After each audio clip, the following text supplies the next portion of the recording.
There's no doubt that 21st century man has come a long way from our hunter-gatherer origins. Good morning, it's Ryan here calling today to book the annual service on the boiler. In Britain today, we take food, shelter and warmth for granted. Have a cappuccino, please. And most of us consume rather than create. I want to find out what happens if you strip man of all the luxuries and the conveniences of modern living and then force them to fight for their very existence.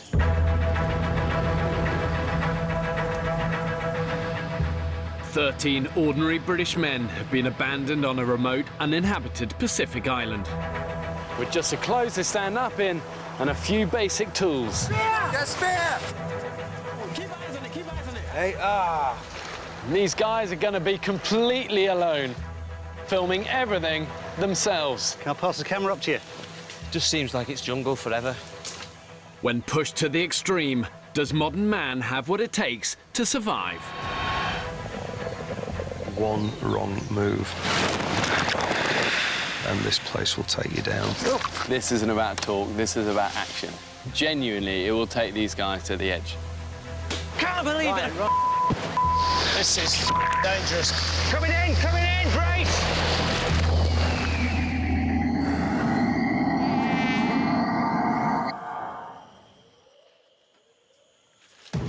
I really believe that deep within us all, we still have that survival spirit and instinct to overcome even the toughest of odds. 2 days ago, I abandoned 13 men on the island to fend for themselves.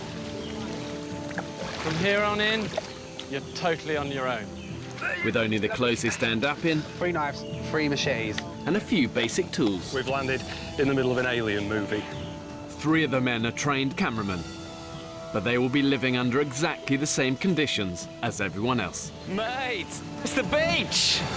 So far, they've established their beachside camp, I just can't see myself being able to sleep here. made fire Did it? Oh my God! and sterilised stagnant water to drink. Looks like piss. Tastes a lot worse. Scorpion. But they've hardly eaten a thing. The reality is they're getting weaker by the minute. And if they don't find food soon, what is a hard situation is going to become an awful lot worse.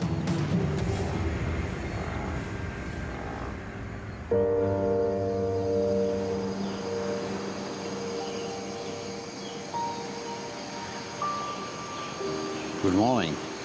This is Tony Fletcher. Here we are, it's a bit like a war zone.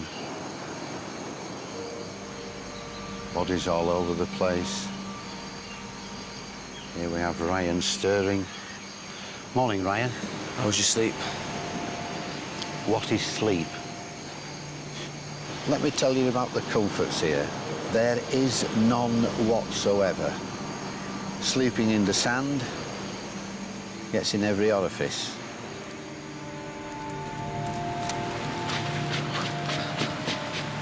Fucking covered, mate. So make no illusion, folks. This isn't a set put up by Channel 4. This is bloody real. Do you know, the next time I gently complain to my PA about booking me into a 3-star hotel instead of a 4-star hotel, I just want somebody to punch me in the face. I'm properly hungry. Oh, yeah. I've got a knot right there. I get little pangs every now and again. I thought that's because I needed a dump, but it wasn't. A hunger pang because you need a poo. Since being abandoned here, the men have found almost nothing to eat. I want to eat something. Yeah. Oh, mate, a big fat fry-up would be epic, wouldn't it? It's day 3 and I'm starting to fantasise about food already. That's a bad sign, isn't it? Yeah, it's not a good sign. The average man needs 2,500 calories a day. Energy levels are dropping. I would eat a scabby horse in between 2 piss-soaked mattresses at the moment. Right, that sounds quite nice. Yeah, have you got that image? Yeah. That's how hungry I am. The problem with extreme hunger is your metabolic rate then drops, and your performance drops, and your decision-making ability drops, and you need both of those things to hunt effectively. You've got to be able to move, you've got to be able to think smart, and it can easily become this downward cycle. The hungrier you get, the less effective at hunting you get. I think It's starting to kind of kick into people just quite how hard this is going to be. The hunger pains are starting. We got to keep going, get through these first few days and get what we need to kind of then make life comfortable. Otherwise, it's going to be like this the whole time. I've ensured the island has enough food and water to keep them alive, but only if they have the ingenuity to find it, catch it and kill it, which is no easy task. The island's interior is covered in dense jungle and mangrove swamp, which is full of poisonous plants and potentially deadly wildlife. We've got to start using our eyes and our ears and, you know, just figure out what this place has got to give us, because at the moment it feels like nothing. Yeah.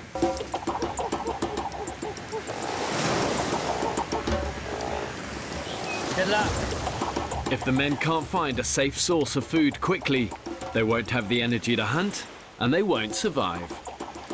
Oh, man. What are you trying to look for, Ryan? Limpets. Limpets for the guys. Be careful. Wish I'd brought my shoes. Oh, fuck!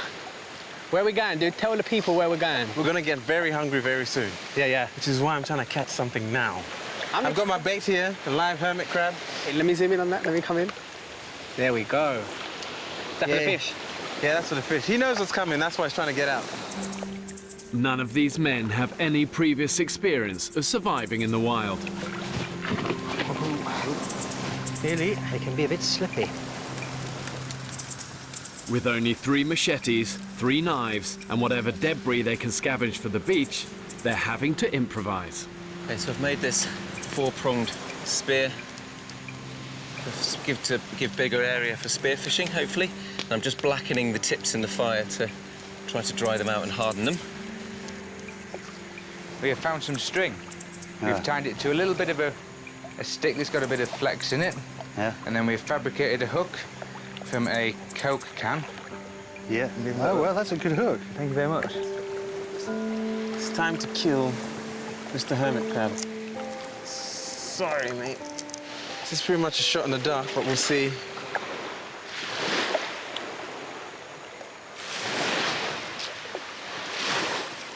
And there goes my fucking bait. Nah. That was a massive waste of time. Oh, here we go. What? You just pulled that bit of rock out.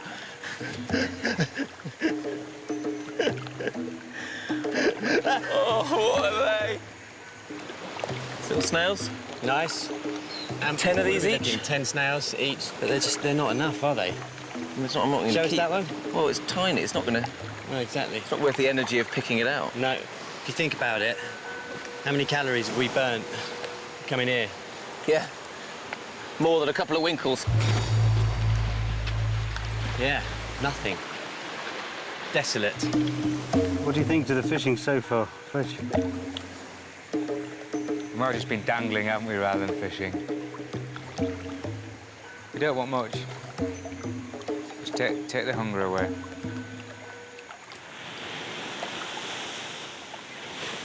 It's absolutely beautiful here, but the beauty's taken away when you're trying to find food.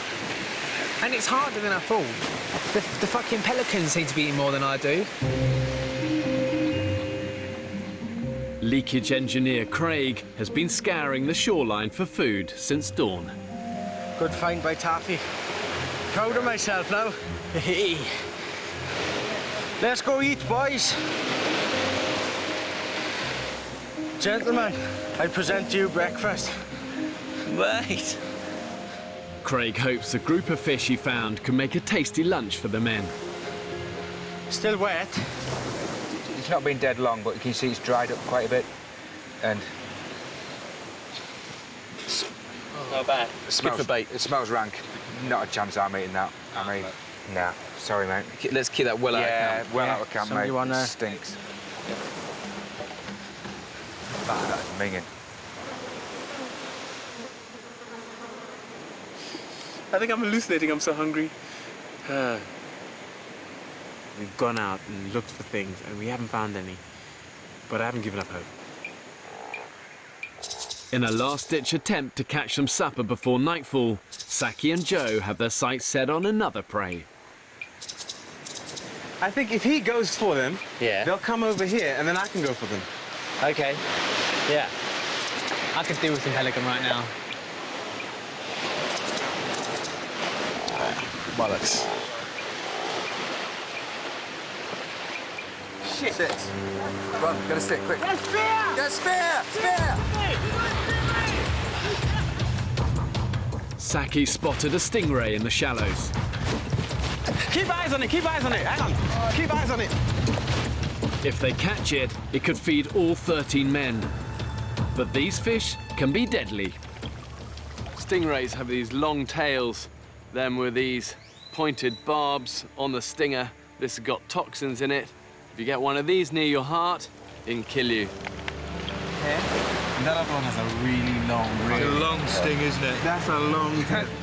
Despite the danger, Saki, Sam and Mike are desperate enough to take it on. Oh, shit. Okay, eyes up, guys. Ah, he's there. Where? He's right in front of you. Put him on. To your left, to your left, to your left, to your left. Punch it, punch it, punch it, punch it. That way. And he got away. Oh, shit, look, I broke my... I got right between his eyes, but it broke the spear.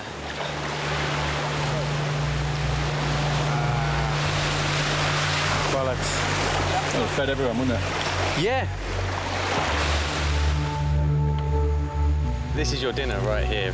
But Jesus. Having risked their lives chasing the stingray, the only reward for the hunters is a couple of snails each.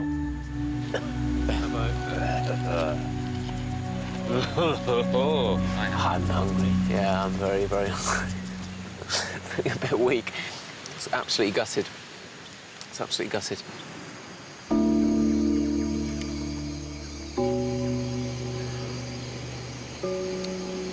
We just don't know what else to do, really, because we can't find any bloody food. I think part of the problem is no one can really tell everybody what the right thing to do is, because I don't think anybody really knows what that is.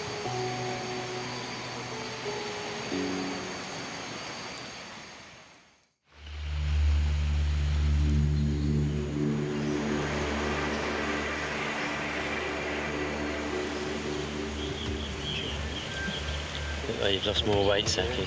Look like you've lost a little bit more weight, mate. Probably. After almost a week, the men have had precious little to eat, beyond a scorpion and a handful of snails. Yeah. I have no idea where the next meal's coming from. To the point where it hurts. It hurts stringing sentences together and just trying to find the energy to do things is near on impossible. I think, Christ, we've got another 25 days of this. All present and correct. Stand at ease, guys. Stand up, no sitting down. You pay more attention when you stood up. After yesterday's failure to find a decent meal, 70-year-old ex-policeman Tony wants a group to try a more organised approach. The main things are 3 machetes, 3 knives, all sharpened. That's dealing with our tools. One thing I've noticed is there's a direct correlation between the age of a guy and the amount of faffing about he'll have to do. Repeat after me. Machete and knives. Return to quartermaster. Great, guys. Thank you. We just wanted to get going and search and find something useful. And we had to sit and wait and talk and talk and talk. I know you've got a plan, but it's ridiculous. Yeah. Let's go get some more, get some dinner for the guys. Yesterday, the men found little food close to their camp, so now they're planning to search further afield. Reporting for duty, Grandpa Tony. Carry on, Craig. Hup. The island has 8 kilometres of coast with 5 beaches. Today, the men are going to explore the shoreline to the north and south of their camp. But they'll have to keep their wits about them. They're sharing the island with some dangerous foes. The cayman crocodile is the ultimate prehistoric predator. Their mouths are lined with basically these razor-sharp teeth, and they can bite with about 3,000 pounds per square inch. That's 3 times as powerful as a hyena or a lion. More dangerous than any snake, scorpion or crocodile. is this fella, the death apple. And this is enough to kill not one man, but 20. And when you're surviving on an island, you're hungry, you see what you think is edible fruit, so tempting to pick it up, eat it. End game. Wow, it's getting really hot now. It's just thick, dense forest everywhere. There's nothing, I can't see anything if we want something to eat. Food may be scarce, but the island does have bounty of a different kind. Look about, guys, because this is a huge resource. Dental hygiene sorted! The beaches here are littered with waste that's been dumped in the sea and carried here on the tide. Plastic bottles everywhere. Oh, look at this! We found a fishing net. Oh, yeah? Brilliant. These old nets, washed up on the beach, could open up the oceans to the men as a source of food. Good find. As they say, give man a fish and he eats for a day. Give men a ton of fishing net and you can have a crack of fishing. Gentlemen! Hey! Further down the beach, there's more good news. 28-year-old Saki may have found the lifeline the men so desperately need. There's coconut. Can't hear anything. Full to the fucking brim. Found a way of getting coconuts down. We're just finishing it off. It's worked a bit, but it's splitting. Look at that. What could possibly go wrong there? Some coconuts up there, but that's a bit of an ask to get up there. Yeah, mate, that is ingenious. Whoa! The coconut saw. Mark 1. Oh, hello, what's this? It's good for the dead file. A bit of work. Rupert, you might need... Oh, yeah, sorry. Safety hat. Hang on. Look what it's just made! Whoa. Way! 2. Well, should we have a celebratory coconut? I'd love one. Sweet and satisfying. So good. Coconut is incredible. There is definitely a reason that they call it the tree of life. It's like suckling from the teat again. I never did it. I can't remember that far back, mate, I'm afraid. You never done it? What, sucking on a nipple? No, tried human breast milk. No. No, I can honestly say no, never. Well, it's not nice. Apart from coconuts, there are really very few other fruits on the island that these guys recognise. And even though coconuts are a good source of energy and fluids, if it's all you have, after about 3 days, it's going to start to give you diarrhea, and then that's just going to dehydrate you further. There's only so many coconuts on this island. There's absolutely not enough for 3 a day for all of us for our stay. Yeah. No. So we can't just go, oh, we'll drink Crack them coconuts. open, drink them and throw them. No, The coconuts have given the men a much-needed boost. But if they're going to survive here beyond a week, they're going to need protein-rich food and fast. I'm feeling the hunger pangs. Just to have, like, a form of meat in your belly is going to be immense. Not even meat, just real, like, proper food as opposed to little bite-sized mouthfuls of coconut. Matt, can you just put a drop of water in there for me, please? The men may not have enough food, but they do at least now have the means to brush their teeth. Dental business coach Chris has even improvised some toothpaste. What the F? I brushed my teeth with charcoal. No one's going to kiss me after this. Let's do this.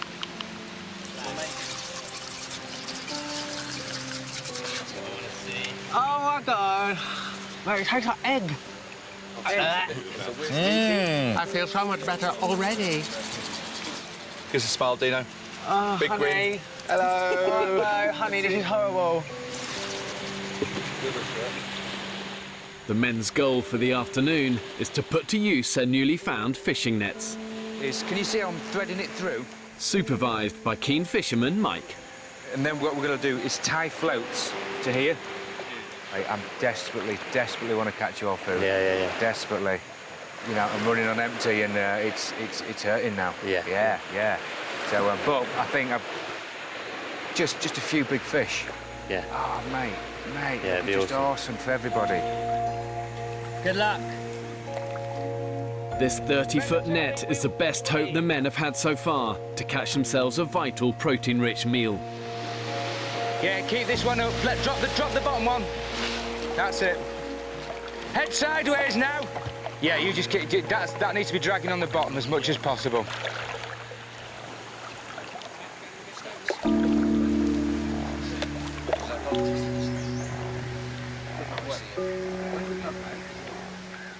With the net set, the men's attention turns elsewhere. Has anyone had a wank since being here? I haven't actually. No energy, no time. No time. The last thing on my mind. There's always time for a wank. Yeah. What are you doing? Maybe. Actually, it crossed my mind on the second. Really? Maybe in the rocks a couple of days ago. A rock wank. Rock wank. Quite nice, actually. Sitting in the bay, watching Go in the tree and watching fish. You did this. Huh? You did this, Yeah, didn't you? damn right I did. Mate, I've got a sex drive of a fucking You animal. actually had a wank? Yeah, I've had a wank. What, around on them rocks? Over there. Near where I had a shit? Only once. Most probably where you had a shit. Most probably where you both had a shit. I was just banging one out. Remind me not to go around there again. Yeah.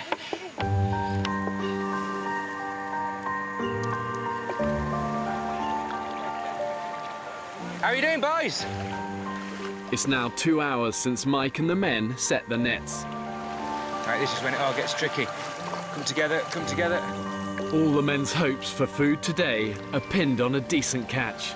Do you want another pair of hands? Just a gentle for the time being. I certainly hope they've got 13 big fish as a minimum. One for each guy. Cock. Well, that was shit, wasn't it? Yeah. Really disappointing, no fish. I thought we really had something going. But the fishing net, well, gave us nothing at all. I'm good at talking about fishing, but never put a net out to sea in my life. Yet as the so-called fisherman, I feel responsible. After an empty haul, the men face yet another long night with empty stomachs. Lamb shank with mint sauce, bread and butter pudding to finish it up. Crumpets, I love crumpets. Yeah. Loads of butter on crumpets and they just melt and the butter... Treacle on crumpets. So good. Driving me mad. I can't hack it. I want to eat something. Oh my God. I've never been so hungry in my whole life. Just something in my mind then. Just click. That's it. I'm starving. Fuck, I don't know what I'm gonna do. Oh, man. As soon as I get home, chocolate spread, peanut butter and toast and crackers and soft cheese and Marmite cheese and crisps, tortillas, fajitas, fried chicken, club sandwiches, sub sandwiches. Man. Oh, fuck.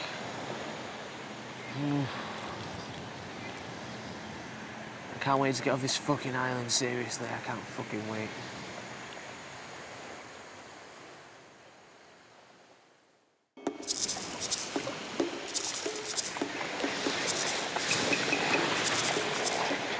I'm gonna get one of those bastards. It takes me all fucking month. Look at them. We've got a rock we can chuck at them. After a few days with barely anything to eat, the men are now getting desperate. Give me a stone, I'm gonna chuck it at them. No, I'm gonna kill one. Dean, wait. Be stealthy.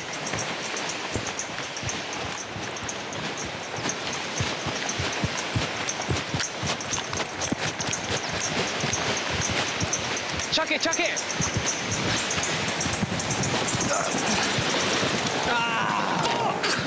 What was that? Bastards! I fucked it up again! What happened? I slipped as I threw it. I think I broke my hand. Oof. Really?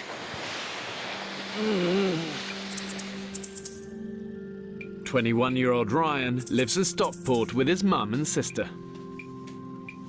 Going to the island will be the first time I've lived anywhere else other than Stockport. I'm excited to see a different type of life, and I think it could make a man of me. I did walk really far once with no shoes on, and that was very challenging. I'll be honest, I punched the sand. Oh, no. It was a lot harder than I was expecting. Oh, no. And do that, it looks like it's down here, doesn't it? Dr. Sam confirms Ryan's suspicions of a broken knuckle. So this is called a boxer's fracture. Don't punch the sand again. Yeah. I'm just so annoyed with myself, because... Were you annoyed with the sand as well? I was annoyed with myself. So you punched the sand? Yeah. Well, I don't want to punch myself in a survival situation. No, no idea. That's the last thing you want to do. After a broken hand and another missed meal, I just want food. The consequences of the men's failures are becoming more and more apparent. Some of the lads just seem to be wasting away in front of me. I don't know if other people are noticing it. And I'm not going to mention any names. Some of the lads that don't have much to lose, they're getting really thin.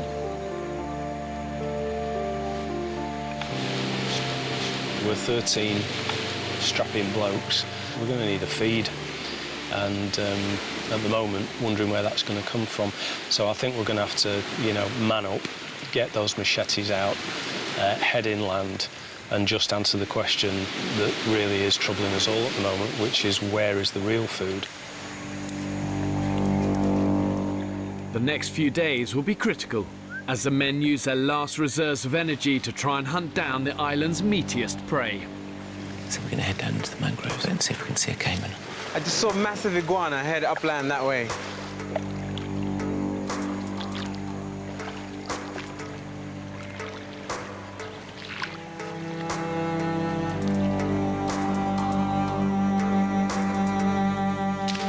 Mate, I'm up for whatever it takes to find this food. Oh, I know. This is our first night excursion. We're entering new territory. There's some funky noises happening tonight. Caymans. You can see some? No, but I'm sure we will. Oh. Where are they? These look like limes. There's more. Right, fingers crossed for a good old harvest of fish. Yeah. Feeling just shite. Failure after failure. Blimey, you guys look knackered. No cayman? No. With nothing to show for days of energy-sapping hunting, the men are on the brink. Food is a lot scarcer than we had anticipated. That's going to slightly test our spirits, but then we always knew it wasn't going to be holiday. You know, we're not asking for the moon on a stick, we're just asking for a fish each, or half a fish each. You know, that's all we need. It's been bloody tough for me. It's been really hard. No energy whatsoever. Even entered my mind about leaving the island. So far, every attempt the men have made to catch fish with their nets has ended in failure. You think our luck's changed? Today? Yeah. Time will tell, mate. I know in about 10 minutes, but desperately hope so, mate. This time, to improve their chances of a catch, they've left the nets out all night. Wow. Did he get away, lads? Oh, that's a big one. Yeah, we've got a net full, mate. You're joking. Drop them off. Pull him out, pull him out. Look at that. Oh, wow. Woo! Look at these bad boys. Fish! Team Gillnet. They are shit. Beauty little catfish. Oh, nice. Look at that. Plenty on him. He'll go down well. Mate. Happy days. I'm going to have a full belly tonight on fish. That's cheering everybody up, isn't it? Oh, yeah. No, beautiful fish. Absolutely beautiful fish. We're going to be eating fish for dinner tonight. Flipping great. So relieved. I'm so relieved. The mood of the camp has just lifted.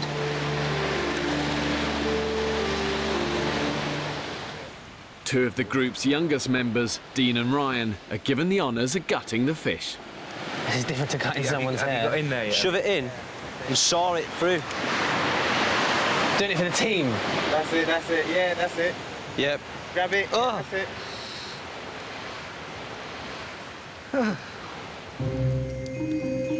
We've salted it.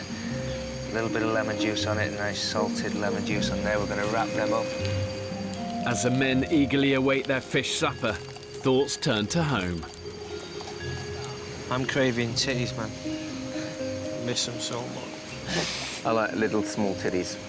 Short, sometimes elfin-like, and quite androgynous. Just tiny tits. I worry about you even more. Are you sure you're not in the closet? I like petite girls with big boobs. I like big bush. What? Oh, no. Great big 80s bush. Oh, retro. Not going down the legs, but shy of that, as big as possible. I think it's nice to know that you're having sex with a mammal, that's all. Like, it's not an adult mammal. Anyway, I should be careful what I'm saying, how I like hairy minges. After days of desperation and hunger, the men can finally eat. Ooh, hello. So this is the fish, parcelled up, expertly by Fletch. So if you just take them off, That looks nice. That looks the part, mate. Oh. And it's a really weird texture, just that disappears into a kind of mush, doesn't it? Oh. Ugh, ugh. That's possibly the worst fish I've ever tasted in my life. It doesn't taste right for some reason. I think it's rotten. It's because we didn't drop the guts out quick enough. Oh, man. Left dead in the nets for too long, the fish have started to decompose, and their long-awaited supper is inedible. So disappointing. Gutted. Tastes like poo. It's a poo fish. I think you hit the nail on the head there. It does taste like food.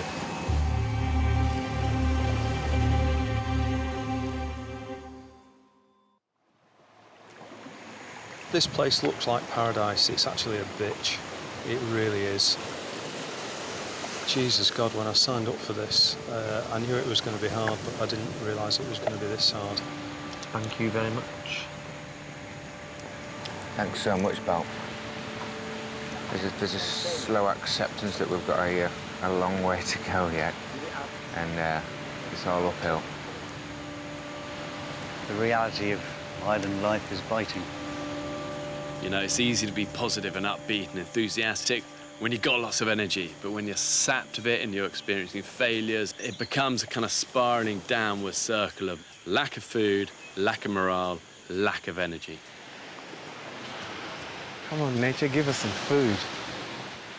This morning, Rupert and Saki are heading to the mangroves, where they set one of the group's nets. We definitely crossed here. We went that way. Yeah. If they don't find food today, their time on the island may well be over. Oh, this is the second riverbed. So this is where we were. When the tide's in, these mangroves are teeming with life. The tangle of roots are a breeding ground for many animals, like reef fish, turtles, and the cayman crocodile.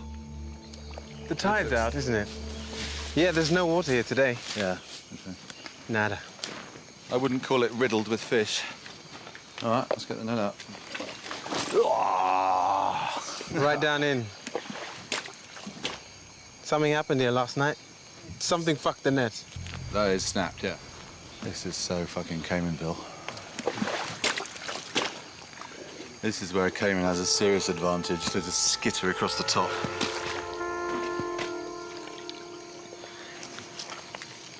Lives to fight another day. Rupert and Saki must return to camp with nothing but a broken net. Let's go.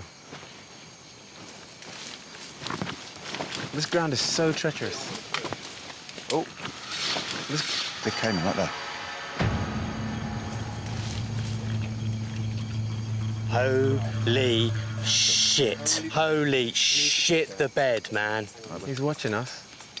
Mate, he was right next to us. He was. Fucking hell. Sorry. This is what we're talking about. That's a big one. That's dinner for days, mate. Oh, I got this. No, get the string. We'll Yeah, make yeah. a noose. Make a noose. A few days ago, Saki and Rupert couldn't have imagined they'd be confronting one of nature's most fearsome predators. And I'm gonna take that motherfucker down. Armed with just a piece of string. Hello, mate. You're going in my belly tonight. We need to hurry because you've got to start warming up. Yeah, no. Don't worry, I'm doing this one as quick as I can. Mate, he's growling. Yeah, he knows. You just get it on both of them and slowly. If you can get it on when it's closed. That's it. Oh, no, get both closed. No. It's all right, you've got him. Got him. Got him. Well done. You got him. He's 5 feet almost. I hope the cord holds, because he's looking at me in a way that is not, let's be buddies. These cayman crocodiles then grow to up to about 15 foot in length, but even small ones, you know, they're just a bag of powerhouse and muscle. And what they do, if they get hold of you, their instinct is immediately to roll. They call it a death roll. And if it's a small one, it will literally rip chunks of flesh out of you. And if it's a big one, take whole limbs off in that roll. All right, we've got it. Jesus Christ. Oh my God, you just ripped that up. See what that'll do to your leg. If that came was up him for a second and he just smashed that twig to bits. This guy pulls like a bitch. Yeah. Oh, he's death rolling now. He's death rolling, yeah. Come on, get him out. Stay. Get him out. Okay. Keep him there, keep him there. Stop. Yeah. That's good. All right, let me try and get the bottom jaw. Before being abandoned, the men only had 1 day's survival training, which included a basic technique for animal trapping. That's it. Yeah, you see, now we can't roll. Yeah. Okay. Now drag him out into the open. Hold on, let me get a good grip. Let him roll, That's it. Well done. Let me get a grip. Drag him out into this open. Hang on, he's got his leg behind that tree. Perfect. Hang on. There we go. Into the shade, because then he can't... Yeah. Well done. All right. We've got him in the shade. Okay, you got cool. him? Do you want to take both? Yeah. He's going to watch you. Yeah, you've got him. Hang on. You've got him. You've got him, mate. You've got him. Hands over the eyes, over the jaw. Push it right. That's it. Just hold it together. That's it. And then loop it. You got him. Ah, yes, mate. You got him. That's what you call teamwork. Well done. Well, we've got to get him home still. Mate. Saki and Rupert will take the cayman crocodile back to camp, where they'll decide who will kill it. I mean, I hate killing things, I really do, but we need to eat, mate. We are hungry. So there's a kind of bittersweet. There's an incredible elation of having jumped on the back of a cayman, knocked it to the ground, and caught it, and the whole little hunt and all that stuff was just fucking exciting. But I also feel bad that we're gonna go and stick a knife in this guy's head and eat him, but it's the way of the world. I think he's lost the fight for now, but no, he's moving. Because we don't want to kill these things, but at the same time, we don't have anything. We have no food. We've got empty nets, as far as we know. And this will feed all of us. It takes you back to nature, being out here. You've got to eat, no matter what you think about. Slowly but surely, the inner savage is revealing itself. Guys, well done. Sorry, man, because I was like... And this is the one time that I wish I had my phone with me to take a picture and be like, look at what we got! Yeah. Boom, look at that. Boom ting. This is nuts. This is absolutely fucking nuts.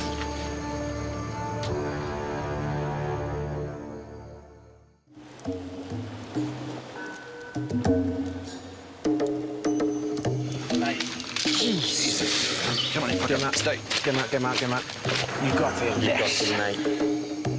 After days of fruitless searching, Rupert and Saki have caught a cayman crocodile in the mangroves on the far side of the island. We evolved to run away from these things. Yeah.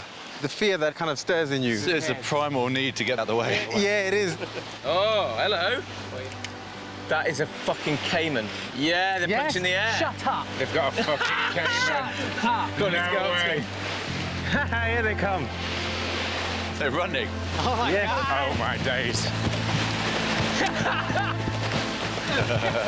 Tonight we feast like kings. Yeah! What a beauty. That's a big fucker. Still alive. We haven't butchered him yet. Yeah. Mate, fucking congratulations. Yes, buddy! Suck my dick, Cayman. What happened? Mate! Rupert jumped on his back. I had his jaws. We got 2 ropes on him. Yeah. And then held him, pulled him out. We had to pull him out, and mate, he ripped this branch open. He went just for a bit in branch half, and like just the size of your arm. Just yeah, mate, snapped just it. took it out. You But we got him. absolute legends. Real. Yeah, mate. Wow. Well done, lads. All right, lads. Well done. Well done. Mate. Back in camp, the hunters show their catch-off to the rest of the group.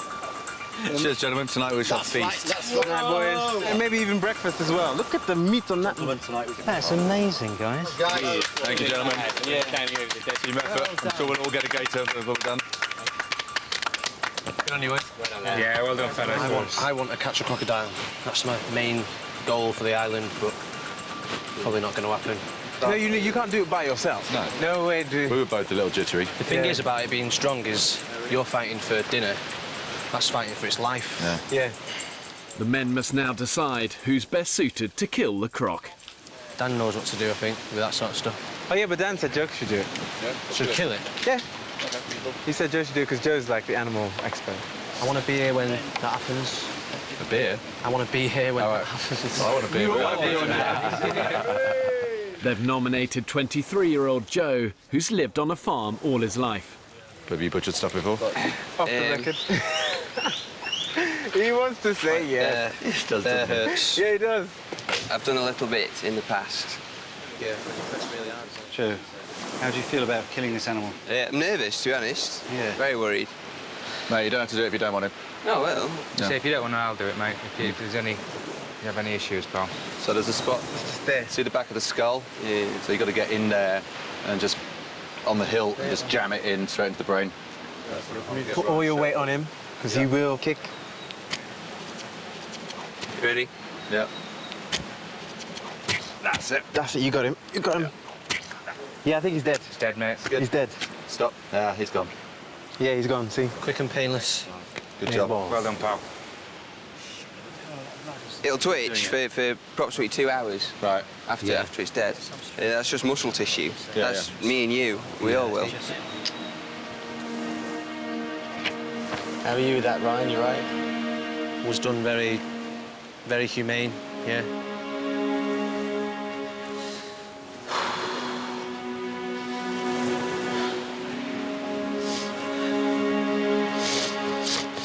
I think as a society we've become so sanitised about, food, and we're so used to going to a supermarket and you pull something off the shelf and, it's meat and you might not even know what sort of meat it is. It's nicely pre-packaged and you take it home and you never think about where it's come from, that an animal has been slaughtered to feed you. I thought I valued our life like the same, like anything from a scorpion to a human being, but seeing that instead, it just set me over the edge a bit.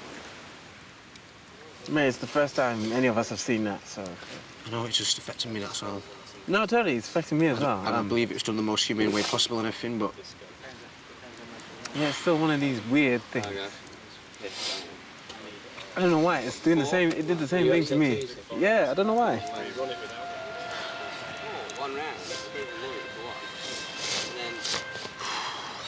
I even caught the damn thing, so I don't know why. I don't know. I feel sorry for the little bastard, you know what I mean? Yeah.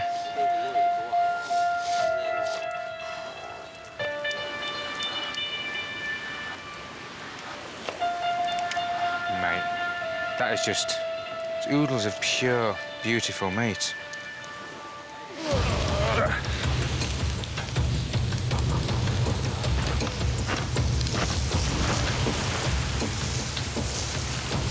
Jesus, look at that. Oh, it's just pure meat, mate. He's done us proud, that cayman.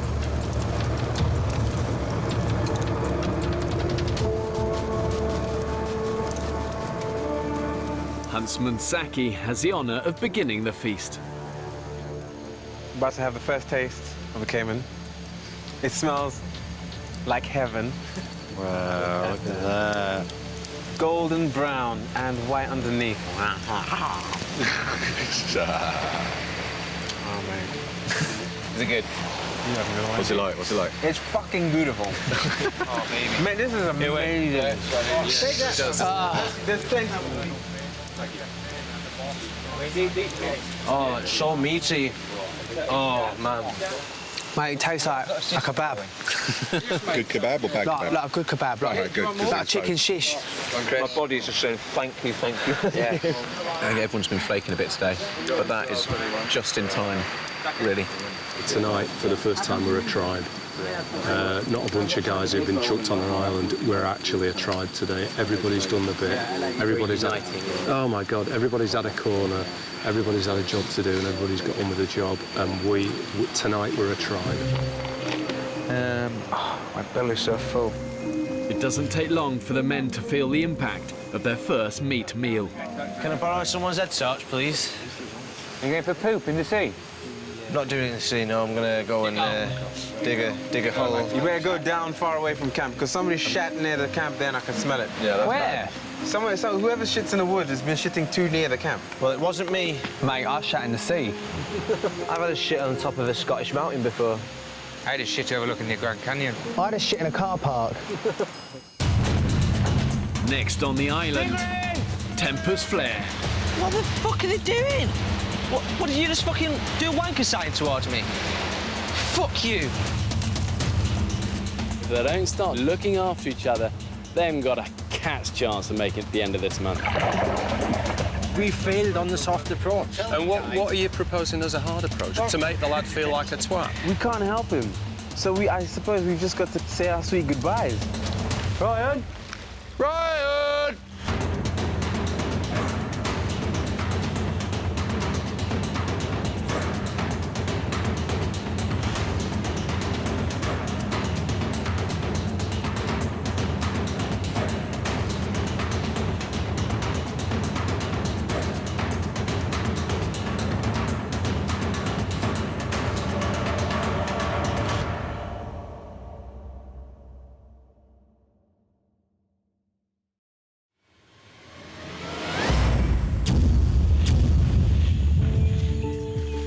There's no doubt that 21st century man has come a long way from our hunter-gatherer origins. Good morning, it's Ryan here calling today to book the annual service on the boiler.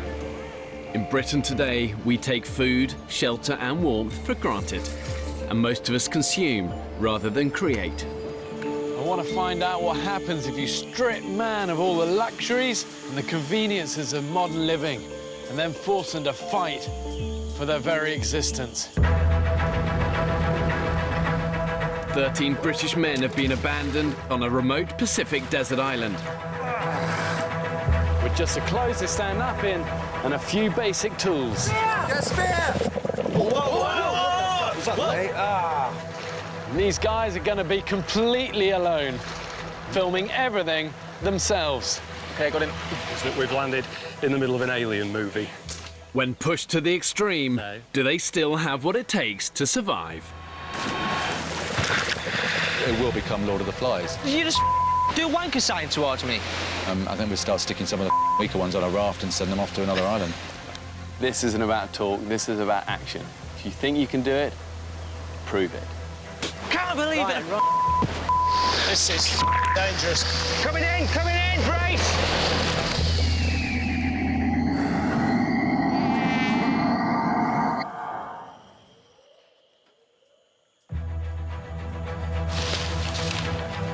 Whoa. That was a close one. It's now the second week since 13 British men were abandoned. It's like suckling from the teat again. On a remote Pacific island. And all they have to keep them alive are a few basic tools. Look at that, what could possibly go wrong there? 3 of the men are trained and experienced cameramen, but they're living under exactly the same conditions as everyone else. So far, they've hunted down... Holy shit, the bed, man. And killed their first big prey.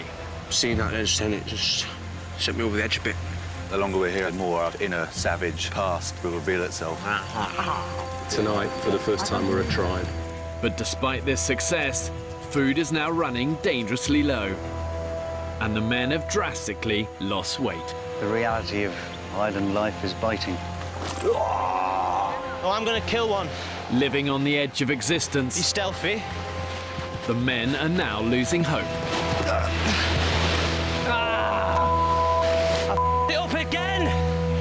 I think I broke my hand.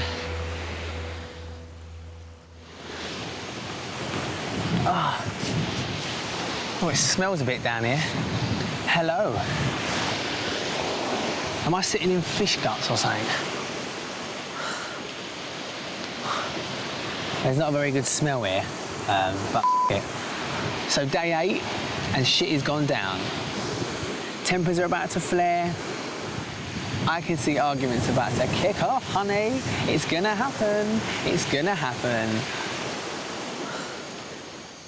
In the men's exposed camp, bitter winds from the Pacific have dropped the temperature by nearly 20 degrees. Ryan, get your feet off the bar. Ryan, get your feet off the bar, or I shall pull them off. Get off, Tony, get off. Ryan. No, just don't. Listen to me. You'll fall asleep, your feet are in the fire. Where are you going? Don't speak to me. Ryan's feet had gone over the safety bar. It's his personal safety that's important. Ryan! Retired policeman Tony from Yorkshire has taken on the role of fire safety warden. Ryan! To be honest, I don't care how he speaks to me. I don't want to be woken up at all. I have trouble sleeping. The only way my feet were going to set on fire in the position that we're in is if they was going to spontaneously combust. I'll just sit near the fire, wide awake, 3 feet away, arms and legs crossed. Right, I'll sit and watch you. Go on. You don't need to sit and watch me. No, well, OK, I won't watch you then. You go get down. Shouting in the bloody ear hole in the middle of the night. We're not actually in Korea, and there is no enemy. You disturbed everybody when you did it. Well, in the manner that you did it. Sometimes just taking a slightly different point of view with certain people might be worth doing. It's a consideration, isn't it? I'm sorry for disturbing you, Fletch, but which was the priority? Ryan's feet or a few guys sleeping? Sleep never killed anybody. Fire doesn't burn feet here. Would have been the end of Ryan as part of the team.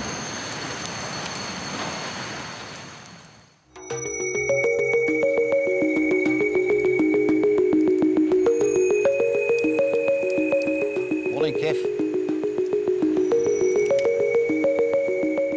Dawn. The men have had just 2 hours of unbroken sleep. This is when it gets hard. You might just have to stop and just appreciate what we've got in front of us.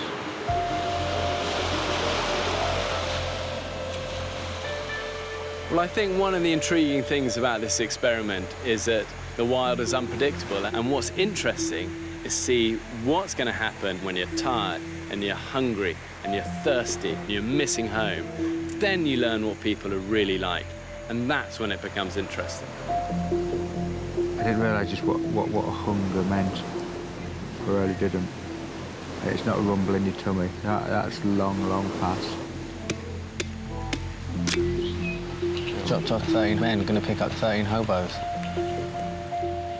On the island, lack of sleep isn't the only issue that's plaguing the men. Yes, I am covered in it, look. My face, my cheek, my forehead. I've been absolutely bit to shit. By night, they're subjected to constant sandfly attacks. You see those?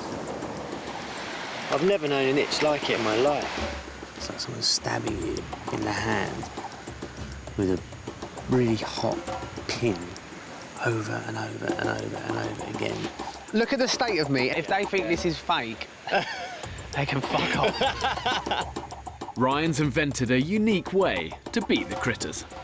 A couple of days ago, doing the diary cam, realised I had zombie flesh from the insect bites.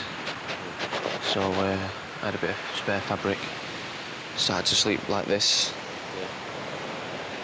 Keep the insects off my face, and it seems to be working. Is that the back of your pants when you pull it down? No, it's the front. Oh, is it? It's good, mate. It's ingenious. 21-year-old Ryan is the youngest man on the island. He lives in Stockport. I don't think I've seen the side of him being a natural hunter-gatherer, but I think that you can develop that. I like to think that I can make a bed or nest out of anything. You lay the towel down. I like to think of myself as quite practical when it comes to things like this. It doesn't look like much, but after a night out, this will save your life.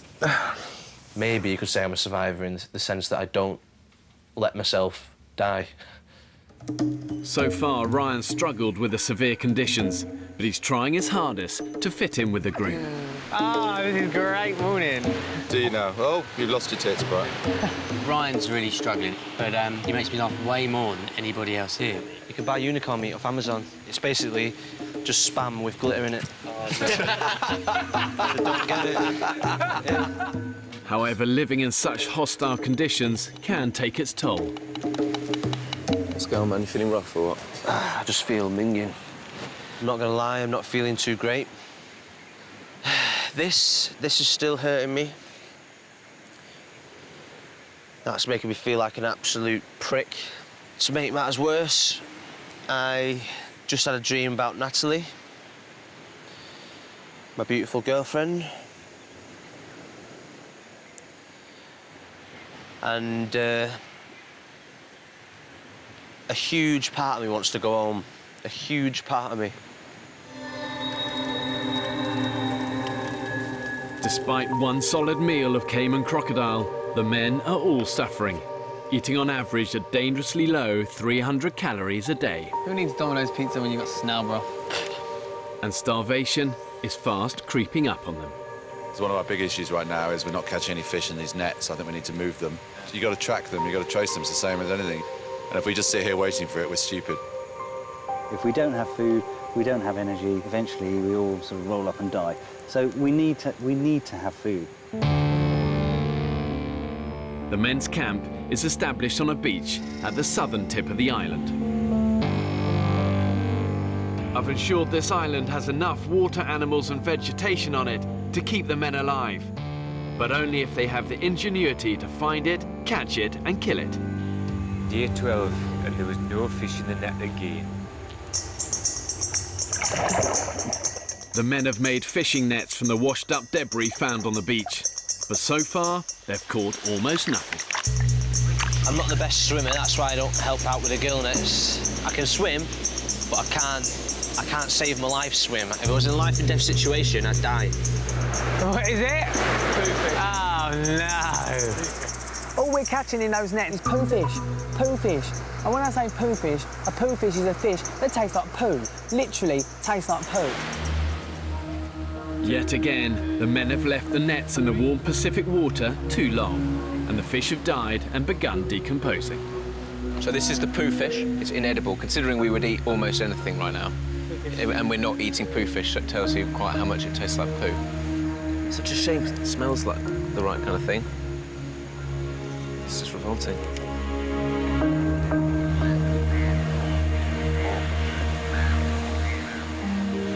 When Mother Nature slams that larder door firmly shut, things in a group can rapidly go downhill. You're hungry, you're despondent, and it's so tempting to give up. But like so many things in life and in the wild, it's actually about how you respond to those crisis moments.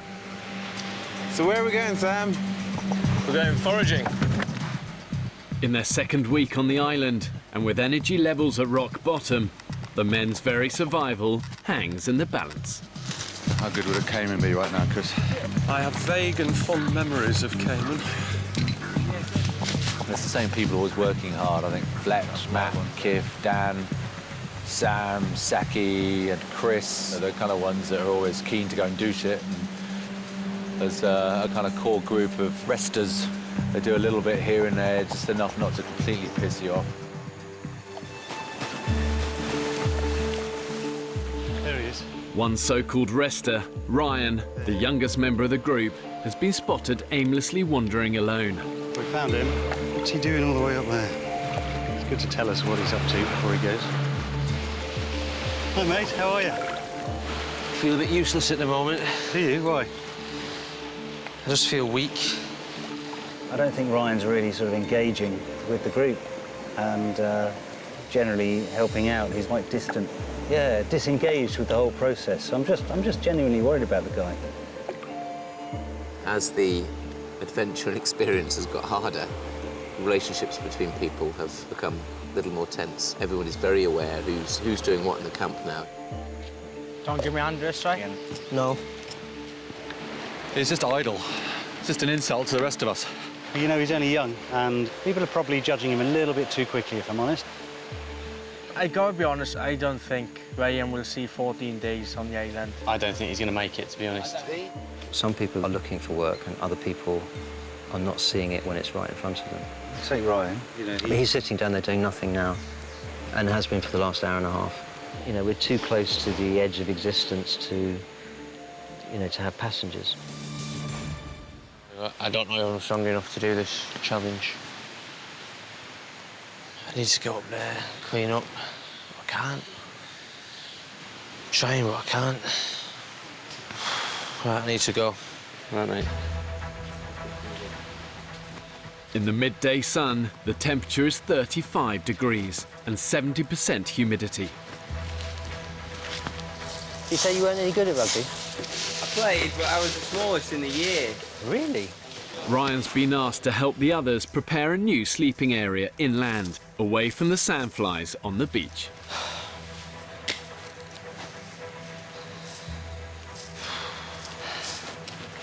There's just no point just moving 2 or 3 leaves back. Either do something or don't bother doing anything. That kid's head is up his arse. What's the matter, kid? You look like you're going to kill somebody. Could have just gave me the broom and said, might be easier with this. What's the matter, mate? Well, honestly... Yeah, go on. Ryan. He's been sat in his arse all morning. And other people were knocking their pipes out. Yeah. And we were clearing up the top camp. And then comes back and he's got a stick and he's just moving that leaf to there, that leaf to there, that leaf to there. And I've been... Sorry, I'm dehydrated and I'm just a bit grumpy. But it's just... Are we on? Have a guess.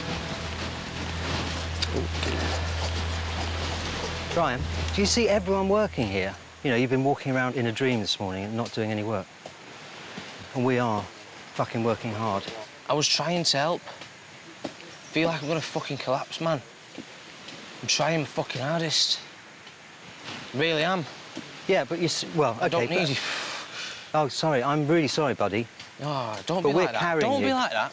I know you are. It's driving me fucking bonkers.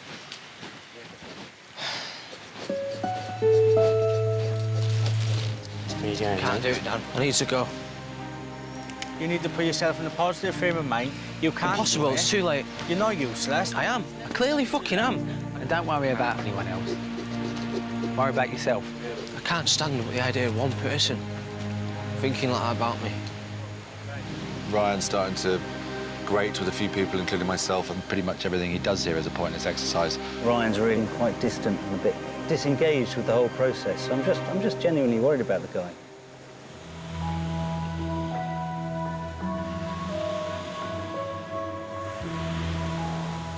3 p.m.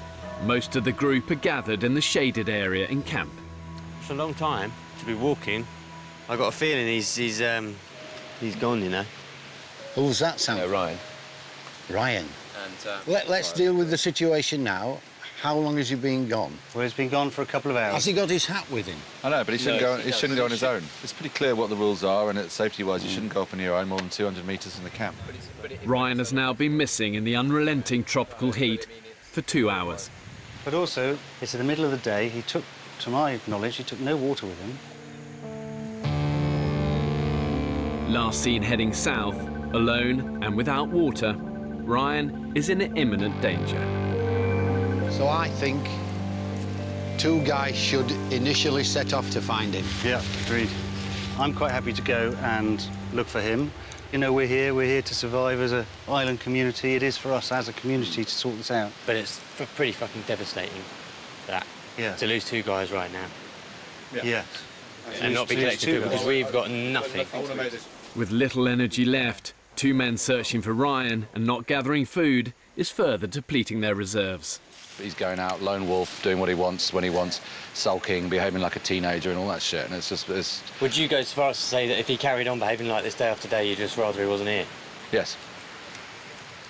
Anyway, let's go. Do it. Yeah, I'll take the camera for it. Thanks, mate. Thanks, man. Bye. The island has a circumference of 8 kilometres. It's covered in dense forest, harsh rocky terrain, and has perilous tides. Let's race up the rocks. You and I are pretty good at that. Let's do that. So even the most experienced survivor can get in trouble here very quickly. Ryan shouldn't be clambering over this stuff. On his own? No. Ryan! What's he fucking thinking? He's a 20-year-old kid from Stockport. This is a hostile place. Ryan! The problem is he could be hidden behind any of those rocks up there, or any of these rocks here. But Ryan! Ryan! I think we've now got a young man in a very vulnerable situation, which could have dire effects on his own personal health. As far as I'm concerned, he's breached health and safety, and he's not only jeopardised his own health and safety, he's jeopardised our health and safety. We are putting ourselves at risk then to go and find him. Ryan! Where the fuck is he is the big question. Even when the cameras aren't rolling, the men's audio is recorded 24 hours a day. If I do die, please, someone listen to this. I gotta say, Mum, thank you for giving me life and for giving me everything else after. Ryan! Oh, hang on, there's a footprint here. Huh? Footprint here. Daylight is now running out. Ryan has been missing for 5 hours in the 35-degree heat and without water. Ryan! The thing about dehydration is that it can creep up on you very, very fast. And the average human body probably carries about 80 litres of fluid. And once you've lost 30% of that, the reality is you're going to die. Ryan! Ryan! A lot of people are very fucking angry because he's putting the group at risk. Where I come from, if you keep running off despite the rules and you act like a stupid little child, that's how you'll get treated. None of this, oh, let's be nice to him, let's try to bring him round. No, you get told to fuck off. You get told, if you keep being stupid, you're out of here. That's how it works where I come from. One less mouth to feed. Well, there's less mouths to feed. One less mouth to feed, one less person to worry about. I like him. Yeah, I really like him. No one He's dislikes. so funny, and he's all those great things. But I get my gut feeling is that he just ain't cut out for it. I worked with teams of blokes and women, and if anybody in the team, I know they were getting well paid as police officers, but at the end of the day, if one was letting the team down, why they'd have to go? They went. Yeah. You know, they had no option. And I get what you mean. Like this is like a bigger situation as well because of the heat. This is life-threatening. This is life-threatening. Yeah. Ryan!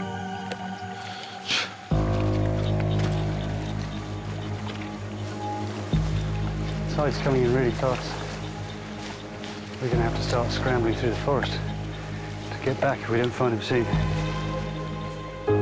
With only 60 minutes till sundown and the tide coming in, Matt and Rupert have a choice. Ryan! Call off the search and leave Ryan at the mercy of the elements, Ryan! or return through the jungle in the dark. It's just thick, dense forest everywhere. I have to SOS this fucker. I've given up on everything in my life. I'm not giving up on this. Ryan! Ryan!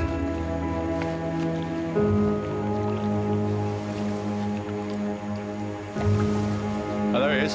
You got him? Yeah. Walking away? No, coming towards us very slowly. And he looks a bit fucked. He's an idiot. He is an idiot. That's how people die.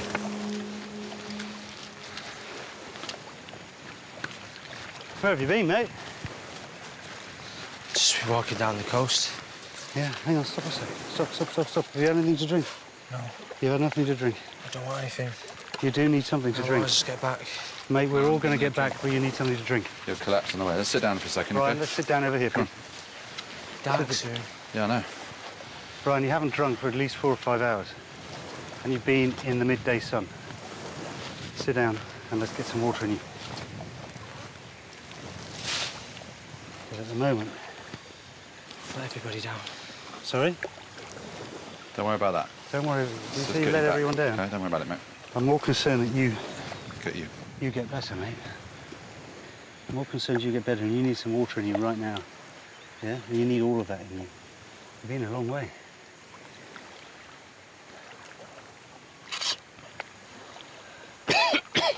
Take it easy, just sip it. Get it down slowly. Get the lot down. You need to have drunk about 2 to 3 litres a day. And I don't think you've drunk even 1 litre a day, have you? No. Find anything good? Fuck off. Coat hanger, always handy. For Grandpa. For Grandpa.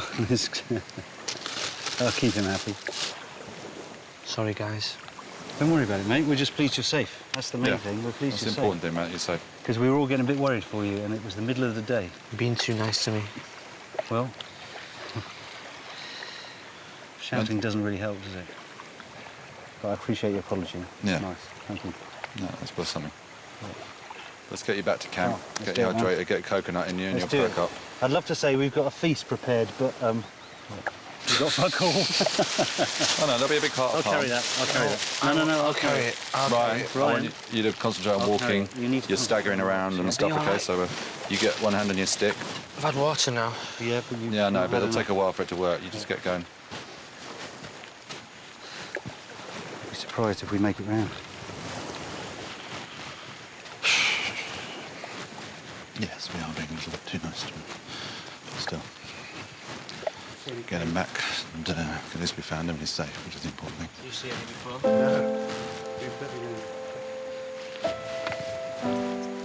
I did genuinely feel like I was going to die at one point. Yeah, I'm not surprised, mate. A big log landed on my foot. I moved it eventually. How long were you under the log? I don't know, about 5 minutes. Okay. You know, we're not looking after him. No. He's not one of our children. He's a grown man. He's here on an equal basis as a man he is. with the rest of us. Obviously, a soft approach hasn't worked. We failed on the soft approach. And what are you proposing as a hard approach? What's your definition of a hard approach? To make the lad feel like a twat? You know, mate, you're part of the team. You're part of the team, so we do worry about you. Yeah? We're all going to get through this together, yeah? So... I'm not giving up. Ah, there's no question of giving up. They'll have to carry me off, dead or alive. I'm not walking off the island. That's the spirit. I've got one idea that we tell Ryan, in no uncertain terms, the position he's in, and he stays in camp with me under my watchful eye. And if he decides to wander off, then I appear to have 2 options. Let him wander off and somehow notify the guys to go stop him, or I physically try to stop him, which could constitute an assault. I'll tell you something, mate, they'll all be pleased to see you. Did he get some food? What? Did he get some food? Did he? Yeah. No. What's he carrying? Bag of shite. Tony, Ryan's got a present for you, mate. It's lovely to see you, mate. It's really lovely to see you. I'm almost in tears. To bloody well see you. Stop it. No, I'm not stopping it. We just want you back, mate. Come here. Come here. The men have spent the day concentrating on finding Ryan, which means the only food in camp are leftover snails. Find any oysters, Joe? Oysters? Didn't find any oysters. Ryan, at any point did you consider us guys? You didn't tell us where you were going, you'd been gone hours and it was coming in dark. Don't really know how to answer that. Sorry? Don't really know how to answer that. Well, either you did give a shit or you didn't. I don't think it's fair to say that I don't give a shit. I'm struggling to understand how you can be gone for so long and just not come in and say, oh, sorry, lads.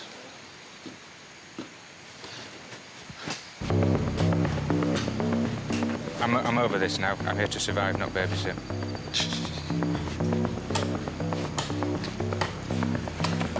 Now, I'm a very honest person, and this diary cam is a very honest thing.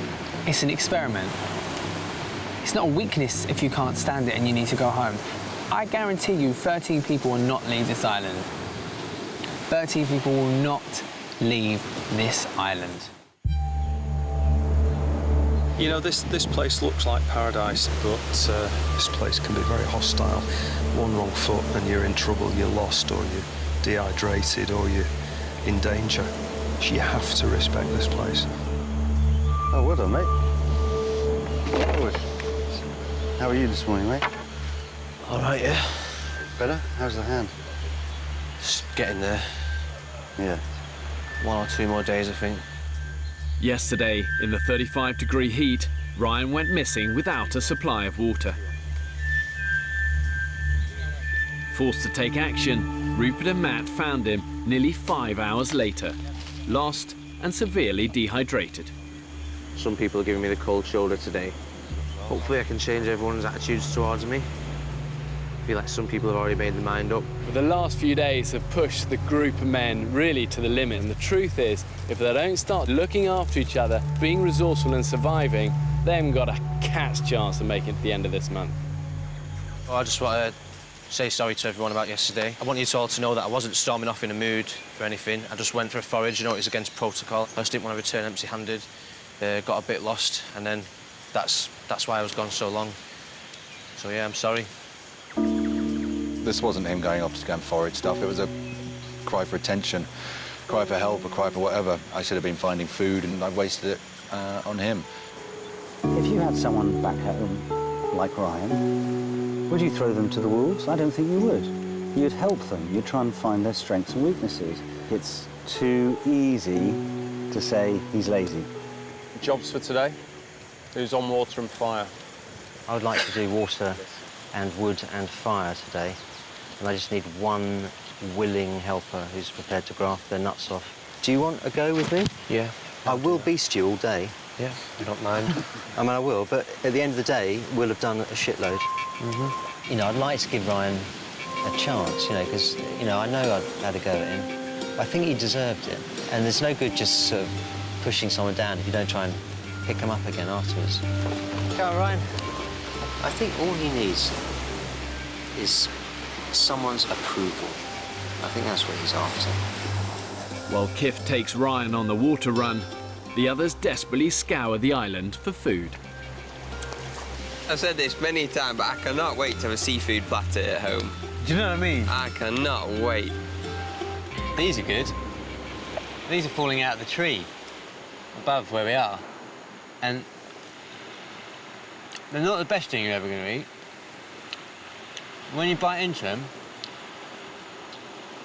kind of a cross between mud and an old strawberry. Right now, it's doing it for me. Just gives you that little bit of something, you know? I think that one's actually rotten.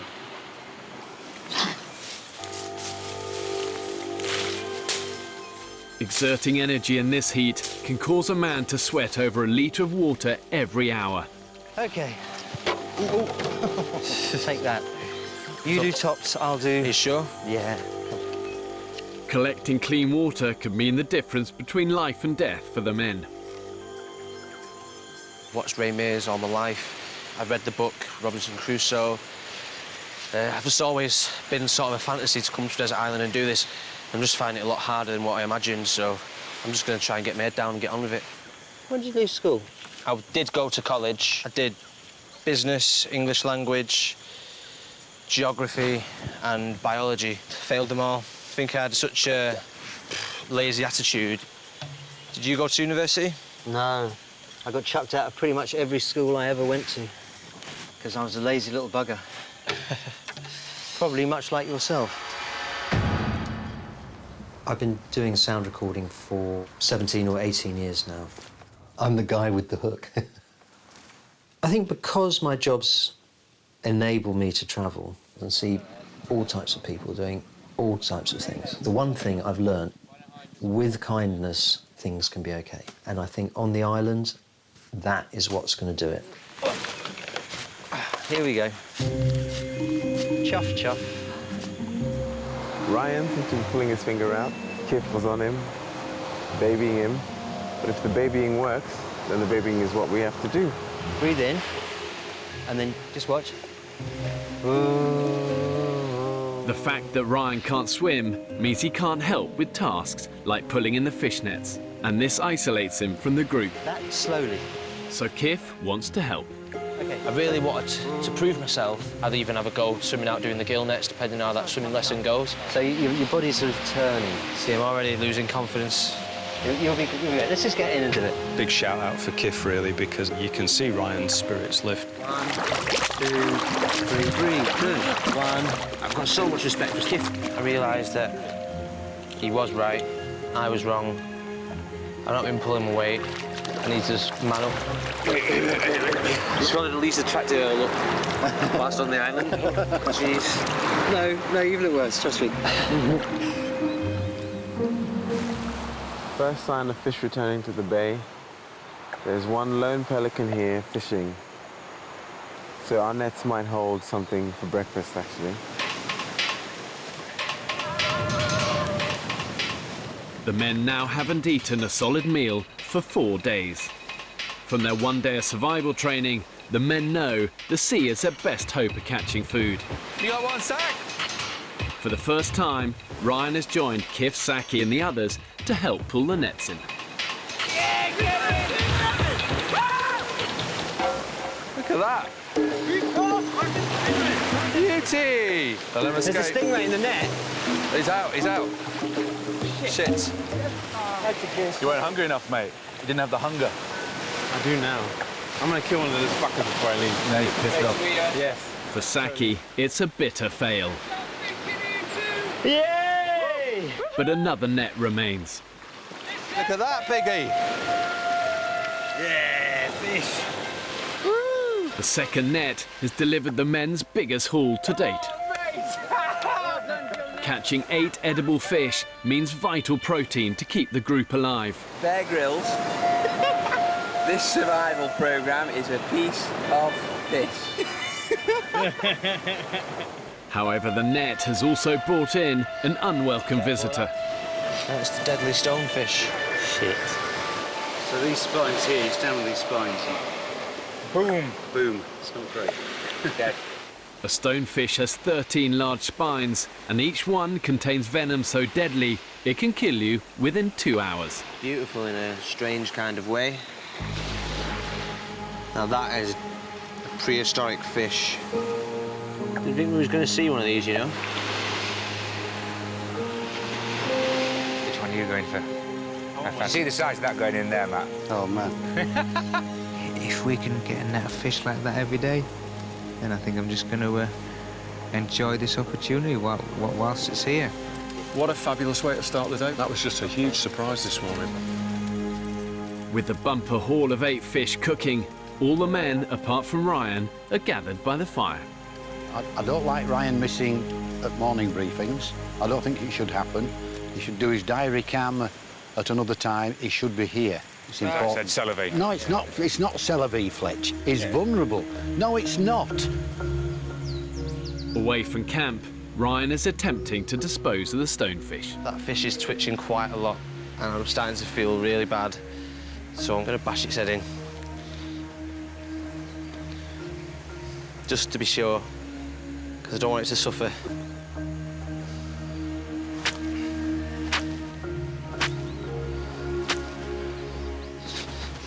Always a shame to see a fellow stoner go. Right, Ryan was burying the stonefish. It was getting out of the way, so nobody stood on it. It was a pretty important job to get out of the way because the deadly fish. Obviously didn't know we were having a meeting, so... He should be here. I'm making my point, Fletch. I've overruled you. Why can you overrule somebody by shouting? I've nothing more to say. So we've got foraging. So there's a team going up to the northwest coast. Today, Ryan didn't come to the meeting, which to me was not on, and I made my point. And I think day one, Ryan has been the one that's been at risk. He's injured himself. He's totally disorganised round the camp. Everybody's agreed that he's a liability. And I'm keeping it in. I'm biting my tongue. But Ryan's doing a good job there. It's a job that needed doing. Yeah. And he was getting... And I'm not going to have that. It's bullying. Grandad's in a bit of a feisty mood today. Yeah. I just want to say, if he shouts at you... Don't worry, I'm all right. Just don't walk away. Promise me you won't walk away, yeah? I won't walk away. Just take it all on. Never stormed off. Oh, no, I'm just saying, take it on your broad shoulders, yeah? If he has a go at you, yeah? Okay.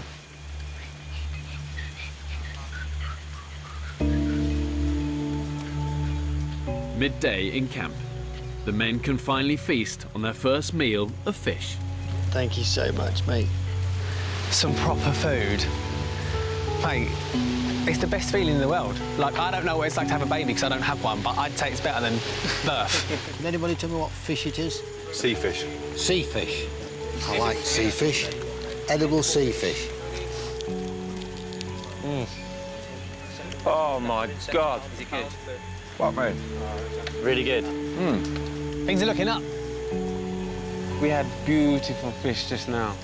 Finally, the nets came good and we caught some fish and it's fucking great. It'd be nice to have a little kind of lemon sauce or something, but... Yeah. Oh, mate, Bloody brilliant. never happy. Thank you, Ireland. Thank you, Gilnet. I feel like a new man. I feel like I'm back to myself. Every kind of... All because of a bit of fish. Imagine when we get back and we're eating burgers, we're going to be, like, off our head. So when we're all having our first burger or whatever we're all going to have, and we start to cry, we should bottle our tears because you can sell your tears of joy on the internet. Have you ever bought tears on the internet? It's too expensive, to be honest. Yeah. Tears of joy are like 30 quid a pop. Really? Not that big. How big's a pot? It is incredible what a difference to everybody's spirits one meal can make. Ryan sitting there holding court, just talking rubbish, making everyone laugh. Absolutely brilliant. You get a certificate saying where they came from and that. Google it.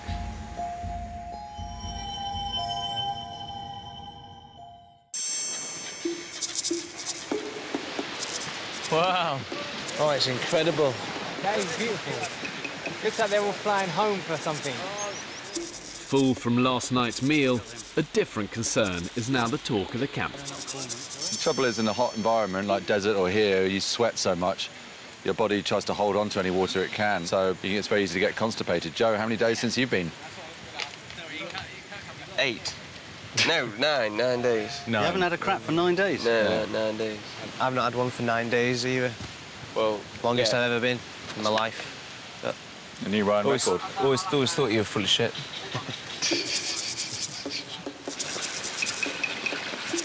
Can I point things out to you now while you're here?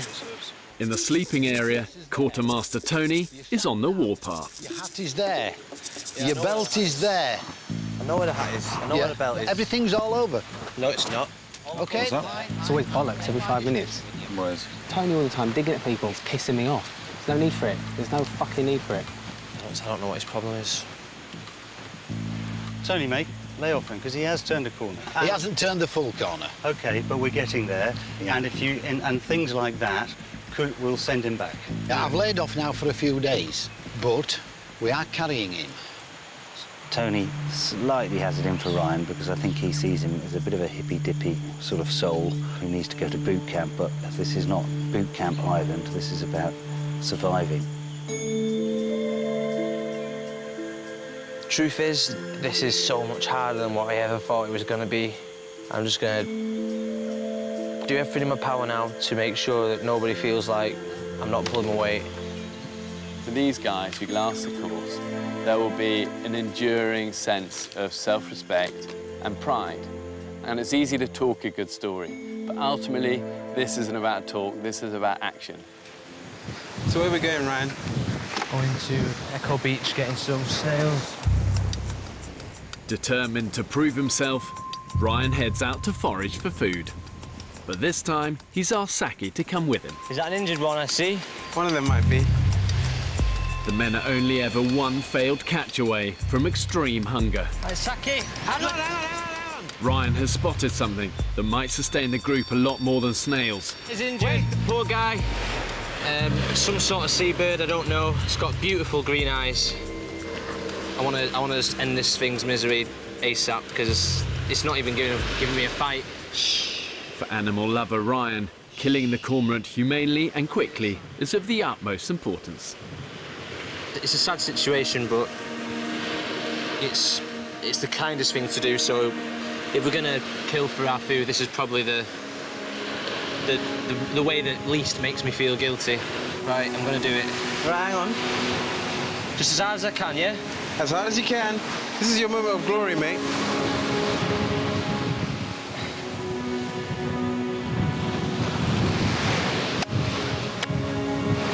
Mate, that's dead.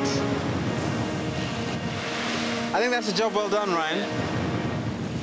He's gone from being a lazy no-hoper, really, to, you know, pulling his finger out and fully immersing himself in the activities of the group.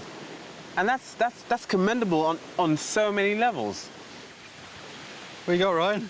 Nature provided us with a little extra. You kill it? Yeah. Oh, brilliant. Nice one. Yeah. Well done. Well done. It's a beautiful creature as well. Bend it the way it's not meant to go. Ryan, for the first time, is providing the men with dinner. Yeah, so you get your fingers in there now, can you? And is prepping the bird under Farmer Joe's instructions. That's it. And what's that there, look? There's this little heart. You've done a really good job, and I think that's why we're all here, aren't we? To do something that we wouldn't normally do at home. Are you going to eat it? Saki's dibs this one. Is he? Yeah, he wants some of the power. I'm going to go and wash my hands, I think. Well done, Ryan. I killed it, and I got the meat out, and now I'm cooking it.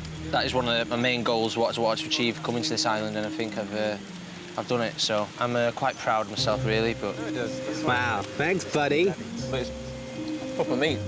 It's bloody lovely. Well done, man. Thank you so much. That's cormorant heart. Tastes just like chicken liver. Yeah. Give us a hug. Look, you know my bit of sharpness and hardness? Yeah. Underneath here, look at me. Yeah, I'm looking. I'm as soft as a brush, you know. I don't know if I'm being paranoid. It just feels like treating me a bit different to everybody else. Let's say perhaps I have done, and I sincerely apologise for that. Give us another hug. Thanks, Spirit and energy levels high, the men are gathered to mark another week spent on the island. Fire, fire, fire, fire. Under an emerging moon, Ryan has been given the sole responsibility of lighting the fire. Please stay lit. I was worried when I thought he might leave the islands, but he's really picks himself up and he's given himself a good kick in the arse, and he's behaving like a man. Okay, nice, Ryan.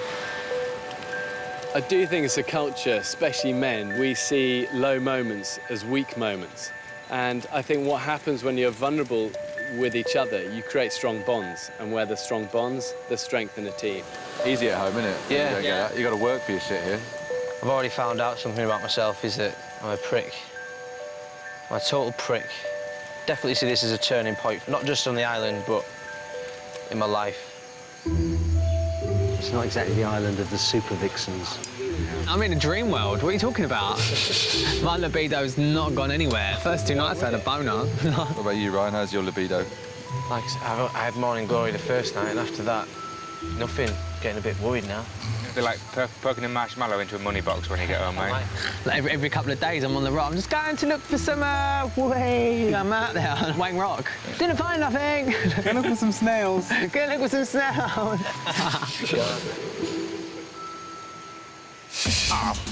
Next on the island, tensions in the camp are rising. The group is torn apart. I'm not bitching. Hey, grow up, don't walk away. I don't know who thinks he is, and you haven't got no fucking right to come and speak to me like that. This is dangerous, Fletch. Will it be survival of the fittest? I think we start sticking some of the fucking weaker ones on a raft and send them off to another island. The guy's a cocksucker. Not allowing the group to spit should be of the utmost priority.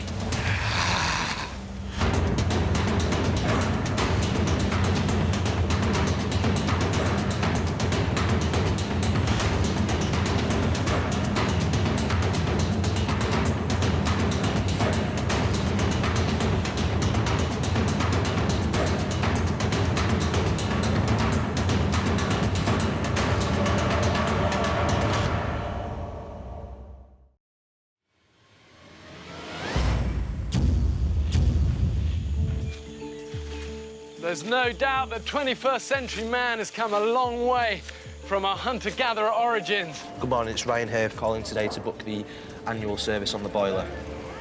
In Britain today, we take food, shelter and warmth for granted. Have a cappuccino, please. And most of us consume rather than create. I want to find out what happens if you strip man of all the luxuries and the conveniences of modern living and then force them to fight for their very existence. 13 ordinary British men are about to be abandoned on the remote, uninhabited Pacific island. With just the clothes they stand up in and a few basic tools. Spear! Yeah, spear! Spear! Keep eyes on it, keep eyes on it. It's a boa constrictor. Oh, hello, scorpion. And these guys are going to be completely alone. Just seems like it's jungle forever. Filming everything themselves. Can I pass the camera up to you? As they struggle for fire. Me first. It's this string. Water. Salt. No. Food. Yeah, I think he's dead. Dead, mate. I have no idea where the next meal's coming from. And shelter. Have British men lost the practical skills that were once passed down from father to son? Again! When pushed to the extreme, do they still have what it takes to survive?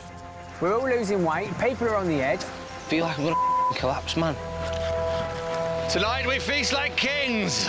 13 people will not leave this island. One wrong move, and this place will take you down. If I can guarantee you anything, it will be life-changing for these people. Can't believe it. This is dangerous, Fletch. Coming in, brace!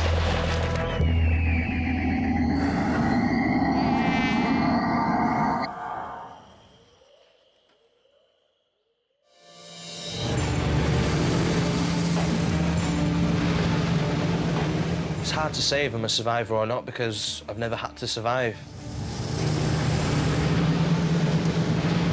It's a bit of the unknown, isn't it? I certainly don't underestimate what we're facing. I've never done anything like this in my life, have I? I'm about to abandon these men on a remote Pacific island to see if they can survive for a month. They will be utterly alone. My mother does pretty much everything for me. So I think going to the island is going to give me the opportunity to prove to myself that I can actually live, I can survive.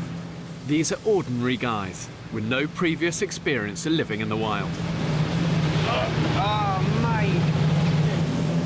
I think I have a massive point to prove. People might watch this and be like, oh, he's not going to survive, he's gay. So what? Watch, I'm the dark horse. I'm going to survive anything you throw at me. Here we go, boys. For the next 4 weeks, these men will have to survive entirely on their own wits. They have no food and only enough drinking water for the first day. Okay, this is it. Yeah. We're heading in. Really, the idea behind this experiment is to find out whether modern man has lost that ability to look after themselves when they're stripped of everyday creature comfort. Without your smartphone, without your computer, can modern man still cut it? I still believe that that spirit is still there within us all, and it's not until we're kind of squeezed and put under pressure that we find that spirit, that resourcefulness, that courage again.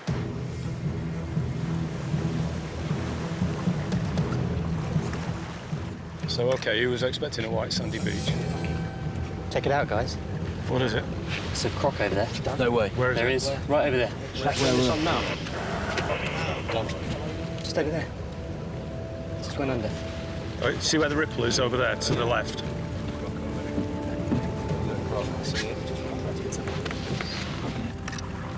Okay, guys, this is end of the road. From here on in, you're totally on your own. I'm not going to sugarcoat this. It's going to be a really hard experience. Let's see what British modern man is really made of. Cheers.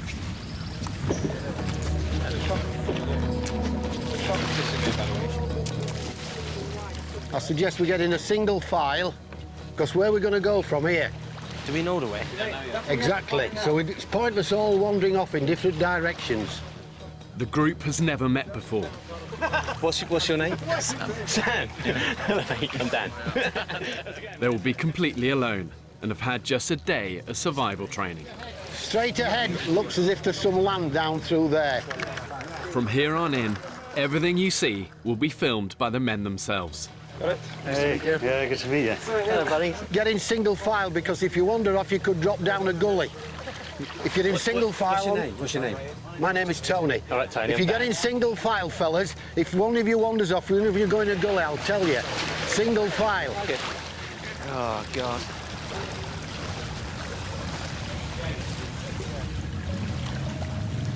Wow, weird feeling suddenly just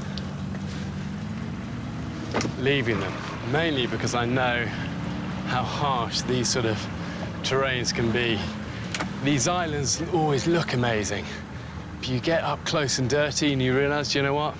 Stinking mangrove swamp, bloody hot, and full of one hell of a lot of nasties. It's time for me and the crew to leave. See you in 4 weeks. I won't be back until the end of the experiment. The men's home for the next month is a remote, uninhabited Pacific island. That's 8 kilometers in circumference. I've ensured there's enough food and water here to keep them alive, but only if they have the ingenuity to find it, catch it, and kill it. The island has 5 beaches, but the interior is unforgiving. It's completely covered in thick jungle and mangrove swamp, which is exactly where I've dropped them off. Cheers. Do you want me to take your hand? Do it. Nice one. What's your name? Joe. Yeah. I'm Matt. Matt, nice to meet you, Matt. Good to see you. 3 of the men are trained as cameramen, but they will be living under exactly the same conditions as everyone else. In their bags are just camera kit and medical supplies. Stick it in the medical pack. Beyond that, the men have no food, 1 day's water supply, and only a handful of tools. We've got 3 machetes. We've got 2 knives, 1 smaller knife. So we've got 3 knives. 3 knives, 3 machetes. Yeah. That's it. Wow. Yeah, man. Fucking hell. Fuck me. It's been an unexpected start. I've been fantasising for quite a long time now about a beautiful golden white sandy beach and the boat crunching softly up on the sand. What's actually happened is that we've landed in the middle of an alien movie. Just have a look at the water. Look, see, I'm in. And it's coming up. This is coming in so quick. In this part of the Pacific, extreme tides mean these mangroves will soon be under 3 meters of water. Yeah, mate, this tide is coming in quick. Right, we've got to get up there we probably need somehow. to get away from here, so it's not the ideal place. No, tide comes in where it's going to stop up there. If we head up that way... Whoa, hang on a minute. Whoa, hang on a minute. Let's discuss it. Let's discuss this. All we want to do is just get out of here. That's all we're trying to do. All right.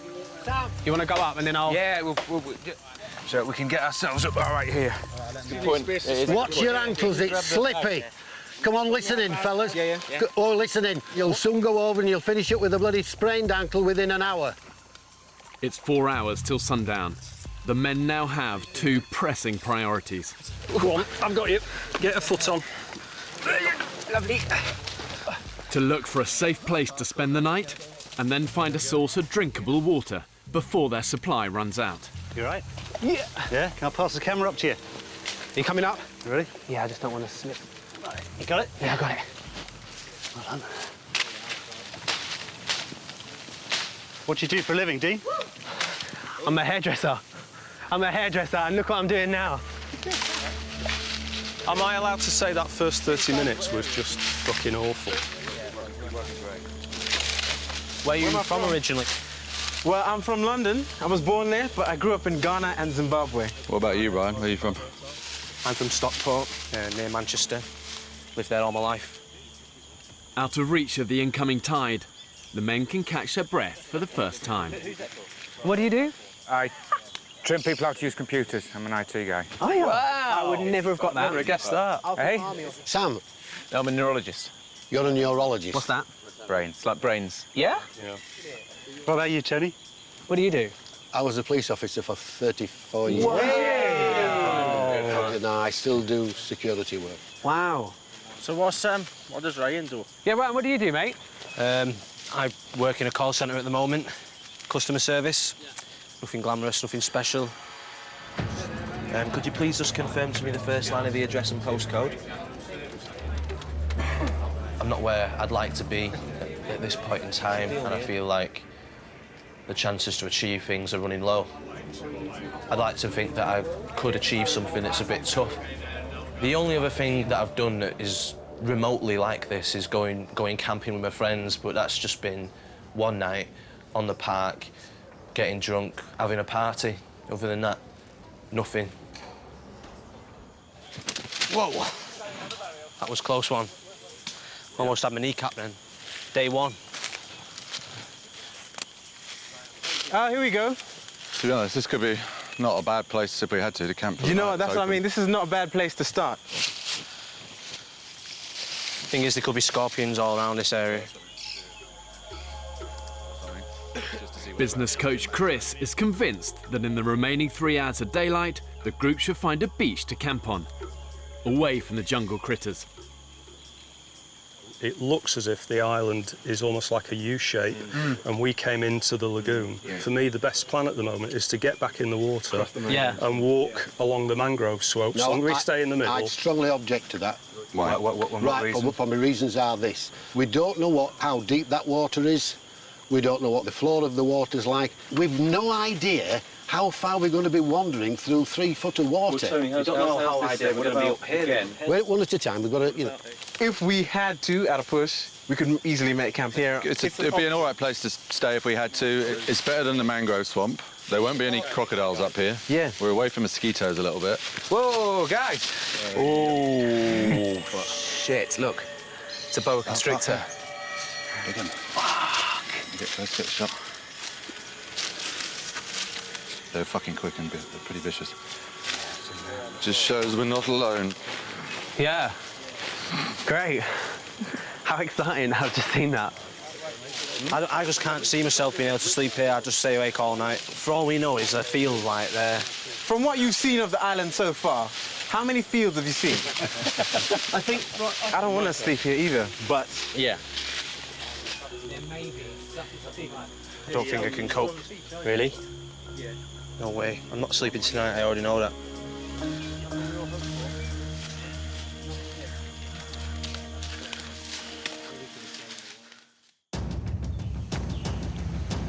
From here on in, you're totally on your own. 13 British men have been abandoned on a remote Pacific island with nothing but the clothes on their back and a few basic tools. They now have less than a day's supply of water left. Oh, God. The men are utterly alone, filming everything themselves. Hey, yeah, good to meet you. I want to find out what happens when you take away all the comforts of 21st century life. Whoa!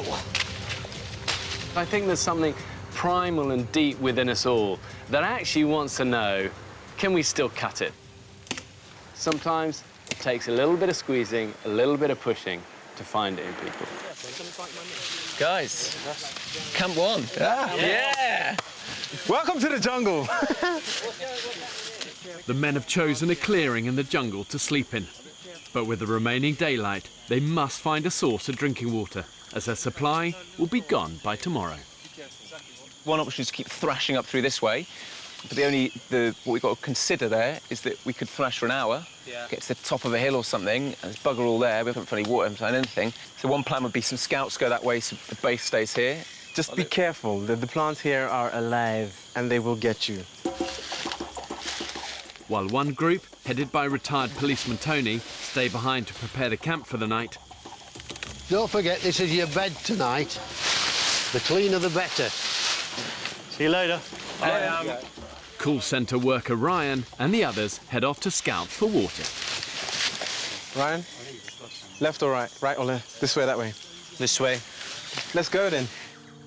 The island is 1 square kilometre of mangrove swamps and thick jungle. The men have no idea where to head to find water, and currently it's 30 degrees with almost 70% humidity. I'm too hot and I want a drink. In this sort of heat, when you're working really hard, you can use up about 1 litre of water an hour. That's how unforgiving it is. And if you take your eye off the ball for a second, dehydration will get you. And the #1 priority for them is finding water. Without it, they'll last probably about 3 days.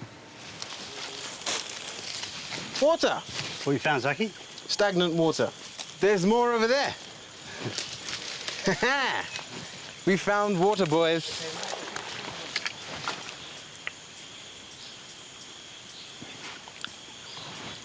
Salt.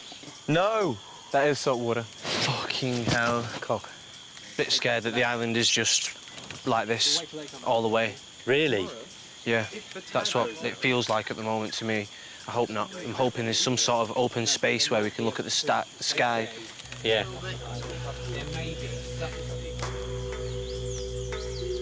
Right, here we go again. Flipping it. Hungry, thirsty.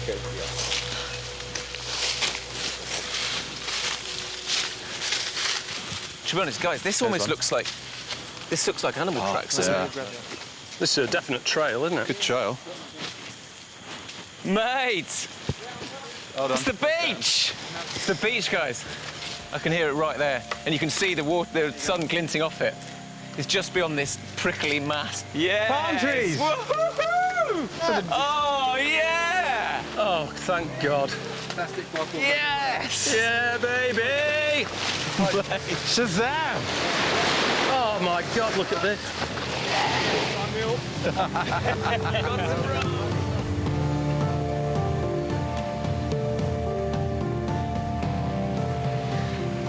Pelicans?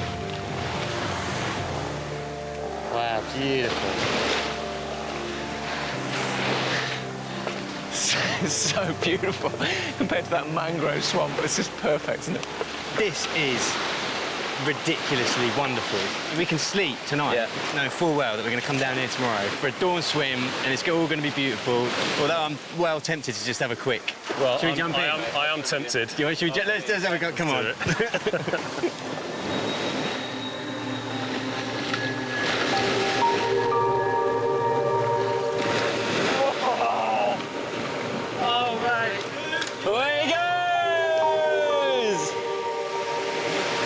One afternoon, hell becomes paradise.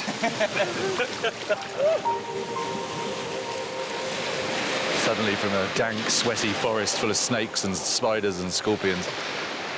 It's amazing how happy simple things like just finding this is. Life may not be so bad here.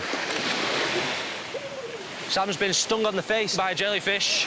Oh, shit. They'll take the pain away. Go there, piss in your hand, rub it on your face. And then wash your face. Can you see anything? There are no things. You can't pull them off anyway. I mean, try not to touch it. You can piss in your hand, rub it on your face, and it'll stop the pain. Just feel right, it's like right on my top lip and across my nose. 33-year-old bachelor Sam Nightingale works in London as a neurologist. You know, I'm the kind of person that sets myself a lot of challenges, you know. I'm not kind of satisfied with where I'm at. Once I've achieved something, I kind of want to set the next goal. You know, maybe that's something that makes me eternally a bit restless, but it's also something that makes me achieve lots of things, and it's kind of got me to where I am in life. Actually, it actually really stings. Just do that. I'm not pissing on my face. Let's get do out it. of here. You sure you don't want to piss on your own I'll face? piss on your face for you if you want. Will you? Kip's preparing some now.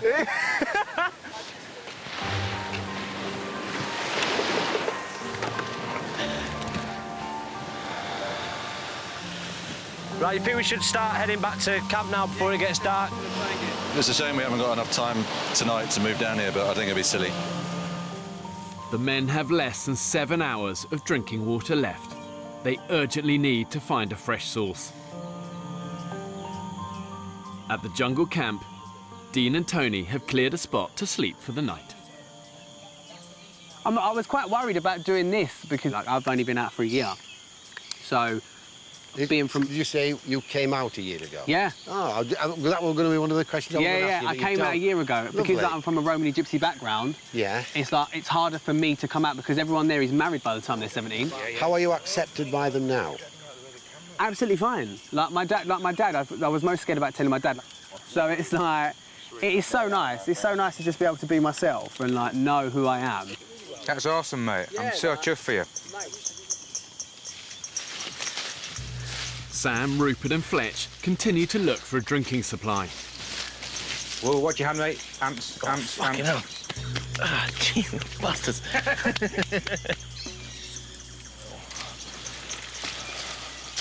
Oh, what we got here, guys? What's that, water? No! Yes! It's not the best colour. It isn't, but it'll boil up. We can filter it, mate. That's Should we just make sure we see if it's fresh? Yeah. How deep's that? It's about a foot deep. Yeah. Oh, that's a lot of water. That's... Oh yeah, that'd keep us going for a week or two. Boys, that's a great find. So rather than drinking it, I might just have a little bath in it, wash my balls off. I mean, it's our only water supply at the moment. Yeah. We should probably look after it a little more. Yeah, we should have a balls out the drinking water rule. Yeah. Rule number 2. If they want to drink this water, they'll need to boil it first. And that means they'll need to light a fire. One of the problems of drinking stagnant water is that the animals also drink from it. They do more than that, though. They also shit in it. And where you get feces, you're also going to get waterborne parasites and all manner of different infections. So without fire, really for them, it's like a ticking clock, exposing them to dehydration. Oh, my boys are home. Did you find anything? Yeah, we did, mate. What'd you find? Some fresh water. You found fresh water? Yeah. Thank fuck for that. Yay, boys. Their supply of drinking water is dwindling fast. They need to get a fire lit, and quickly. Is that for the bow drill fire, Joe? Yeah, just a bit of string that we just found, just as we came in near the swamp. It's just about long enough. 23-year-old sheep farmer Joe plans to create fire using a technique that dates back to the 4th century BC. He'll spin 2 pieces of wood against each other using a bow. But like all the men, he's only had a day's survival training. To you first. Okay. We'll do it ever so slowly. Ready? Oh, yeah, shitter. See what? I'm starting to get my first hunger pangs. You're joking? I was just very, very vaguely, just little knocking in the distance. Little hunger pang. Which is only going to get bigger. Come on, spin. Fucking thing. Everyone else wet? Tom? Yeah, wet through. Yeah. I need to explain something to everybody. Go on. You have webbed feet. Hoofed feet. Worse. Worse. I'm just trying to think of a way to explain it. Explain myself. I've got a tattoo that it looks really bad. It was a mistake getting it. It doesn't mean what it looks like. Everybody knows what it looks like. You don't even have to say it out loud. It means peace, love and unity. I was just interested in that sort of subject, but basically... Swastika? Yeah. Oh, fuck it. But I'm so embarrassed of it now. I regret it. Come on, don't worry about it. You want to see it? Yeah, go on then. There it is. That's what it is. It was stupid, but, you know, I was young. It's just one of them things. Has anybody found any nuts anywhere? Not apart from you, mate. Oh, shit, it is this fucking string. Not even smoke yet. Looks like it might be a dark night tonight. At night, under the forest canopy, it's now completely dark. And the only way to film is using infrared lights.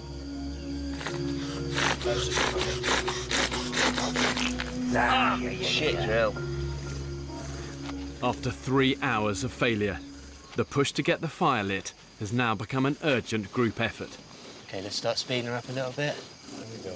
That's good. There we go. Oh, shit house. For me, the big concern is everyone's hydration. There's potential for people to get really sick if they're not drinking enough. And we're so overexcited about being here, and you could so quickly get dangerously dehydrated. So I think the main priority now that we've found water, is getting the fire going and getting a system of getting water boiled and filtered and drinkable, because that's absolutely critical. Okay, let's stop there, Fletch. Stop there. Stop there. I am in the pitch black. I am genuinely so scared. Oh, Grandpa, he's gone to sleep. Oh, is he? He's snoring. Is he? How do you manage that in this weather? I don't know. This is the last chance. If we don't get fire, we go to bed. Okay, guys, here we go.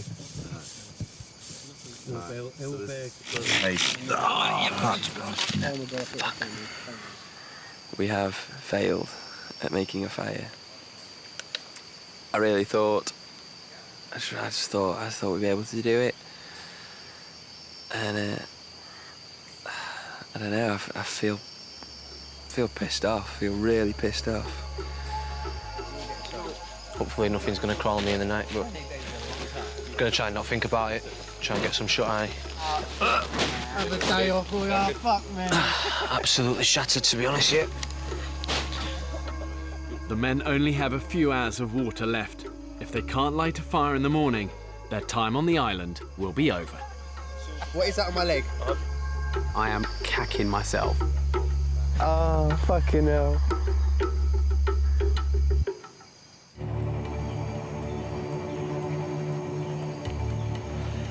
I've never slept on a floor like that before. It weren't nice. It really weren't nice. Dawn, the men's first morning on the island. No, that wasn't good. I got an hour towards the end, but yeah, just couldn't sleep. It was just so uncomfortable. So that isn't a very good pillow. didn't quite get it. Tried to turn it on his edge for a while, but it didn't really do it either. I had a man sandwich. It was really nice. I was the Frankfurt and I had 2 rolls. Yesterday they found a stagnant pool of water, but without fire, they can't purify it. This is all we've got left for our drinkable water for today. The risk of dehydration is now critical. Let's have a bit of a meeting. But I mean, I think everyone agrees our priority is getting a fire because that leads to everything else. Water, food, you name it, so. I think we just really sort of break it down to real basics here. I think we've got to get stockpile water, we've got to filter it, and we get a fire. If we can get that happening today, because if we don't sort those 3 things out, filtering, water and fire, then we're we'll be in trouble, and today's going to go quick. Turn off the infrared, there we go. The men head to the beach to search for dry wood to make fire. Oh. On the way, Joe hunts everywhere for the perfect fire-making timber. It's just wet. It's too wet. It's too wet. Too wet, Dan. Yeah. Fuck. At home in the Peak District, Joe works on his family's farm. I know it sounds a bit extreme, but I think I'd bring back national service, because I think that young people should learn what our grandfathers used to do, and people learn a lot more about respect and things like that. There's a lot of respect missing with some youth people of today. If we get fire, that's it. We can move on. We can food, purify water. So it all comes back to fire. So yeah, there's a bit of pressure on today.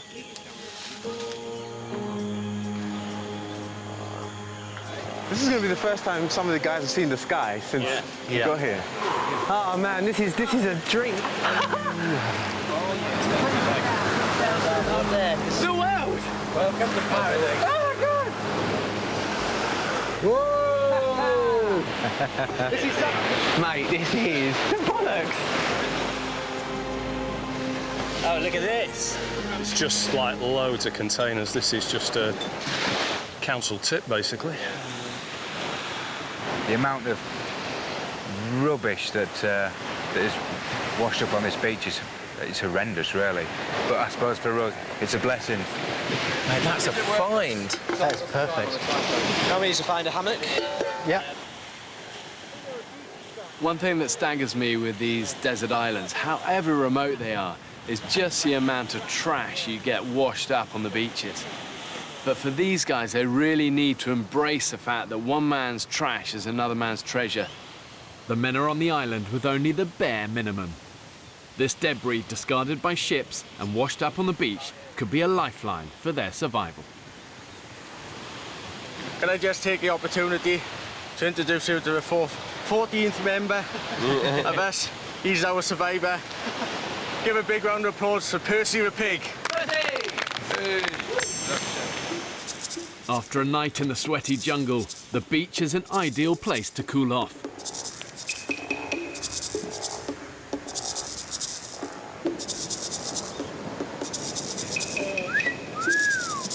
Yo, look at that. That's the money shot. The money shot's right there. Tony, the pride of Yorkshire. Thanks, Flex. The men may be enjoying the seawater, but the supply of drinking water has now finished. So I've just been for a wee, first one in a long time, and I saved a little bit to share with you. You lucky things. So, not a healthy looking colour, I'm sure you'll agree.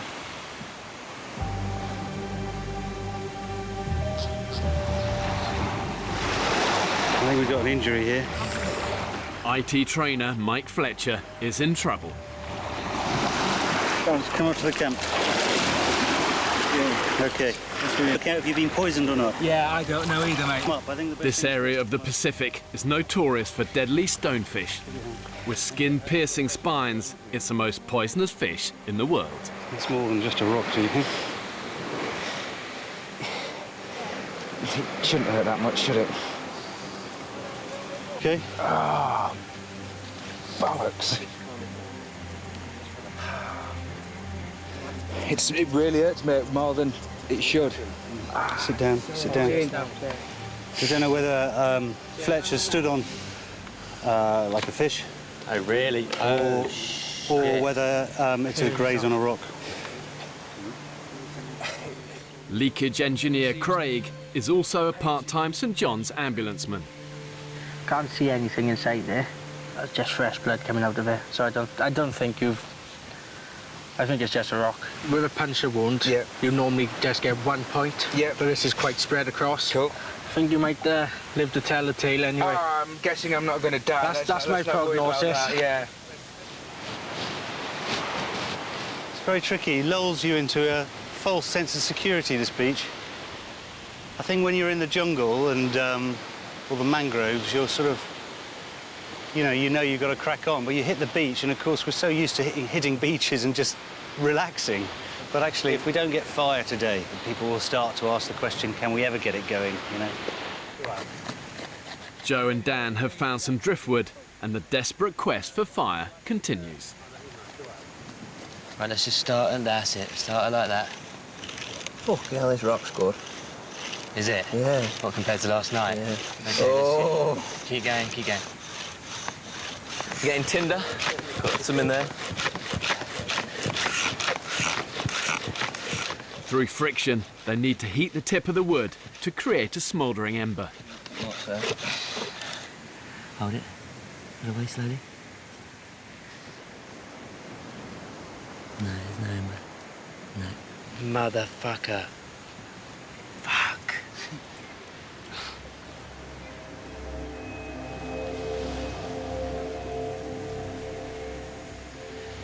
It's very hot. It's very hot, isn't it? So it's out of the sunshine now. Would you say it's stifling, Tony? Sorry? Would you say it's stifling? I've never known it like it. The thing is this, yes, I've been as hot as this, but this is constantly hot. Yeah, it doesn't let up. It doesn't let up. Here we go. The drier, harder wood should give them a better chance of starting the fire. Start nice, that's it. Let's just get her going up and down. That's it, like that. In the midday sun, the temperature is now hitting 35 degrees. That's it. Ah, start. I've got a stinking headache. Have you? God, I'm hot. What's that? I said, God, I'm hot. Energy levels are flagging. Are they? I'm very hot. Are you finding your concentration a little bit wavers? Mine wanders a little bit. Mine. I think my concentration will be a bit more focused when I'm happy that there's an unlimited supply of water. Yeah. This temperature, we need water quickly. We've found the fresh water. It's a stagnant pool. We need to boil it. It's a little bit desperate now.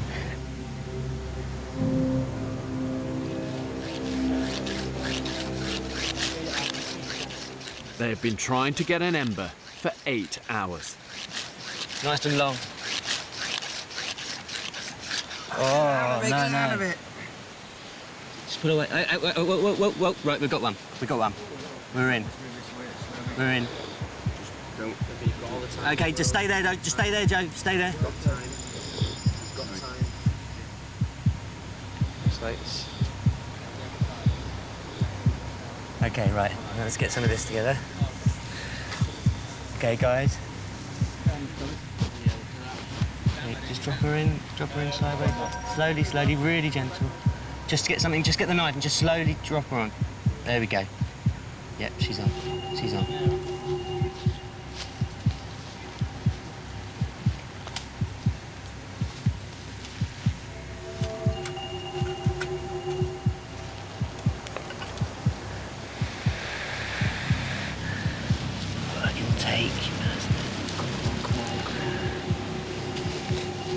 Motherfucker. It just didn't take. I need to sit down, man. I'm struggling a bit right now. Yeah, I am, not gonna lie, I am. I'm too hot and I want a drink. Yeah. The lack of water is having an unusual effect on Rupert. I think you're definitely dehydrated. Seriously, my piss was the colour of Guinness. Yeah. Which is not good. It was not good. And I've just pissed out so much liquid just walking up there. So it's getting serious a little bit, so we need to... It is. We need to sort of up the ante a little bit. This is 24 hours in. Right now, getting this fire going is just crucial. And if it doesn't happen today, then I think we're really going to start getting into trouble. I am concerned now. I am concerned. I really think we need to pull our finger out.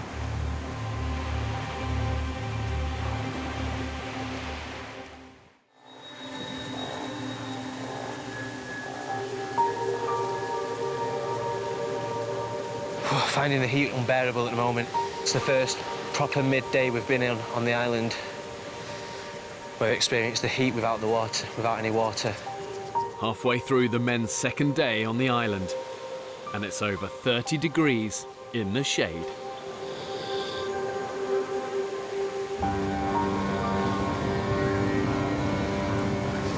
Come on, lads.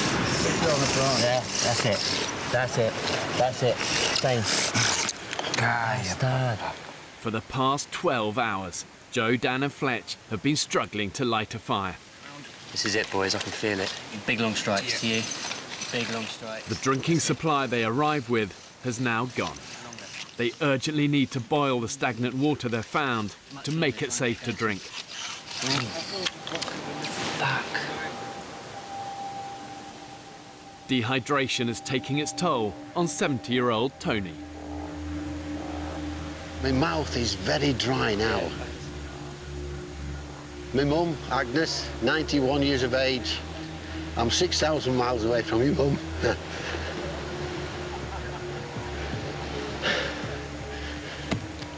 Doing well, mate. And I'm missing you. Yeah.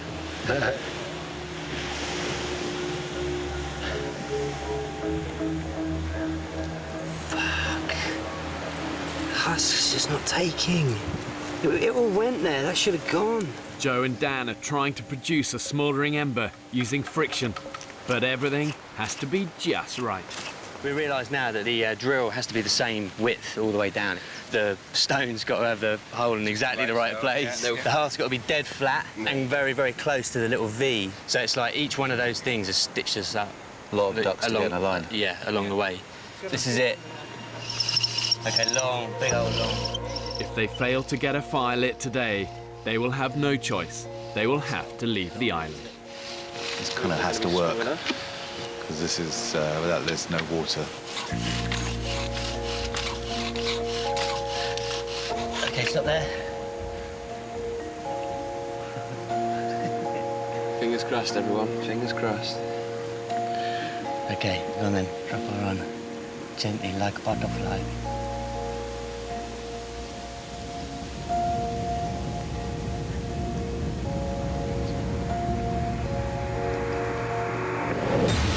Oh my God, yes! This is it!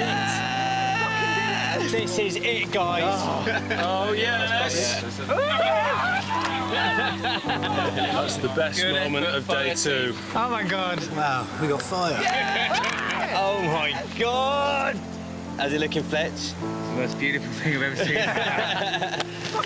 Oh my God, look at him! Well done, Dan. Well done, mate. Well done. Well done, mate. Well done. Nice, well done. That's how it goes. I think fuck. That needed to happen today, and I've been getting headaches this afternoon just from dehydration. The team needed water. Well done, man. Well done, lads. Well done, boys. The pool of life. I certainly had kind of visions before we came of at least some kind of running water and some little pool where we could wash clothes and ourselves in fresh water. As long as like no animal comes and dies in it, it should stay reasonably safe. Not quite heavy, Anne. This is the first go at boiling the dirty water. The fact that it forms a head isn't very reassuring. No. Rupert and Sam are using the tins found washed up on the beach to boil and sterilise the water. That's it. Done. That's kind of got to be at least 1.5 litres in there, maybe 2. Yeah, it's only like 39 tins we have to boil in one day. Seriously? 39 tins a day? It's a lot of tins every day. Ah, she's up. Rolling boil. Look at that. We've got a rolling boil? Yeah, there's a lovely pot of hot water with scum all over the top of it, and we can drink it. It's brilliant. It smells like a fire, a metal fire. Yeah. Go on then. There's probably a bit of rust in there, but... Mate, get it down. Do it, mate. You look the part with the charcoal on your face.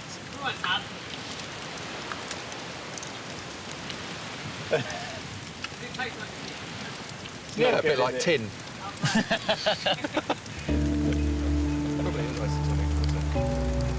Oh, do you know what? Yeah, fine. Fine. It does the job, right? Gentlemen, we have water. What do you reckon, Stevie? It's not bad. It's all right. Who's nicking that? It's just, not bad at all. It's kind of like the weakest cup of tea you've ever had in your life. Tony, brought you a brew. It's a desert island version of Yorkshire tea. Please enjoy. Smells good. Looks good. You're good health, gentlemen. Happy? It's bloody delicious.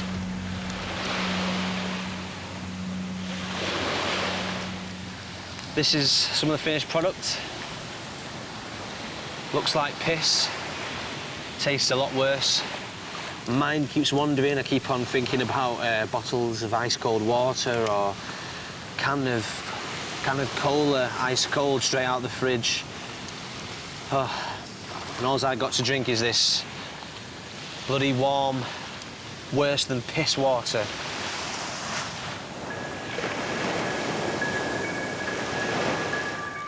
It may not taste great, but the men now have a reliable source of water. Their next problem is where their first meal comes from. I'm properly hungry. Oh, yeah. I've got a knot right there. I just want something to eat. I'm starving. We've been talking about water all morning, and in 10 minutes the conversation's just switched.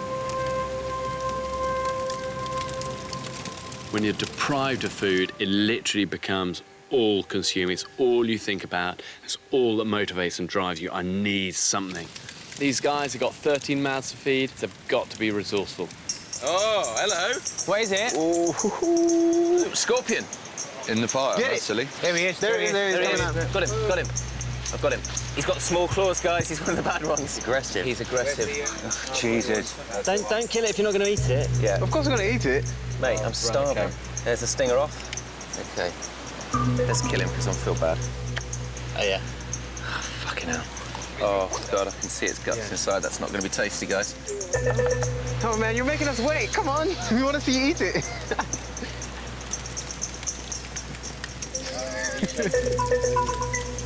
Okay, guys.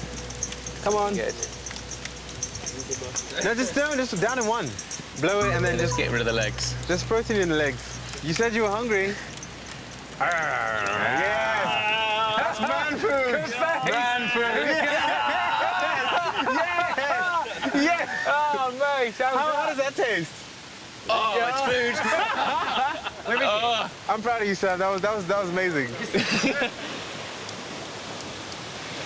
The other thing that hunger does is it saps your morale. You know, it's easy to be positive and upbeat and enthusiastic and energetic when you've got lots of energy, but when you're experiencing failures, it becomes a kind of spiralling downward circle of lack of food, lack of morale, lack of energy. We're finding little bits, but what we could do with it is a good hearty meal. We need something of some substance. I think I'm hallucinating. I'm so hungry. Really? We're 13 strapping blokes, so we're going to need a feed. And at the moment, wondering where that's going to come from. Next time on the island, I've never been so hungry in my whole life. the fight for food begins. We're all losing weight, people are on the edge. The fucking pelicans seem to be eating more than I do. Chuck it, chuck it! Ah! Fuck! Busters! Holy shit, the bed, man. That's a big one. Come on, fucking nature, give us some food. Just pass me a coconut shit. Get it! I got right between his eyes, but it broke the spear. I have no idea where the next meal's coming from. If I'd have known...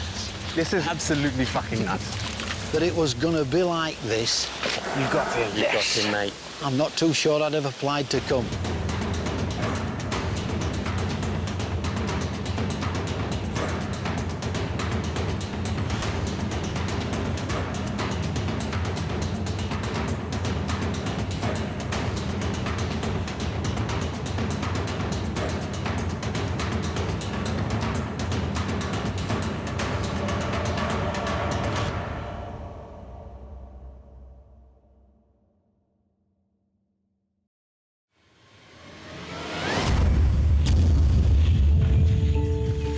There's no doubt that 21st century man has come a long way from our hunter-gatherer origins. Good morning, it's Ryan here to book the annual service on the boiler.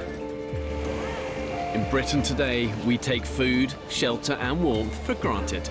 And most of us consume rather than create. I want to find out what happens if you strip man of all the luxuries and the conveniences of modern living and then force them to fight for their very existence.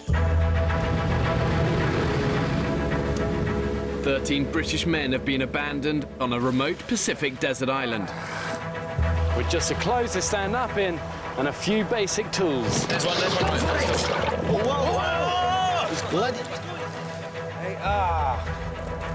These guys are completely alone, filming everything themselves. Okay, got him. This isn't about talk, this is about action. If you think you can do it, prove it. One wrong move, and this place will take you down. When pushed to the extreme, do they still have what it takes to survive? Can't believe it! Right. This is dangerous. Coming in, brace!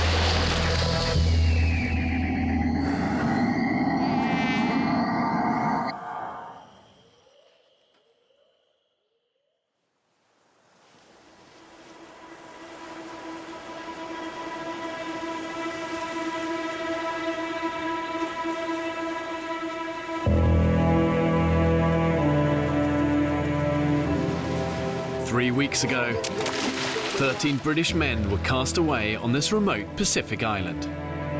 Get a foot on. They're alone, with no provisions and only a handful of basic tools. So we got 3 knives. 3 knives, 3 machetes. Yeah. That's it. 3 of the men are trained and experienced cameramen, Can I pass the camera up to you? but they are living under exactly the same conditions as everyone else. So far, these 13 British guys have survived for 3 weeks totally alone on this desert island. You know, that's no mean feat. But they're now divided on how to find food. Tonight, Saki, me and Dan are going out to find cayman. I've opted out of cayman hunting. Without unity... There's a lot of people just sitting around doing all really.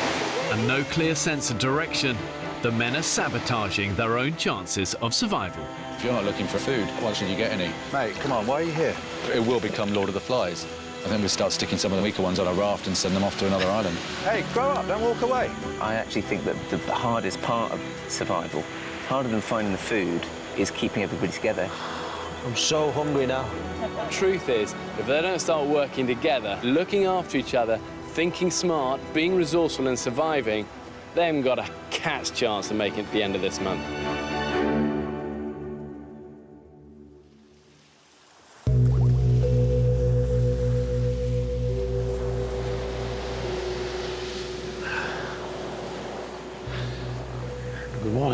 Good morning. It's Saturday, the 22nd of February. Just another clear sky, sun just rising. We're running out of food. We're running out of energy. We're running out of drive. One of the guys even suggested, I mean, this horrified me, that we're thriving. He really needed dipping his head in the Pacific, and I would have done it a few years ago. I've ensured this island has enough water, animals and vegetation on it to keep the men alive, but only if they have the ingenuity to find it, catch it and kill it. What's the catch, mate? Nothing, mate. Nothing? No.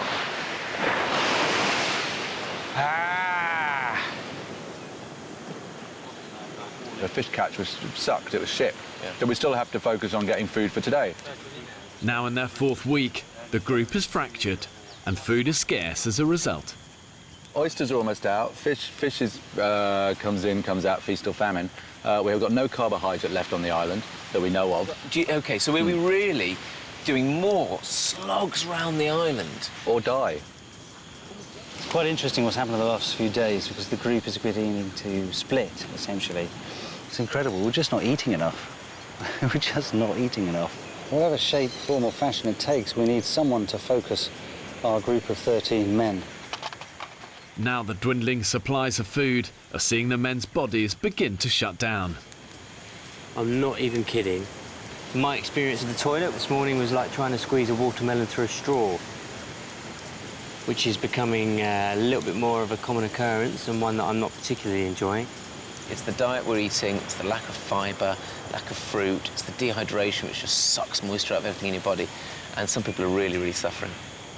When I go to the toilet, water comes out first, and then what I can only describe as dried up hay that is way too big to actually the size of my bumhole. What you've got is a very severe constipation, impacted stool with overflow diarrhoea. It's the dehydration, which is just sucking moisture out of everything that it can inside the body. You've had the same. Well, Sam had to use a stick to prise his out like a shoehorn. Well, thanks for sharing the stick piece of information. It's true. What do we do about it? We don't have any laxatives. We've tried the natural laxatives. We haven't got that many figs. We're running out. We've tried having several coconuts a day.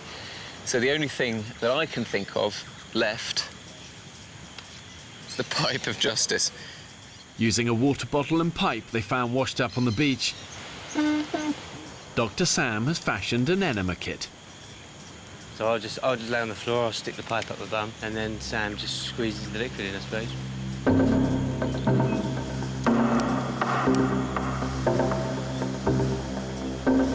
Oh my, hang on.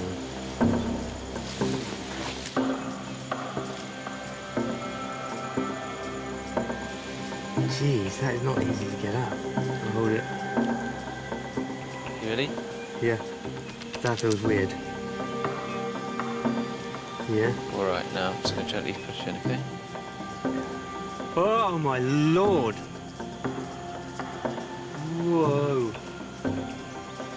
Flipping heck, that is really weird. Pull it out and tight so it doesn't all come out. Ah. Oh, my good Lord. I try and hold it up there for a bit.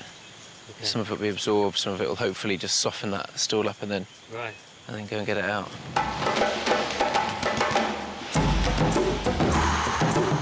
It's definitely done something. What it's done, I don't know. While Dan waits for the enema to take effect, Fish. It's every man for himself in their quest to find breakfast. I want to get it quick, aren't they? I mean, the thing is, we're out of coconuts. We've reached pretty much all the low-reaching ones that we can get with sticks and bashing. So what I'm going to do is just work my way up. This goes around you, so you can kind of lean back on the tree, that kind of thing. I'm having to use my strong sphincter control to hold that water up my bum.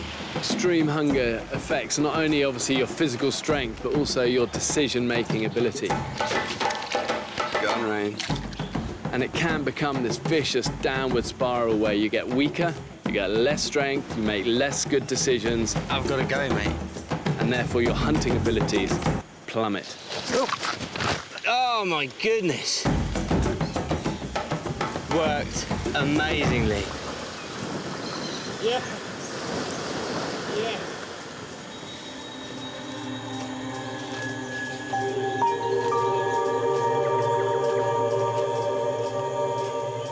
I need some energy.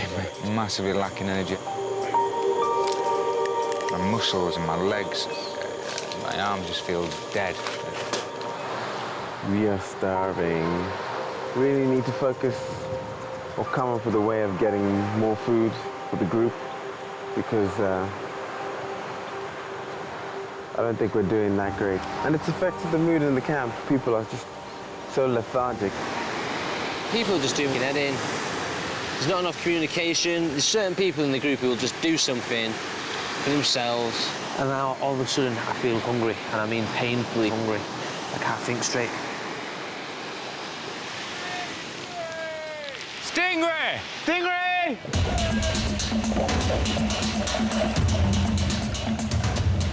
I'm just going to do 1, 2, 3, and I'm going to bring him out, OK? Yeah, go on. OK, yeah, OK, all right, OK, I've got it. OK, I've got it. With the group hungry and fragmented, a fresh catch is a lifeline for the men. Animal lover Ryan has spotted the killing on his camera. They just caught a stingray. They didn't kill it straight away like they should have done. We get fish in our gill net.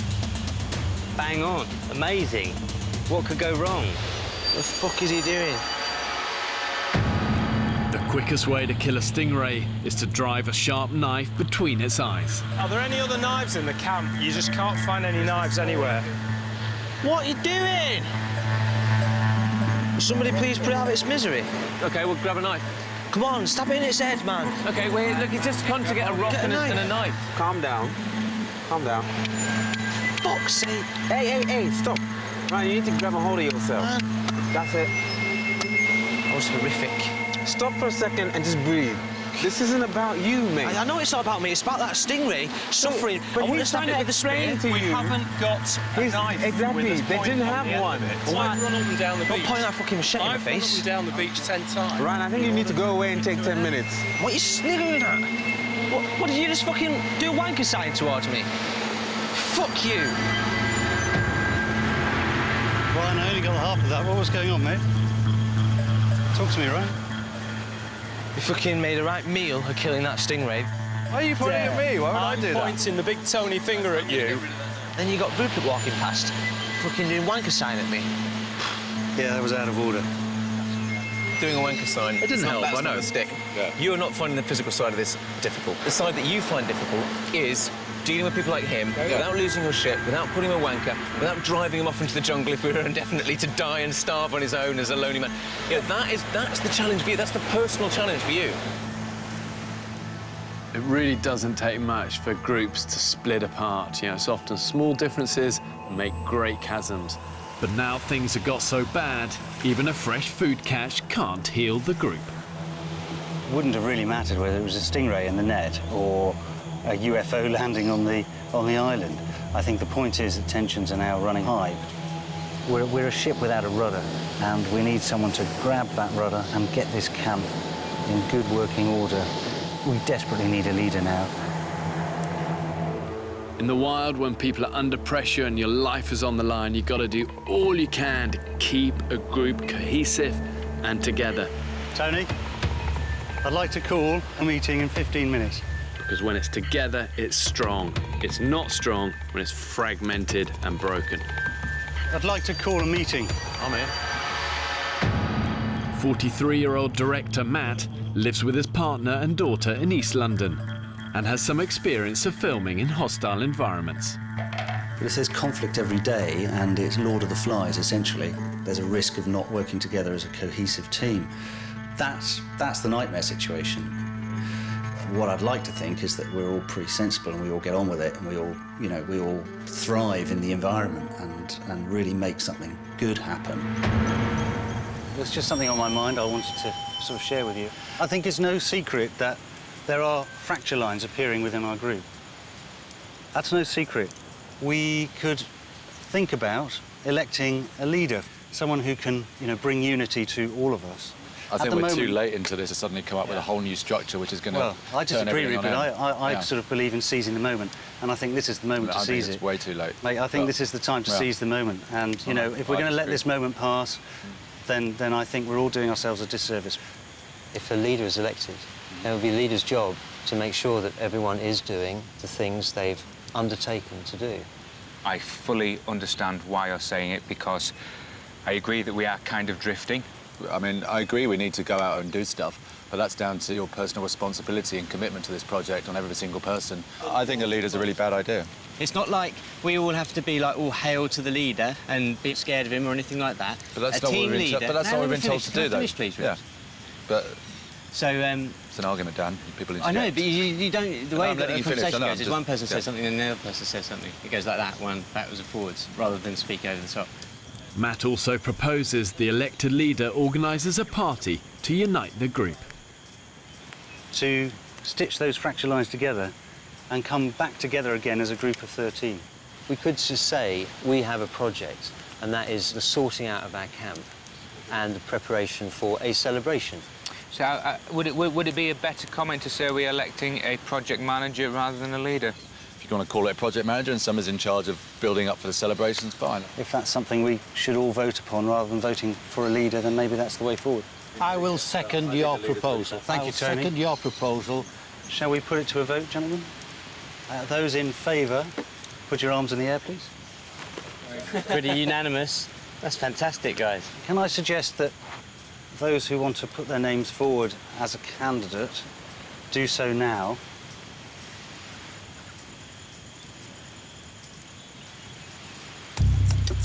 Chris, thanks, CB. CB.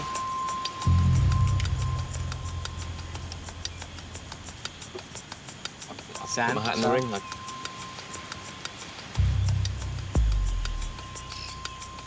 I'll go for it. Yeah, and Saki. Exactly. I'm going to put my name forward as well. Excellent. Just to throw something in there. Come on. Excellent.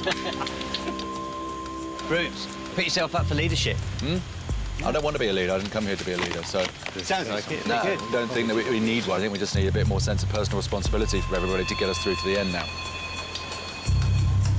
So, just had a very interesting meeting about appointing a... Well, originally it started as a leader, but I think Rupert's very uncomfortable with that term.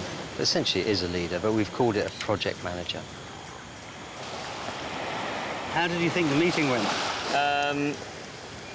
Rupert was very opposed to being there being a leader, having assumed that role himself for most of the last 3 weeks.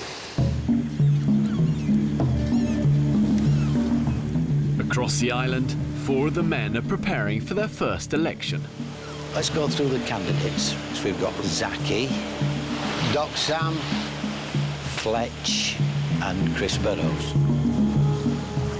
Let me deal with Chris Burrows. I'm not too sure about his team leadership skills. CB definitely has the skills. He has a vision and he's very humane. And I won't be voting for him. Zaki, I've observed Zaki, and I think Zaki will be a good project leader, manager. We're playing with words between leader and manager. Who are you voting for? Who are you voting for? I'm gonna wait until I hear their manifestos. Really?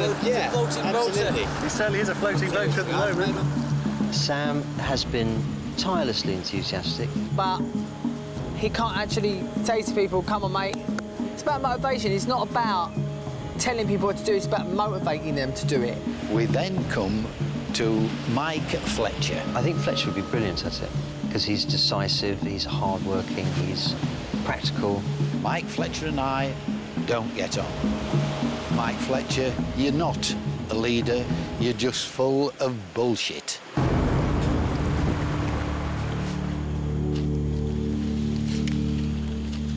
So, Rupert, what are you up to, mate? Looking for small round voting tokens for the upcoming, somewhat pointless election. You think it's pointless? For the last 2.5 weeks, you virtually did become the leader, Rupert. Yeah, I don't know. I mean, I guess maybe I don't think that actually needs to be kind of elected for that to work. I think kind of leadership comes naturally in a way. I think electing somebody is difficult. I'm glad he didn't want to be the leader. He's a control freak. He thinks he knows best all the time. He's just basically an arsehole. Right, everyone, welcome to the first Shorley Island election. One by one, the candidates outline their vision for a united, efficient camp. Right. So we're all supposed to come up with a manifesto about how we're going to run this project. I don't have a manifesto. I have a work ethic. Everybody around the room has got a vision. I would go around everybody individually and speak to them one-on-one what they would like to do. We need to share the same idea. Our ideas need to be collective. I'm not here to bark orders at people. All I'm asking, you give of your best. Everybody should be able to look each other in the eye, shake hands, and say, we may have had our differences, but I respect you. The only thing I would do would be to facilitate the smoother running and efficiency of this camp so that over there, by that bonfire, we have 13 torches, we light that fire, we sing at the top of our voices, and we leave with our hands held motherfucking high. That was powerful, man. All 4 men have made their pleas, but there's a last-minute candidate. Right. Let's go for it, Ryan. Yep. The people who stepped forward, I honestly looked and I thought, you know what, I can do a better job than they can. So I've stepped up. Hi, everyone. I know people might think it's a bit of a joke candidate, but I really do think this is my time to shine. Basically, I don't really like to be organised, but the thing is, when I want to be, I can be very hyper-organised. And I'd like the chance to prove to you all that I'm not a complete tosser and that I could do it and I could make a good job. Okay. Very good. That's great, mate. Well done. Thank you.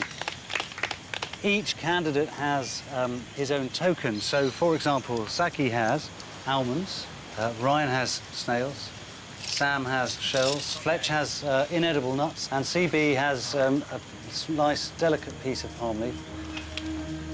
Each member of the group must now vote, placing their chosen token in the coconut ballot box. I'm really excited. I'm very excited. Shall I get the coconut? Release the coconut. Release the coconut. It's like the National Lottery on a Saturday night, isn't it? Here we go. In wilderness situations, when everything is on the line, you really see what matters in a leader. And if the men are to survive the rest of their time on the island, electing the right leader could make all the difference. Matt is the official returning officer. Whoever does win this, I think it's really important that we all get behind them. You know, even if it's not our favourite candidate and stuff like that. Well said, Cliff. Well said. And the winner is...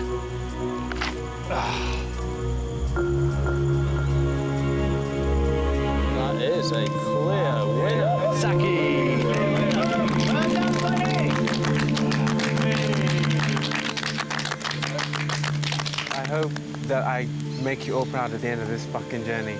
And we can all say that we came, we saw, and we conquered.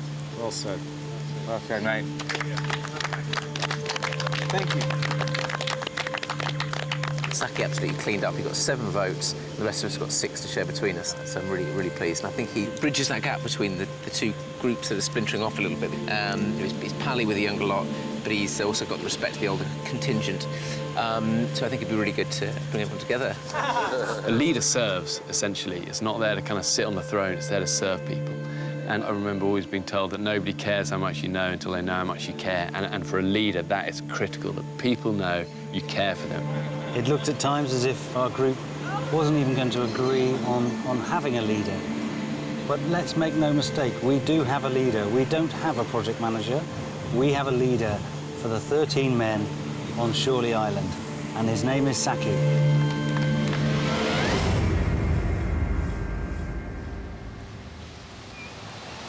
Morning again. Morning. Right. To business, I suppose. It's Saki's first day as leader. We need to gather the food.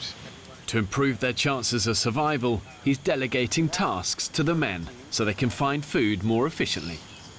I'd like to stay on oysters. How many people would you need with you to do that? Just one other person. Who wants to do oysters with Rupert? Yeah. I'm happy to do oysters. I think we were all in agreement, speaking to everybody last night, that the first 2 courses of action should be to get the water and the firewood sorted. Can I suggest we get the nets in first? Just if there's fish sitting there. It won't take long, we just pull them in, get them out. It's like 20 minutes, but... It won't take long with the firewood either. I say we go with the firewood. Who Just would like dead to fish help? on a line, that's all. Yeah, I understand that. Yeah. No. But if we take 20 minutes to do the firewood, it's not really going to compromise the fish. And another thing I need to say is everybody has siesta time. During that time, you can do whatever the fuck you like. You can sleep, you can sunbathe, you can wank. You can do whatever you like. I just make a point. Your job's project manager. Siesta time kind of doesn't fall under that. Yeah, but this is just reassurance, mate. Yeah, no. Cool. I'm just reassuring Yeah, people because everybody was, hang on, everybody was worried about this what before. your role is, yeah. Everyone was worried about the leader saying, no, you have to do this at any time and blah, blah, blah. What I'm saying is, all I'm saying is that siesta time is still your time. Rupert really struggling with having the leader. Everybody else completely on board. We elected a project manager not to dictate rules like what's happening, siesta time and all that kind of thing. I'm not dictating the rules. No, I know. Just we're covering stuff that's not perhaps under your... We'll get to there, don't worry. Okay. By the way, Rupert, these aren't my ideas. No, I know, but that was the election. Yeah, but about. let me finish. That's all. These aren't my ideas. This is what everyone has put to me. I agree. It just sounded like it came from you. Let me finish. Yeah, that just sounded like it came from you. Let me finish. That's fine then. I asked everybody what they wanted done. I'm just doing exactly what I said in my manifesto, trying to facilitate the will of the group. And everybody asked me about siestas, so I'm just saying, do whatever you like with it. That's all I'm saying. Yeah, you're saying. Right, so we're done now, boys. We're done. We're done. Good job, Saki. Well done, Saki. Well done, mate. He's a douche. I don't understand what he was trying to achieve there. He kind of cut me off and was like, I thought the project manager was supposed to do this, this, and this. And I'm like, hang on. I haven't got there yet. The meeting's not over yet, you dickhead. As well as coordinating each day's workload, Saki is organising an upcoming beach party to increase unity in the group. As far as I was concerned, we elected a sort of party planner. I just felt kind of was going a bit beyond all that. There was decisions that were more group things, but I can't be bothered to fucking argue anymore.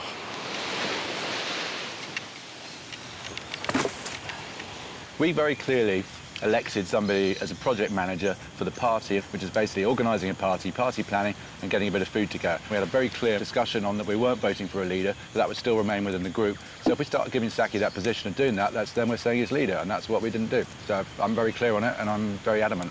I think you're the only person that believes that he should really literally stick to that one focus of party planning and not start to actually coordinate the other things. I have an issue on, it's a very simple point, that there is a leader. Before we had Saki in place, you did feel that morning meetings were important. In fact, you were adamant that we had No, I agree. And in fact, you tended to lead them. You know, you said you enjoyed that role, you took that role on. We had a chat right at the beginning. And so you were effectively a self-appointed leader. It's just now that we have a democratically elected leader, you're very resistant to it.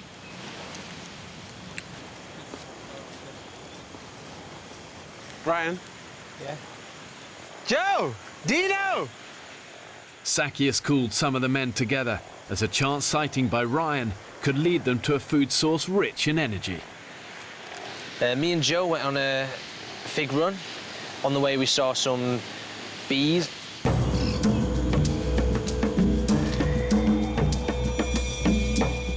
The men are heading to the spot where Ryan saw some bees, close to where they first set up camp almost a month ago, in the hope of discovering honey. Prospect of honey. Gives me a boner. Do you know? Ryan told us he found bees. Nobody else believed him. We walked through the jungle in order to regain some respect from some of the members of this group who just clearly disregard him at every opportunity. 4 people have gone looking for honey. I know. It's like I bang on the drum, sound the war drums against complacency, and 4 of them go for a stroll, look for honey, and now we've got no food. Does anyone know what they're looking for here? I thought I heard buzzing. I can hear buzzing. I can hear like a deep drone, actually. Yeah. Hey guys, come here, look at this. It's got bees on it galore. Very good spot, Ryan. Holy fuckeroni. This is it, guys. We have found a beehive. Ryan, you are a legend, mate. There's no guarantee the men will find honey in the hive, but having been starved of sugar for almost a month, they are willing to take the risk. And now it's honey time. For 3 hours to get it and come back. And hopefully get ourselves some honey. And maybe finally Ryan and Rupert can put their demons to bed. And Rupert can take him seriously. The men have returned to camp, grabbing whatever tools they can find to get to the beehive within the tree trunk. I've got the hot embers of our fire, which is going to smoke out the bees. I've got everyone's clothes. Several species of bees inhabit this island, and if the men encounter the Africanized bee, its sting can kill. Ryan, straight away, clear the area. Machetes out, clear away all the dry leaves and shit. I've never been so focused about anything on this trip as this. What about if they just come swarming out, fucking hundreds of them? Yeah, if they do, that'll be a sight to see, mate. And also rum. My bum was going like this. What have you got on there, mate? This is my multi-purpose boxer shorts. Using them to stop the bees attacking my face. The smoke from a small fire should make the bees drowsy and less likely to attack. There we go. By opening up the small hole in the trunk, the smoke should repel the bees and let the men explore the hive.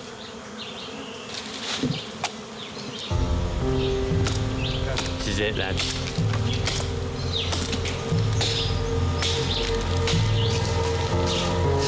Okay, here we go. They're starting to come out.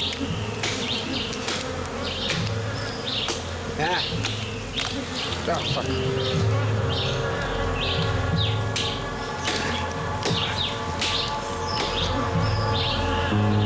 Should I just shove the shit in there? Yeah, go on.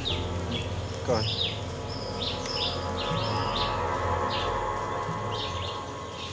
The fuck is that? That's fucking... Oh my God! Taste it! Taste that shit! I do the whole thing. Oh my God, that is the sweetest thing. That's honeycomb, motherfucker! That's honeycomb! Oh my God. Look! Mate, that is the best honey I've ever tasted in my life. Mate, give me a shot. Mate, it's so sweet! Take. Oh my God. Oh my God. Get it, contain it, contain Look it, at guys. that. That's honey. Ryan, you fucking genius. This is. That's the sweetest thing you've ever tasted. I was like, no, it can't be, and I was like, it is! I think as a society, our palates have become so conditioned just to sugar, salt, and fat. And for these guys, stripped of that, it's almost like instant detox. Look at us now, sweating like bitches, but we got energy to get that honey. You won't be able to know what it's like unless you've been 23 days with barely any food. You won't be able to experience, but when you taste something sweet, it's almost like you can feel the sugar going from your tongue into your stomach and just straight into your brain, almost like doing a line of whiz or something. And it tastes unbelievable. Oh, wow. Seriously? That's the toffee stuff, that. That's the toffee. How you feeling? I think we should walk back, and then Ryan should drop a bombshell. We got fucking honey. Right, how are you going to put this out? Woo! you get my penis there? No. Hi guys, what you got? Ryan, what have we got? I got us a sexy-ass little treat for tonight. Some honey! Nice! Honey! Brilliant! We took it down. Yeah. And it's fucking nice. It's the nicest honey in the world. That is awesome. Who found that? Ryan. No way. How did you get it out? Did you light a fire? We had embers in the tin. Oh, brilliant. Nice one. Genius. Clever boys. It's Oh, well done. amazing. What a fantastic end to an incredible day. It's going to be a fucking good meal tonight, it is. 3 courses, if we please. I hope that this pushes towards a bit of a resolution. I mean, I've got my my reservations about Rupert, but I would rather we all were just getting along. And I hope that maybe he has a little bit more respect for Ryan, really, for getting out there and doing that. Don't worry. You legend. Right, mate. Well done, mate. Well done, mate. Really well done, mate. Thanks, Fletch. We got a load of oysters, limpets, and yeah, some more coconuts.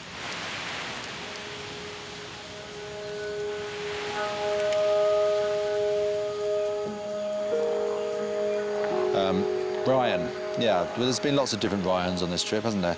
He's actually grafting really hard the last few days, which he wasn't at the beginning. I think he's starting to realise what hard work means. I mean, we're never going to be bosom buddies or anything like that, but it's hard not to like him. For dinner, the men have come together to feast on oysters with honey. I mean, I think the whole Saki thing, and I have the utmost amount of respect for the job he's done. Oh, my God. Yeah, I mean, what's my problem with leadership? I've always had a problem with people telling me what to do, I guess, is one of them. I don't like it. I'm not very good at it. Oh, wow. I rebelled a lot in my teenage years. I couldn't deal with authority, and even to this day, I'm still not very good when people tell me what to do. But I don't know whether that's a bad quality. I don't feel it always is. I think sometimes it's good, but it's not always an admirable one. So maybe that's something I need to learn from this experience. After dinner, Ryan reflects on his reaction over the stingray killing. I regret having a vicious tongue in my life. People said it to me today, it's not going to get me anywhere. But I'm a tosser, basically. You are a dick when you go off on one. We all have our moments, Fletch, I'm sure. We certainly do, mate. Yeah. We certainly do. I mean, that's one thing you can be rest assured of, Ryan. Everyone else here can be a complete dickhead as well at times, so, especially me. So you're not alone. Oh well, I think it'd be nice if we can all get through the last days with smiles on our faces and enjoy it. Gonna really, really miss this place. Excuse me. Excuse me. Thank God that started working again.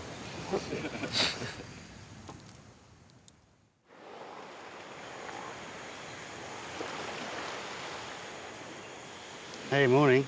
There's a real newfound energy amongst everyone here at the camp. A great sense of optimism, a great sense of purpose. Everyone seems to be pulling in the right direction. I am amazed. I haven't seen so much energy around this camp for about a week. I couldn't have asked for a better morning. I think Saki's done a fantastic job, and everyone is behind him. So we're just going round to see CB. He's building the raft so we can get some crab pots out.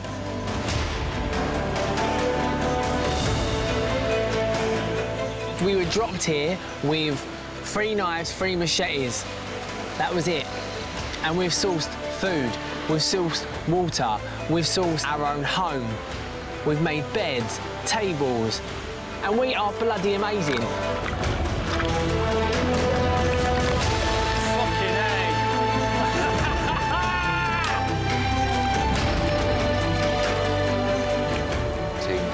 Through adversity, come out the other side, united, together, and gone, you asked us to survive and thrive. We've done more than that. We have absolutely nailed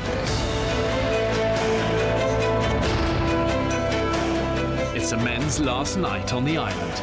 after an entire month away from civilization. Tomorrow, they'll be going home. All right, boys. Fire's ready. Food needs cooking. Let the party begin! That's it, this is it. This was like the pipe dream. It's just amazing, fantastic.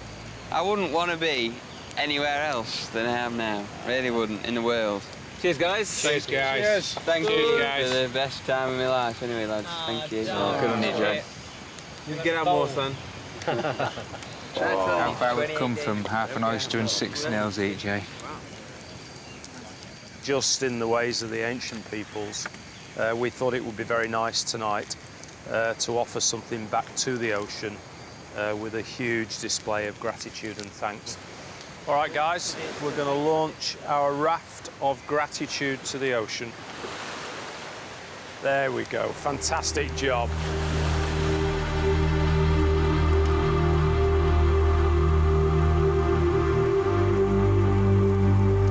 Just weird, the dust settling on the whole experience and coming to the end, and really excited about leaving, but gonna really, really miss this place.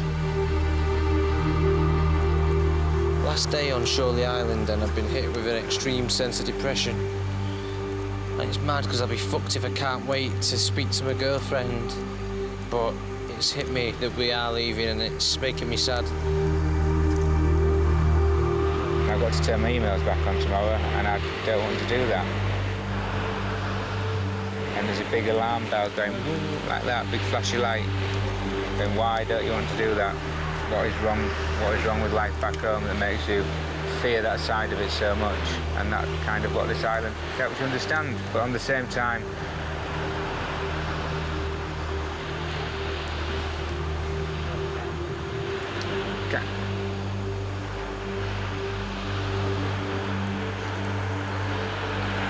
it helps you appreciate what you've got.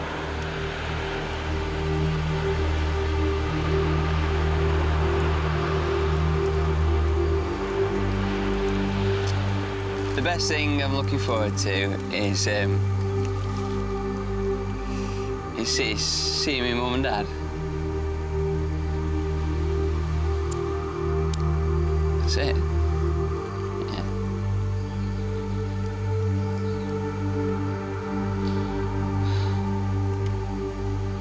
Yeah. I mean, I've really missed them.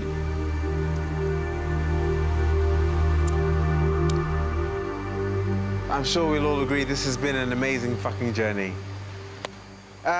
28 days and not one of us left.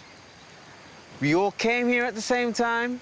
We all went through the same things. We argued, we fell in love, we fought, we made up. And on that note, I have a little poem that I was using pretty much as a prayer for all the times that got really hard, when it was really hard to pull through. And it goes a little something like this.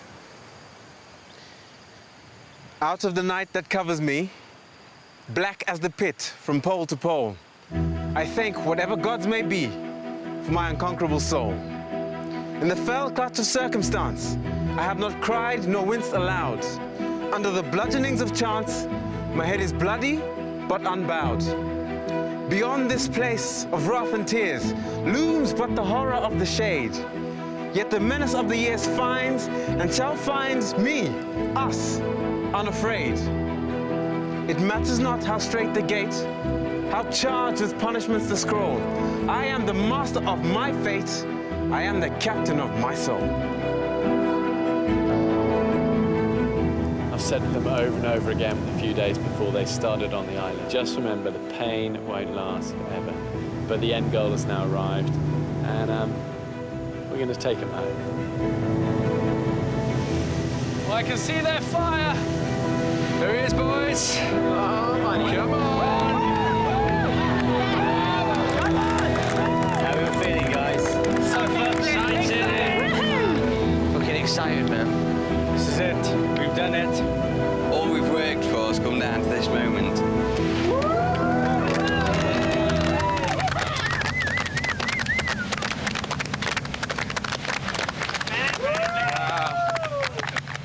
Wow, look at you guys.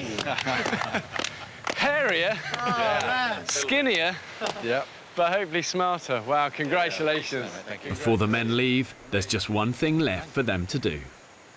After 3, let's say goodbye to Camp Barcy. 1, 2, 3. Watch the steam, watch the steam.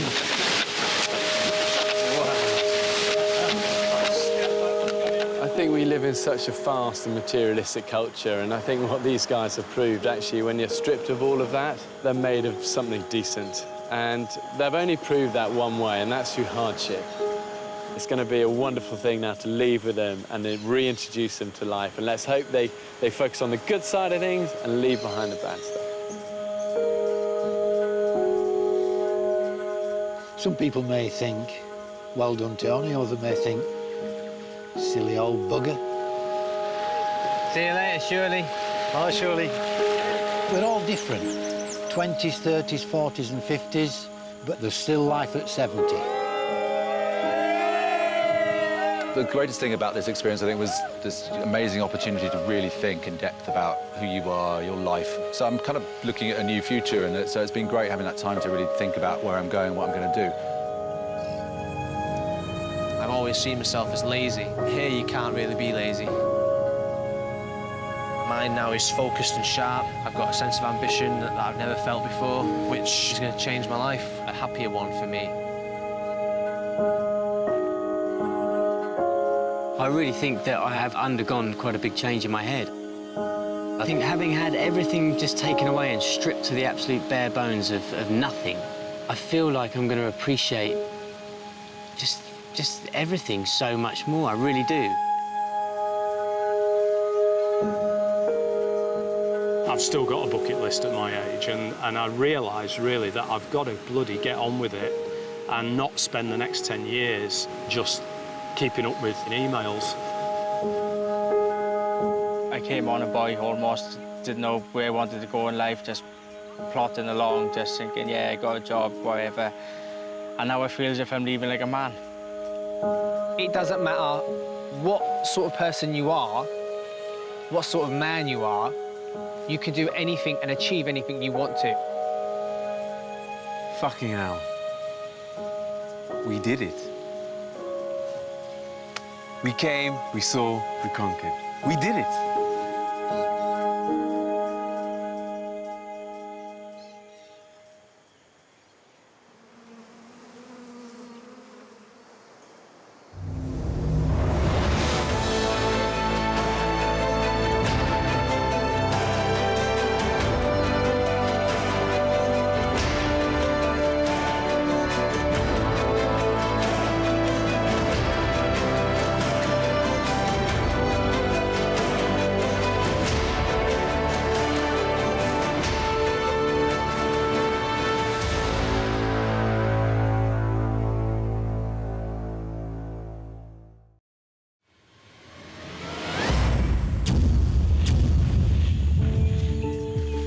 There's no doubt that 21st century man has come a long way from our hunter-gatherer origins. Good morning, it's Ryan here calling today to book the annual service on the boiler. In Britain today, we take food, shelter and warmth for granted. And most of us consume rather than create. I want to find out what happens if you strip man of all the luxuries and the conveniences of modern living and then force them to fight for their very existence. 13 British men have been abandoned on a remote Pacific desert island. With just the clothes they stand up in and a few basic tools. And these guys are going to be completely alone. Oh my God, yes! Filming everything themselves. OK, got him. We've landed in the middle of an alien movie. When pushed to the extreme, do they still have what it takes to survive? It will become Lord of the Flies. Did you just wank a sign towards me? I think we'll start sticking some of the weaker ones on a raft and send them off to another island. It's so important to look after each other and never, ever give up, even when it's all going wrong. Nice. One of them is going to say something. I'm going to let them have it. This is dangerous. Coming in, brace!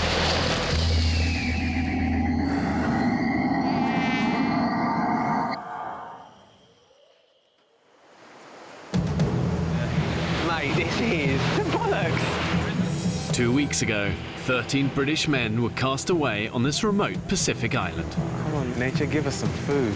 They're alone, with no provisions and only a handful of basic tools. You got it? Yeah, I got it. 3 of the men are trained and experienced cameramen. There's not a piece of gear that I couldn't pick up. There's just sand all over it. But they are living under exactly the same conditions as everyone else. So far, they've had one big hunting success. Thank you, gentlemen. Get on your way. But now, they're living through famine. I would eat a scabby horse in between 2 piss-soaked mattresses. And frustrations I think I broke my hand. have reached boiling point. Why can you overrule somebody by shouting? I have nothing more to say. The island has almost claimed its first victim. Brian! He's an idiot. How people die. 13 people will not leave this island. Let's just see how shit goes down now. I feel like I'm living in like Epping Forest. In Epping Forest? Yeah. Do you get tarantulas in Epping Forest? No, but you get big Scorpions? tomatoes. No. No? Bell constructors? No. Just a load of doggers. There's doggers. A lot of doggers. The men have now been scraping by on starvation rations for 2 weeks. We've decided to call this island Surely Island because, well, you know, we keep saying, surely there must be more fish. Surely there must be pigs. Surely there must be other things we can eat other than snails. Energy levels are at rock bottom. Today's been a struggle, just a physically hard struggle to do the simplest things. We've got 1 fish that came out of the gill net on our beach this morning. I've got 3 portions left for Team Malnutrition. It's Tony, Dino. So the disappointment of not having enough carbs and food in general is kind of contributing to the mood in the camp.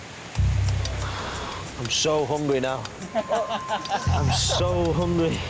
I want crisps galore. I want that cookie dough. I want pizza. I want hot dogs, sausage, bacon, eggs. I don't even like eggs. That's because you just talk about food all day. You're torturing yourself. Just pass me a coconut shit. For me, survival is feast or famine. I think that's quickly becoming apparent. There's no steadiness to our food. Here you go, mate. Come on. Come on, just take. That's it. We've got no means of preserving the food that we catch. So when we get it, we have to eat it, and when we haven't got it, we're in a famine situation. How's that lovely coconut bone? It's not hitting the spot. This is one of the most serious cases of hunger I've ever seen. It's extreme. I don't think it's going to end.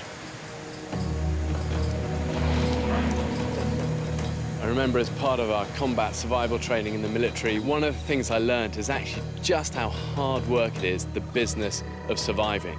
You know, all day you're working to collect water, find food, repair your camp, protect your fire, find firewood. You know, it's a constant process. And I think one of the key elements in a good survivor is a hard work ethic. We need cayman meat. You might be right, mate. Because the fish ain't coming. They've all buggered off. Rupert is determined to keep scouring the island for his toughest prey. 2 weeks ago, I killed a cayman, and it fed all of us for, I think, 3 meals, so it's definitely a food source worth chasing.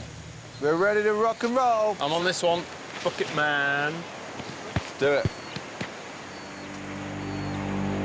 I know there's people that are desperate to wrestle a cayman. I don't see the need of it, really. I think we can sustain ourselves on snails and things. This is so Caymanville. It's now straightforward. Find it, catch it, kill it, eat it. For Rupert, Mike and Chris, hunting in the mangrove swamps is using a huge amount of precious energy. I feel as if I'm climbing a mountain. It's just becoming more and more difficult. Short of breath, weak, legs feel as if they're not functioning. But we need some food. We need some decent food. We've seen hide nor hair since that first one. Mind you, if we did find one, we'd be too knackered to catch him. Yeah. Well, stop whinging, carry on. Have this filled in no time. Yeah, it's easier when there's 3 of you. It's got to be about over 100 in there already. Nice and easy meal. Really easy, they're just everywhere. Saki, Ryan and Joe gather snails, the grim staple of the men's diet. It tastes better every day. It's a shame they're only 1 calorie each. There's certain people who have an eye for foraging. You've got certain people who are better at physically catching things. Everybody who's here is able-bodied, but some just work harder than others.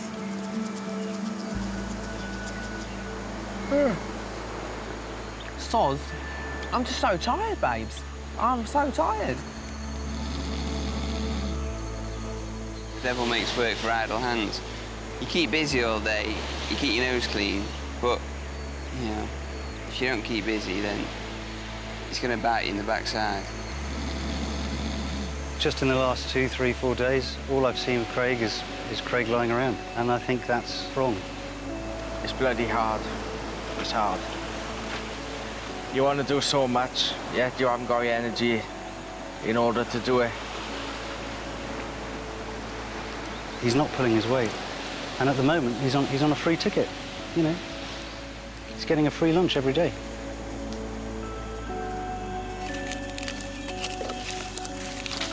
Literally like regressed to being like monkeys, so just scrabbling around on our hands and knees, picking food.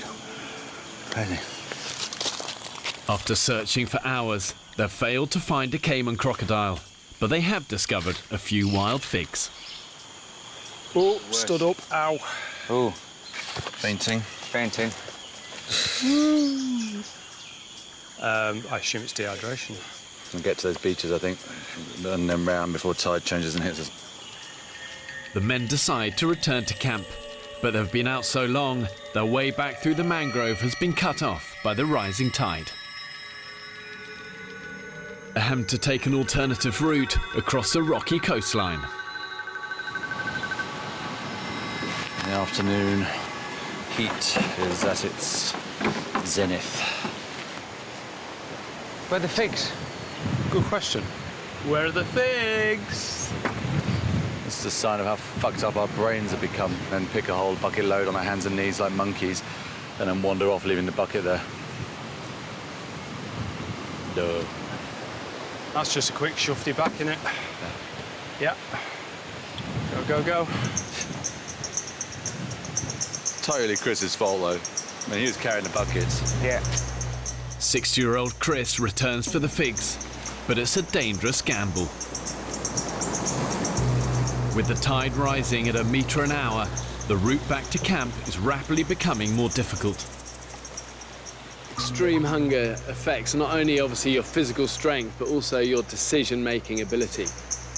Mate. And if there's doubt, don't take the risk. You'll only get it wrong once. Good to go, mate? I am finally good to go. Got the figs back, heading back to camp now. It's about an hour's walk. Quite sure whether we're too late for this. Now approaching high tide, the beach has disappeared. Oh shit. Mate. You all right? Yeah. I'll be all right. Rocks are lethal. This whiskey.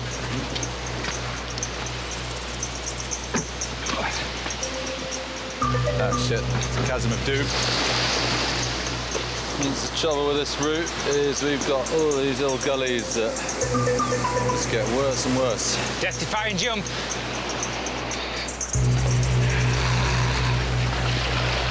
She's going to test you, isn't it, mate? I ain't doing that. No? Sure? Sure. 100%? 100%. No meal limits. Right, If you're not sure, mate, don't do it. No. It's a broken leg or worse. So I'll go down and round. Hey, 3, that bucket, mate. The pigs. Ah, balls.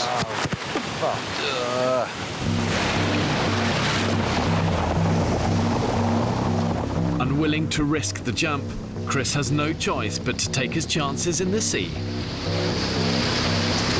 Come on, mate. And Mike follows. You know. Maybe tough, mate.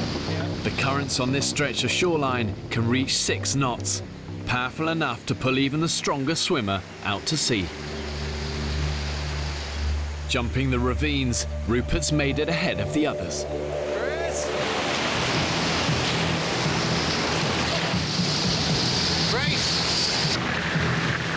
Okay, and move. This is fucking dangerous, Fletch. That's it, mate. Quickly as we can. I'm really worried about this bit. Keep a really good hold, hold, hold. Let's go. Brace! Let's move. Yeah. Coming in, brace! Oh, God. Okay, okay. And again.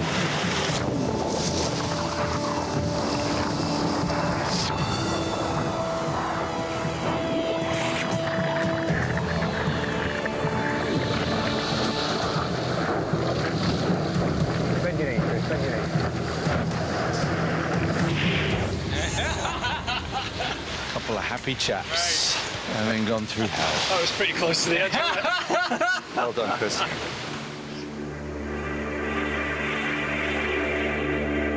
The exhausted hunting party returned to camp with only a few figs to show for their efforts. Looks like it's been tough here at base. All right, Dino. What, babe? Having a tough day? Yeah. Having a fiance day. How are you? We're good. What did you get? Figs. Ooh. Yeah. Two There you figs. go.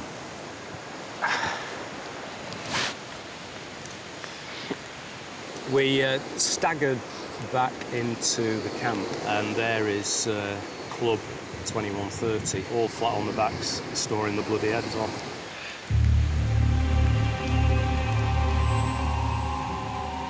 A lot of people just sitting around doing fuck all, really. They're quite happy to sit back and let people work around them and provide for them, and it's like we're their mum or something. I don't really want to get involved in a massive argument, but it's coming to a little bit of a head, I think, slowly but surely. You can see little cracks starting to appear and people are like, boom, boom. Like little comments here and there are coming out and you're like, oh, judgy. Bitten my tongue long enough. There's certain people that day after day do absolutely nothing and then come like little leeches with their bowls and don't even have the bloody decency to say thank you. And you just think, wow, your moles are as low as a snake's belly.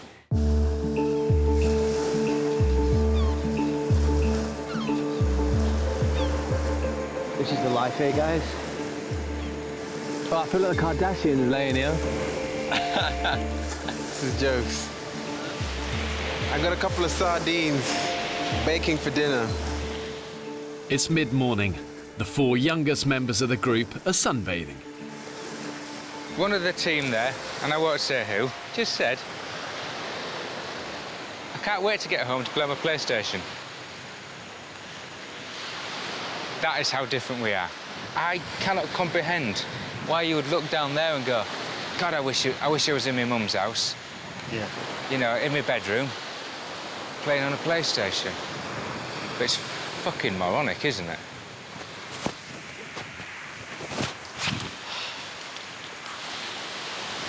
How are we doing, Taff? Not too bad. You coming to help, mate? Going for my daily exercise. Do you want to tow this net out for us instead of walking?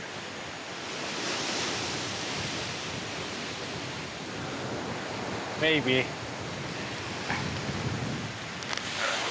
I'm still trying to keep my foot dry. What's the worst thing that's going to happen? It's not going to fall off, is it? I'm very, very pissed off. I've just been stopped by Fletcher, who all of a sudden has become a bit of a, obviously become a doctor. He must have taken over from Sam's role. Asking me why I can't help with a gill net. Explained that I've injured my foot. His reply was, what's the worst that could happen? The only thing that's wrong with his toe, his foot, is the lazy body that's attached to it. He says that he's hurt his foot and can't go in the water, which... I'm starting to lose sympathy, and I think maybe it's actually laziness. Someone said to him, could you do water? And he's like, oh, I don't know, maybe. It's like, have some fucking pride in yourself. It's just idle. And if he stayed here, he'd slowly kill himself through idleness. Get off your lazy ass and do something. People take the piss like that. It's just an insult to the rest of us. I'm not going to be able to hold my tongue, I don't think. Do try, Rupert. I'll try, but it's difficult, Sam, sometimes. After weeks on the island, it isn't just the younger group members that Rupert has his differences with. Not much water left in that puddle, guys. Sam, me and him disagree on pretty much absolutely everything. He's sort of sharing, caring, feeling, emotive, all that stuff. I think I'm a lot more hard-nosed in life than Sam, a little less forgiving. 43-year-old Rupert lives in LA, where he moved to further his TV career. I'm kind of divorced and starting a new chapter, rediscovering who I am again after 10 years of marriage. I also had this weird fantasy about being shipwrecked or being a castaway, kind of Robinson Crusoe or the Lord of the Flies scenario kind of thing. And I guess it's because it's a way of challenging yourself and seeing what you're capable of. I'm kind of hoping I come out of this with a sort of zen calmness. Everyone else is working their asses off in the sun, sweating, working all morning. Craig's over there having a nice little swim with Dean, like they're in the Blue Lagoon having a romantic holiday. He's supposed to be on firewood today. I think he's done 2 small armfuls all day and the rest of the time just lying around. But I don't think that we should start talking about, you know, if he's not going to pull his weight, he should go. Cause No. We came on here as 13 guys, we leave as 13 guys, that's full stop. But it's days and days of this now. It's just, every time you see him, he's lying on the ground doing nothing or asleep.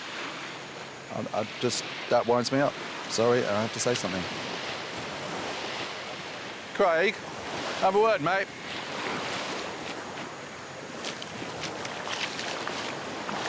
You don't notice everybody else is kind of working and sweating and all that. What have you done today? I've just been down there and on firewood. I've just been down there around the beach. I know, I saw you walking there and come back, but you didn't come back with anything. Yeah, well, I'm trying to find firewood. There's a lot of firewood, mate. A walk down the beach and coming back with empty arms isn't really doing it, is it? Sticks. Did you get some? I couldn't find any. You can't find little sticks. Mate, come on, why are you here? Why are you here? I don't know, I asked my question now. I know. Myself back quite a lot ago, so I know. I'm fucked off with I know, well don't walk away, I want to talk to you. All we're asking is that you kind of make an effort to help with the group, and that's kind of just, I'm not seeing it. I know you've had injuries and stuff like that, it's fair enough, but you're walking around now, and I just want to be able to see. So all you want to do is bitch, and that's all. I'm not bitching. Hey, grow up, don't walk away. Why are you here? Same reason you were here. I doubt it, because I seem to be doing a very different time on this island than you are, so. I don't want a camera in my face. I haven't got time for fucking out. I don't know who the fuck he thinks he is. He's exactly the same as me on the island. I don't care what job he does. He's exactly the same as me on the island. And he hasn't got no fucking right to come and speak to me like that. And I walked away from him because my temper rises very quickly. Let me tell you. Yeah. And then when he's going, oh, that's how we deal with it. Yeah, that's a man way to do it. Fuck off.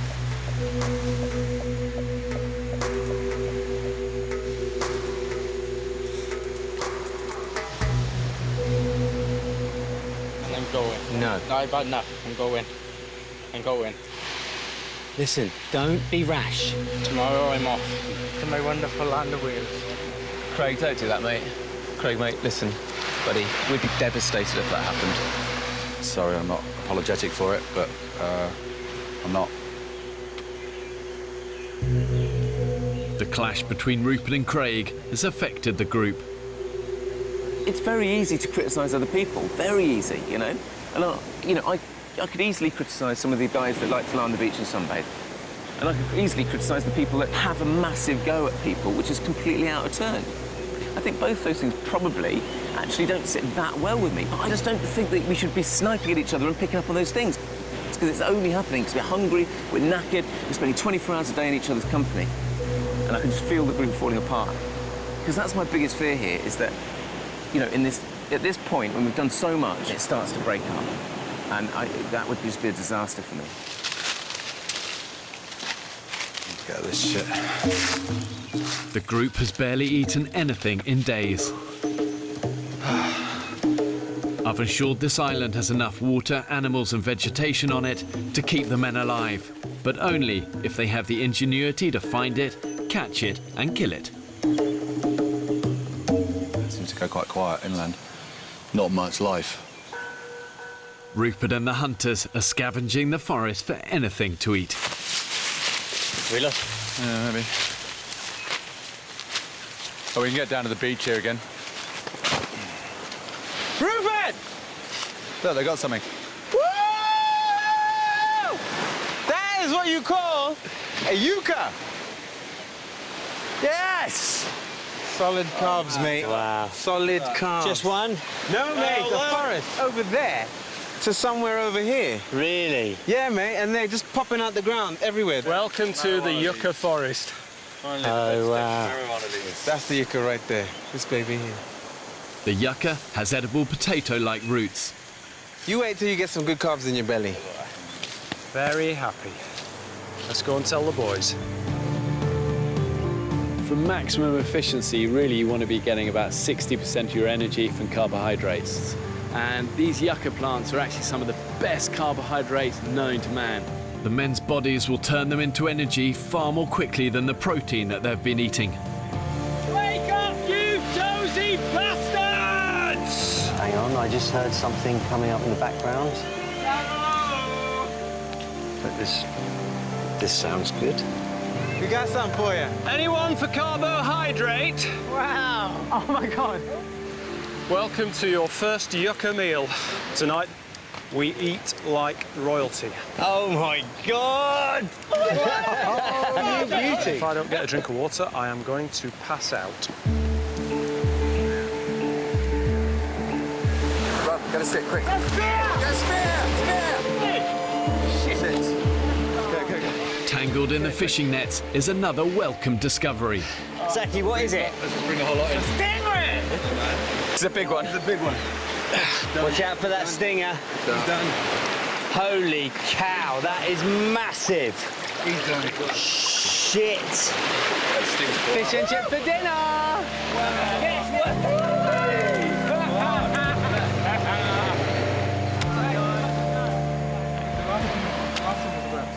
We're going to eat. The stingray is big enough to feed all 13 men. Wow, it totally lifted spirits just when they needed lifting. I think everyone was getting into survival slump, I guess. I think surviving in this environment is feast and famine. You know, the waves of feast and famine, yeah? Yeah. And today we're having a feast.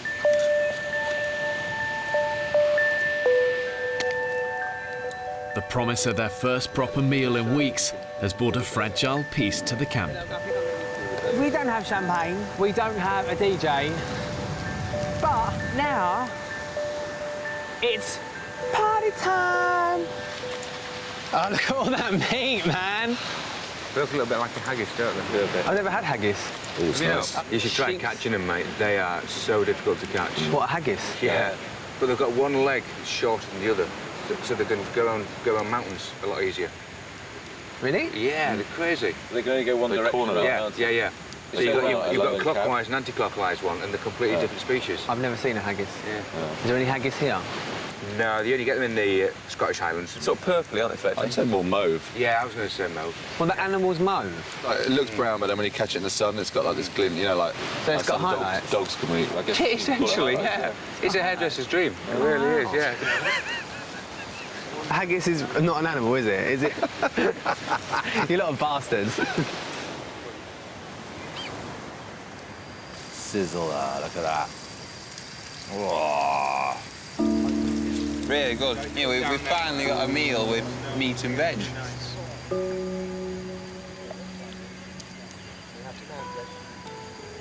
Sounds good. It's literally what dreams are made of. After being deprived for weeks, the men are now experiencing a serious carb high. I'm in a happy place. Sam sees an opportunity for some team bonding. I'd like to do some kind of fun stuff as a group, like playing a game of rounders on the beach. I'd like to just hack away up there and build a little chill-out area where we can sit back and watch the sun go down. I'd like to make a big bit of beach art that has actually no practical purpose at all. I really would love to see a leatherback turtle. I'd love that. We've just had a meeting about where we're at, and I think there's kind of obviously two very different sides to the camp now. They want to build sculptures, they want to play rounders, and I know where my priorities lie. We're still at the basic hunter-gatherer stage, and we're living paycheck to paycheck. We haven't got tomorrow's food. It's out there in that sea, hopefully stuck in the nets. If it isn't, we're fucked. So, as far as I'm really concerned, the rest are in cloud fucking cuckoo land.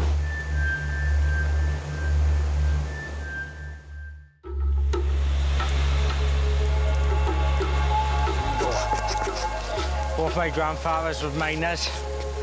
Obviously, they passed their digging skills on to me. Gotta love the Welsh. They do try. The morning after their first meal of carb-rich yucca, energy levels are high. Energy-wise, I feel like a new man out here. Yeah, I woke up this morning with a real spring in my step and a real purpose. Everything changed this morning. We've got food coming in, we've got yucca, which is there. Loads of it, it's going to keep us going. It's a massive, massive breakthrough. Up to now, the group's all-consuming focus has been about food. But humans require much more than just food and water to survive. At what point do you try and move on from this hand-to-mouth existence and start trying to improve the quality of their lives? We've just found this amazing bit of driftwood. It's the sort of branches of a tree, so we can just hang our coconuts. All our cups. I think it's a great idea. They look quite good, don't it? I'm using the day to feather our nest. Just trying to make a few camp improvements, trying to get this place looking good. Sam. Let's go, Sam. Sam is the campest man on this island. And given that Dino's on the island, that takes some doing. Yeah, he's the gayest straight bloke I know. Oh, I think that's rather nice, that. Well done, Sam. It's all shaping up, isn't it? What do you think to the new pieces of furniture? Nice. Rupert turns his nose up at all sorts of things that I've done. You know, hat stand and coconut tree. All these things for me are part of creating an environment that we want to live in, that we're happy to live in. But for him, they're an unnecessary part of survival. Despite the big yucca find, Rupert continues to search for food at every opportunity. Ropes, bring machete. What do you got? What do you got? What do you think? Well, it's not pizza. Oysters? No. Oysters, mate. Yeah. I'll get twatting. I didn't come here to play house. It's all very well making the camp look pretty and building little things to put mugs on and all that kind of stuff, which is great and it looks nice, but our priority should be finding food because I don't think we're out the woods yet. Fuck me! Huge! And it's like, I don't know, everyone's just kind of sort of crossing their fingers and hoping, and that's not really a way to survive. That's gambling with your lives a bit. I mean, Sam's building a swing. Whee! No one's cooking, none of the other shit that he's doing around. It's just like, come on.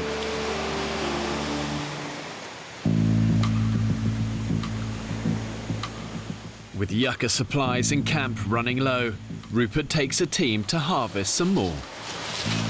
Funny smell. There's a sweet smell around here, isn't there? Yeah, something's rotting a little bit. Something is rotting. Yeah. Soft and squishy. Rotten. The harsh tropical environment has played a cruel trick on the men. Many of the tubers have rotted in the ground, and there's hardly any yucca left. Look at the state of that, mate. It's rotten. It's absolutely rotten. Minging. That is not edible. We've got 1 day of yucca left, so that's just gone bleak again. We ain't great. We're very short of food. We're out of yucca. I think it's kind of got to a slight I told you so point, but I never want to say I told you so because that's very annoying when people do that. But there's no food today. Is it all fucked? Because we're on an island, I'm going to try and save it. I was really shocked. We thought we'd on top of the food. I think, you know, brought everyone back down to reality and made everyone realise that, OK, we need more food.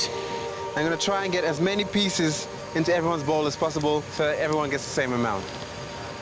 Saki dishes up the very last of the yucca. I don't think we'll survive well without any carbohydrates.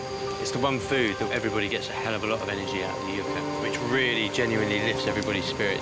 It's just such a shame there's so little left.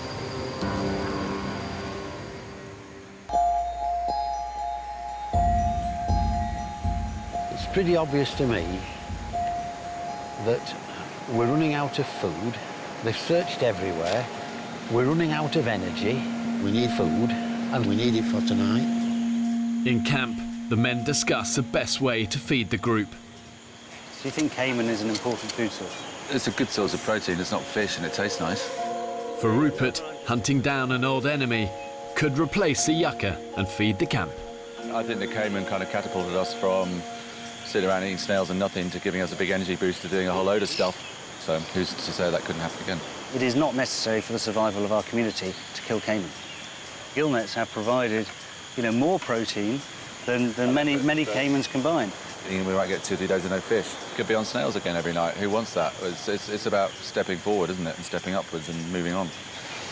Trying to find one of these prehistoric toothed beasts that could rip off your arm and maybe catch one and return a hero has become a little bit of an obsession. What do you reckon, Kip? I think you're full of shit. We should be hunting those pink elephants. They're the ones that are bugging me. The reality is they're still very much kind of living hand to mouth, and there's no guaranteed food source that they can always rely on. But my view is the real enemy is actually the disunity in the camp. Do it. Despite the differences of opinion, Rupert sets out once more to hunt for cayman crocodile. And I am joining Fletch and CB on the search for more food. Each time a group heads to the mangroves, it takes up 2 or 3 men. It takes up a huge amount of energy, it takes up water, and it takes up time. Those resources could be used far better. We could catch fish, we could knock down coconuts, we could pick snails, all the sort of stuff that's easily available on this island. But Saki and his team of snail gatherers think the answer to feeding the group lies on the rocky shoreline. Snail gathering has probably been one of the most important jobs we've had since we've been on the island. Yeah, I completely agree. When times get hard, you've got to knuckle down and make sure that you have the bare necessities. The glory of the cayman hunt or the full belly of the snails, I choose the full belly of the snails. I just love the adventure and trekking through the jungle, hacking away. It's the nature of being here and surviving. Ah, it's muddy! That's really muddy. Ah, bollocks. This is a stupid plan. This is where the food is, gentlemen. To get to the food, we have to come in here. Look at that. That's unbelievable, isn't it? All right, onwards. Snackering. Yeah, a little stuck in the mud. And the problem with this is that we're moving at about 0.1 miles an hour. And a cayman can probably skitter across this stuff in about 20 miles an hour. So right now they have us at quite a considerable advantage. Rupert's just an egotistical alpha male. Wannabe, I'd say. He's constantly imposing himself upon the smaller people that he deems aren't as valuable as he is. He wants to be Rambo, let him play Rambo. But that's pointless. That's detrimental to the group. Success? Oysters and figs. But oysters and figs are not enough for Rupert. He's got a new idea. We're going to go cayman hunting at night, because the only way I think we're going to catch them now. Nights is when they hunt, so that's their element. The danger side of it goes up considerably by doing that. But it's a risk, I think, that's worth taking. Tonight, Saki, me and Dan are going out in the swamps to find cayman. It's not going to work. Pipe dream. It's not a pipe dream. No, I don't think it is. Really fucking caught one, so... I'm just gonna say that I've opted out of cayman hunting. I'm heading there tonight. There you go. That's sorted then. I've already been there, done that, so to speak. And I've got plans with these guys to do various things. Saki suddenly announced I'm no longer anything to do with the so-called cayman hunting, which, I don't know, struck me as kind of somewhat arrogant. He didn't seem to have the balls to talk to me personally and say he wasn't going to do it and come and do it. I don't know why he doesn't want to do it. He hasn't said. He hasn't spoken to me since, to be honest, and I haven't spoken to him. Look out below. Bringing in all the foods on a day-to-day basis. That's far more important than a cayman that you can't even see. They haven't seen one. And yet they're still pursuing it because they're glory hunting.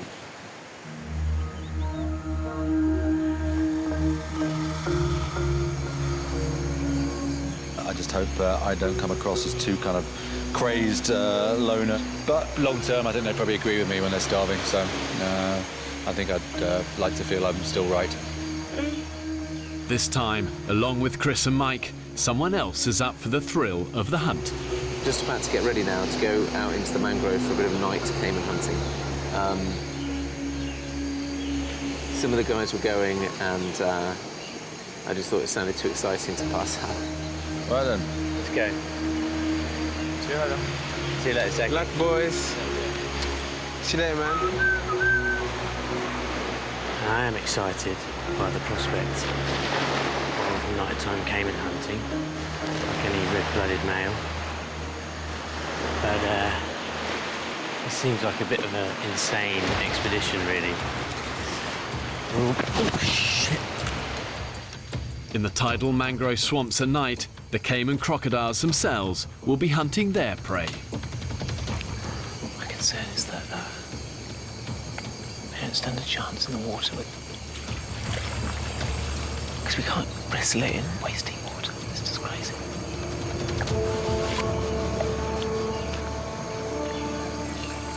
We're just slowly making our way through the mangrove swamp, looking to see whether we can see the reflection of any cayman in their torches. Nothing so far, but we can hear movement inside the mangrove all the time. Everywhere we go, there's just little sounds, little rustling noises, little slaps in the water. It's really, really spooky. What is that? Something quite big just shot past my feet. Look, it's a cayman. There, see him?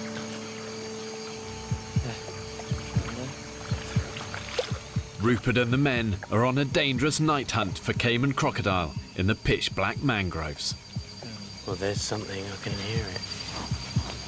Whoa.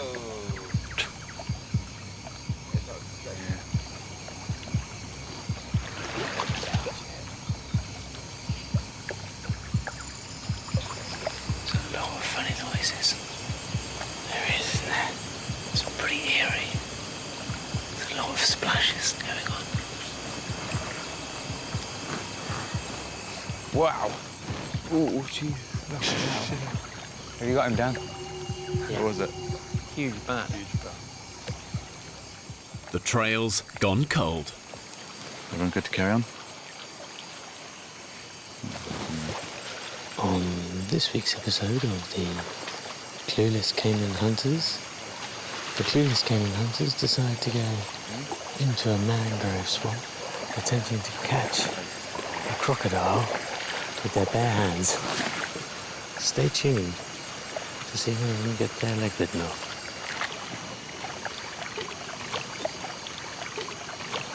Too laddie.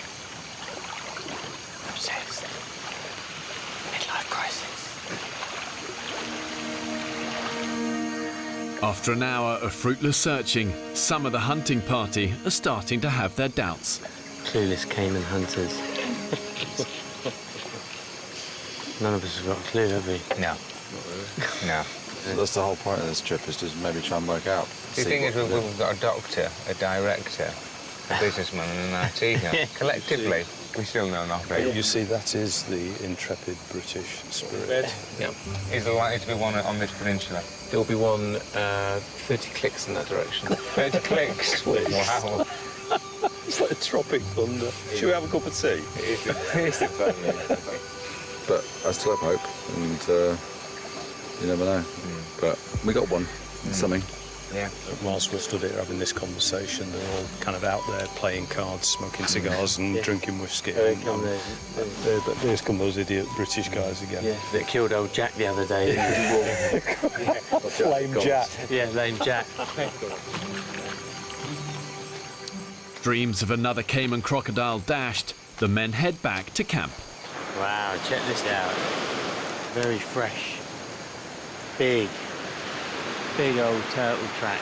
Dan! What? Dan, he's here.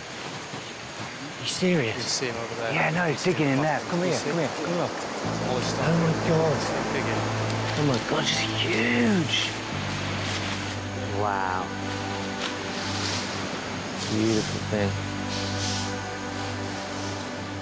The endangered green sea turtle has come onto the island to lay her eggs. Very rare. So special. That's phenomenal. Just a huge, huge privilege to see this. Wow. Speechless. Ryan was desperate to see these. It's food for the soul, is that, mate? It's food for the soul. Ryan's going to be gutted. Oh, mate, he is. I almost think we should not tell him. If you don't get your ass out of camp, you don't go and see shit. Never forget it. Mate, that was awesome. And we're not allowed to eat those, right?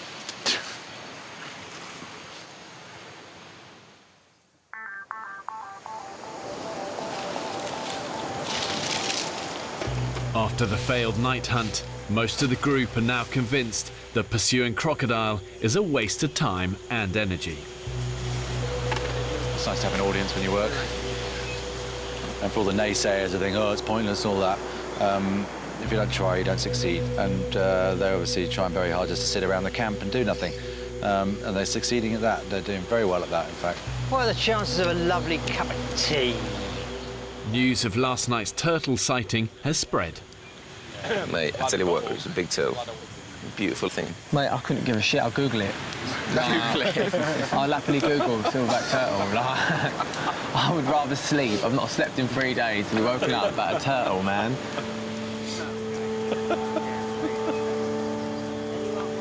I can't believe I've been saying since day one, I'm seeing the turtles was the most important thing to me about this trip.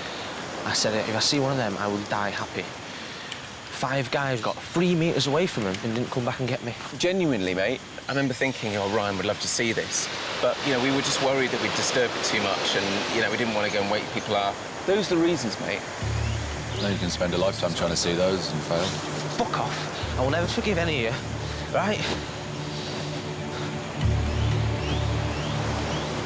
I was a little bit naughty, I have to admit, a confession. I couldn't quite help myself. I innocently started talking about how wonderful the turtle was. Well, Ryan, if you're going to sit there in meetings and call us going out at night and do all that kind of stuff, a pointless exercise and a waste of time and a pipe dream, then why the fuck should we come and get you? You never believe what that arsehole just said to me. Who? Rupert. And he's like, oh, that turtle was so amazing last night. I can't believe it. You can spend your whole life looking for them and fail. The guy's a fucking... He used to... Can't believe it. Fucking fuck. Ryan. I shouldn't have to worry about childish reactions from people like that, should I? He missed out. Tough shit.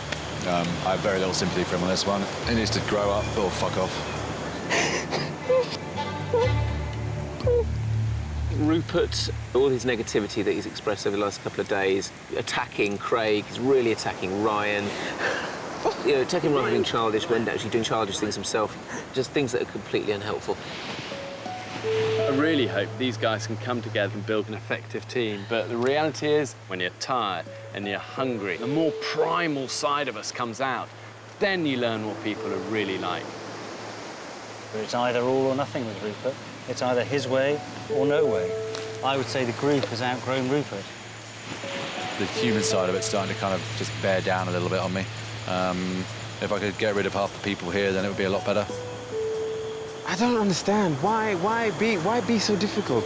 It's an age thing, mate. It must be an age thing. Or hang-ups that he's got. He has to be right all the time. His word is final. So it's to pick on people that he thinks are not going to argue. He wants to pick points. For all of the fact that we've been together as a tribe and we've collaborated, my prediction is that if we had to stay for longer, the group would actually split in half. Yeah, then it'd be interesting to see how half of them actually fed themselves when the people that actually get all the food decided just to look after themselves. Of like, actually, if you're not looking for it and not contributing towards that, why should you get any? I think we'd start sticking some of the fucking weaker ones on a raft and send them off to another island. I find it a little unfortunate that you see the world like that. It will become Lord of the Flies, and they end up killing the rest of them. And they finally get rescued, but humans don't go back to their fucking savage past, and they're thinking that when it comes to desperation and hunger, it will get nasty. Next on the island. What did you just do, wanker sign towards me? Fuck you. As the end approaches, The meet is not over yet, you dickhead. tensions rise. You're just full of bullshit. I can't be bothered to fucking argue anymore. Don't take the piss. Somebody makes it easy to take the piss. Why not take the piss? The guys are still physically declining. Oh, my Lord. The pipe of justice. Something is going to have to change if they're going to stay the course. Welcome to the first Shorley Island election.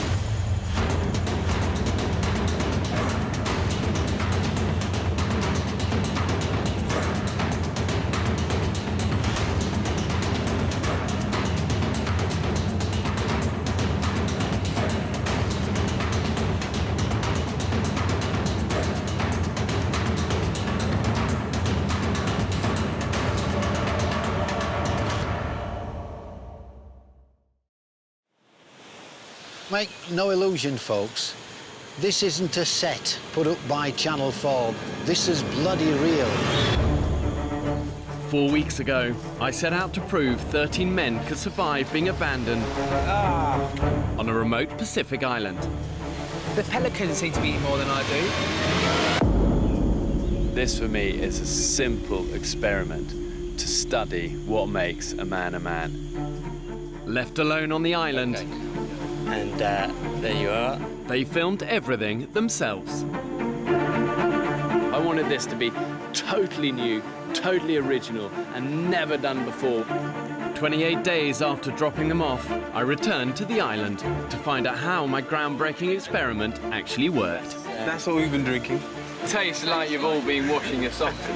And see for myself some of the techniques the men used to survive. When you're pushed to extremes, you realise you can go a lot further than you thought. The men reveal how the experiment affected them. The more things I get rid of in my life, the bigger the smile gets. I think it's powerful to see a group where people are so different, but they're actually bound together by shared experience. And you'll see what happened when they got back to civilization. My God, I'm so happy. I just want to see you. Oh, I missed you. By Christ, I have.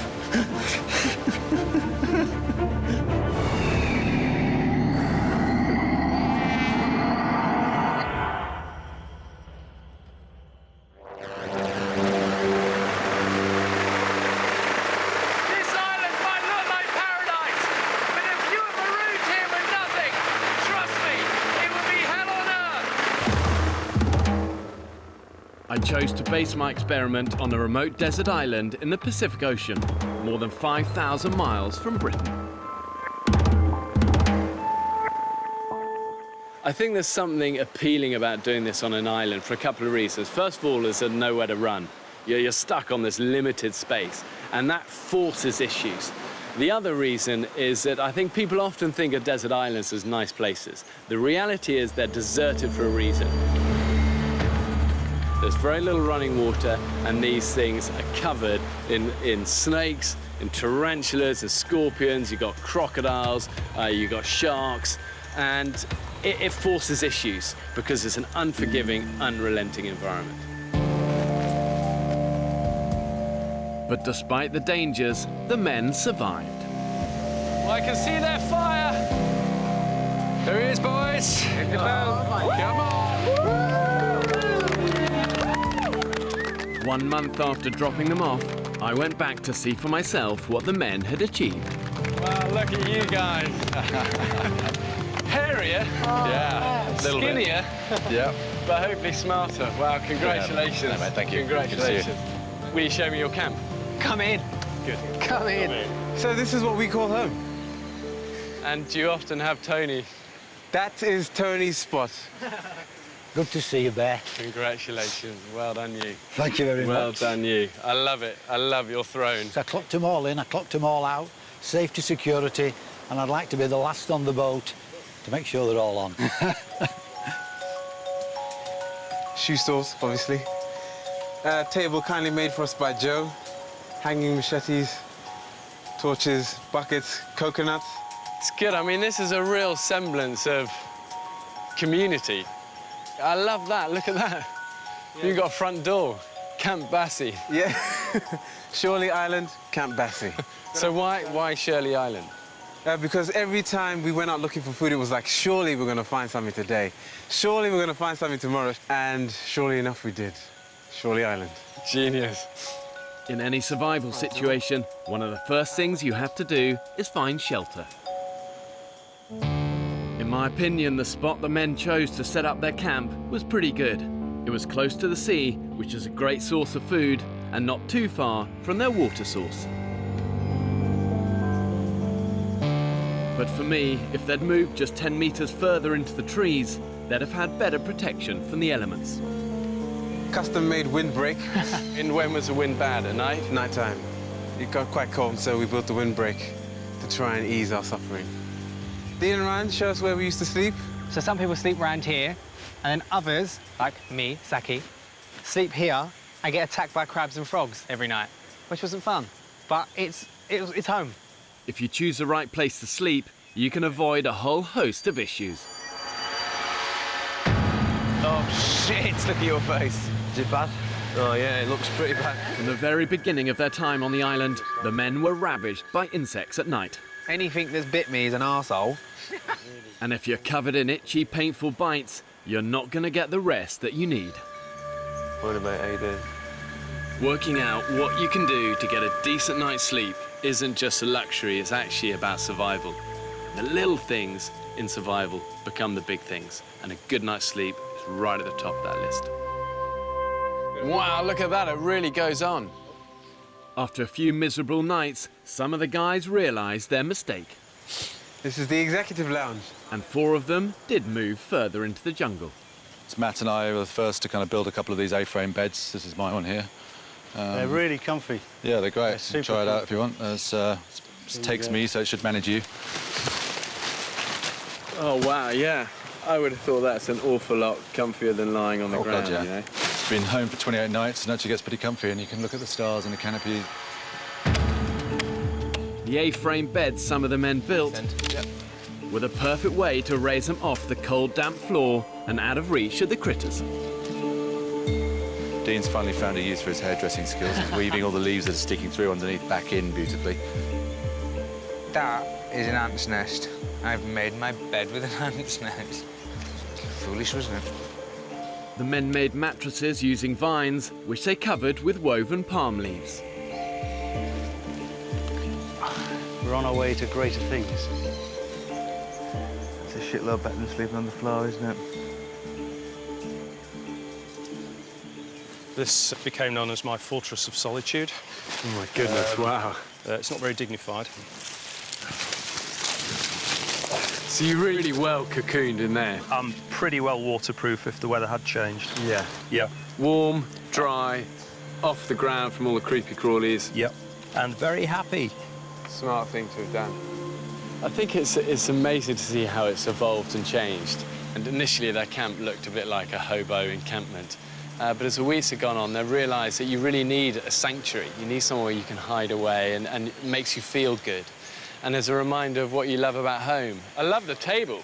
Test it out. Yeah, I love to test it out. It's been used pretty much every So minute. would you eat meals round here? Yep. You'd Yeah, actually we do. do that? Yep. I mean, if you think of how many British families have stopped sitting round a table and eating together. And there's something incredibly powerful about actually sitting down and looking each other in the eye and sharing a meal together. So I love the fact that you made table a priority. Looking around the camp, it was obvious how resourceful the men had been with materials they scavenged from around the island. Grab a seat, Bear. Grab a seat. I mean, this is great, isn't it? One thing that staggers me with these desert islands, however remote they are, is just the amount of trash you get washed up on the beaches. Guys, that looks like the beginning of a toilet. You would need an enormous arse to justify a hole like that. You certainly would. Craig, I'm going to be honest with you, mate. This is my ultimate nightmare. It's the closest I've got to a stress ball, to be honest with you. What I've got here is crab pot nut 2.0. This is a Saki's find. What is it? An open beer. You're joking. No. I shit you not. There's so much stuff on the shores of this island of kind of crap and rubbish that normally you kind of look at and touch and go, oh, what a shame, it's ruining paradise. But now we look at every single piece of plastic and metal and string and turn it as kind of treasure. When was the last time you felt salon fresh? What? No way. Shut the fuck up. That is Shampoo. Dean, promise to share it with me. That is shampoo. Just to let you know, advance warning. I've just given Tony a plastic truncheon, so look out. Oh, fucking hell. To keep the boys on the toes, I've got an enforcer. It's always embarrassing to be a human. The shit that we are jettisoning into the sea that is being washed up on shore is phenomenal. Tough manages to find a place. Let's have a look at them bad boys. One black one, one blue one. They're not the same colour, but they're the same make. They're the same make.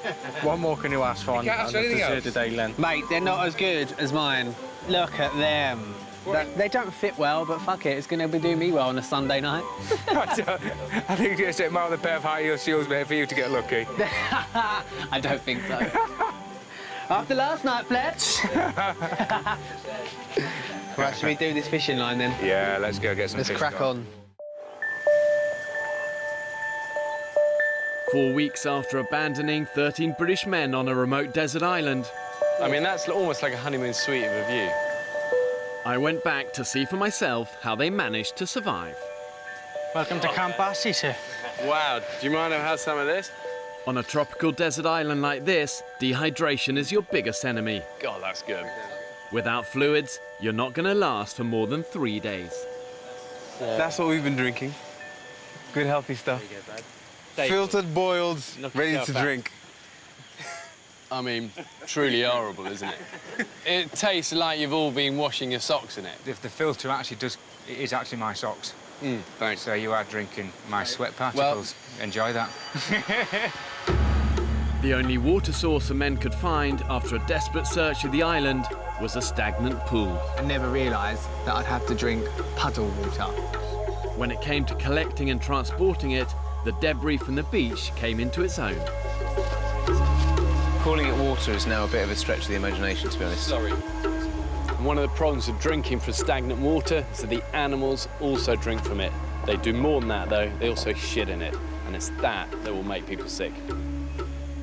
To make the water safe, the men improvised an ingenious filter system using materials they scavenged and repurposed. Stuff with, like Fletch said, his socks, charcoal, a grid to stop anything getting through, although towards the end we did have a very protein-filled water supply. Insects and bugs and larvae and all of that. Yeah. This was smart survival. Filtering the water before boiling removes any big particles that could contain life-threatening bugs. Looks like piss. Tastes a lot worse. Having established a water supply, the men's next priority was food. Is this where you keep your nets? Yeah, these are them here, so they're floating there. We're at low tide, so it should be pretty quick. Finding these nets, repairing them, and getting them into the sea was a lifeline for the men. When it comes to desert island survival, I always say to people, fish first. The sea as a larder is well stocked. All of the seas around here are literally teeming with life. There's something like 500 different edible species of fish, but it's also booby-trapped. Every time the men swam out to check their nets, they had to run the gauntlet with jellyfish, venomous stingrays, and a whole host of other nasties. The waters were infested with sharks. We were seeing these great big fish, you know, with half of them eaten by the sharks, and we just didn't think anything of it. We just went out and swam with them. You never know what you're going to get. Look at that.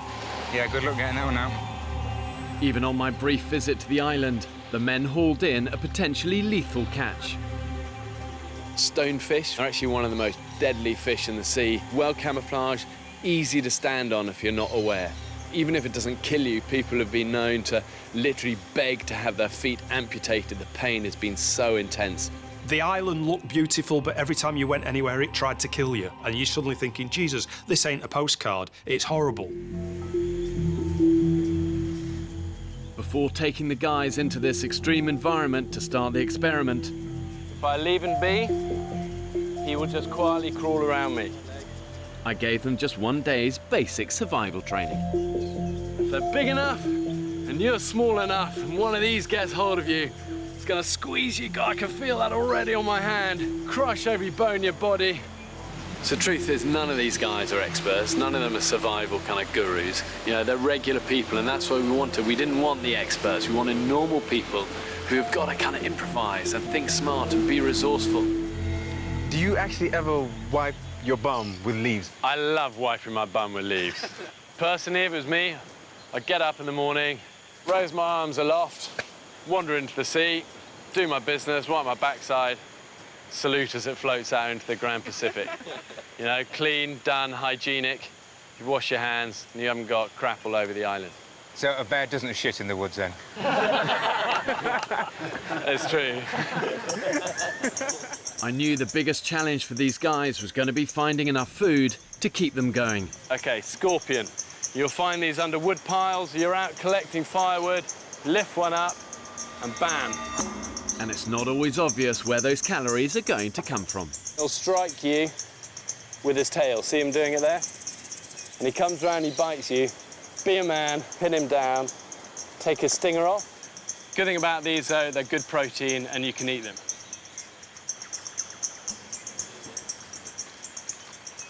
Tastes like shit. You're better off skewing them and roast them over the fire. But raw, they're horrible. Oh, scorpion. Here he is. There he is. Got him. I've got him. He's aggressive. He's aggressive. From experience, I know it's amazing what you'll eat when you're pushed to the edge. God, I can see its guts inside. That's not going to be tasty, guys. Oh, man, you're making us wait. Come on. We want to see you eat it. I hear that in the future, when things get a bit more dystopian, we're going to have to eat insects rather than mammals. So I'm looking forward to it. Yes! That's man food! Man food! Yeah! Oh, mate! How does that taste? Oh, it's food! One of the key skills in the wild is knowing what you can eat and what you can't eat. And if there's doubt, don't take the risk. You'll only get it wrong once. More dangerous than any snake, scorpion or crocodile is this fella. Innocent looking little apple, actually called the death apple. And this is enough to kill not one man, but 20. And when you're surviving on an island, you're hungry, you see what you think is edible fruit, so tempting to pick it up, eat it.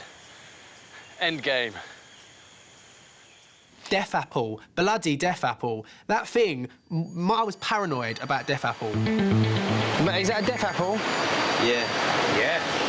Let's evacuate camp. Where's that come from? It's been washing up. Yeah. Washed up? Not here. It might be down there or up there. When you're walking on the beach, they wash up from elsewhere. If you step on that death apple, you're getting scabbed, you could die. And trust me, that death apple looked lovely. So we could have ate that and we would have died. From start to finish, the men were always teetering on the brink of starvation. And there goes my fucking bait. Just this bay is empty of life. Come on, Mother Nature, give us some food. But what's important is that they never gave up. So where are we going, Sam? We're going foraging. And that is the key to survival. The pigs. Balls. Fuck. We all tried so many different things and they just didn't work.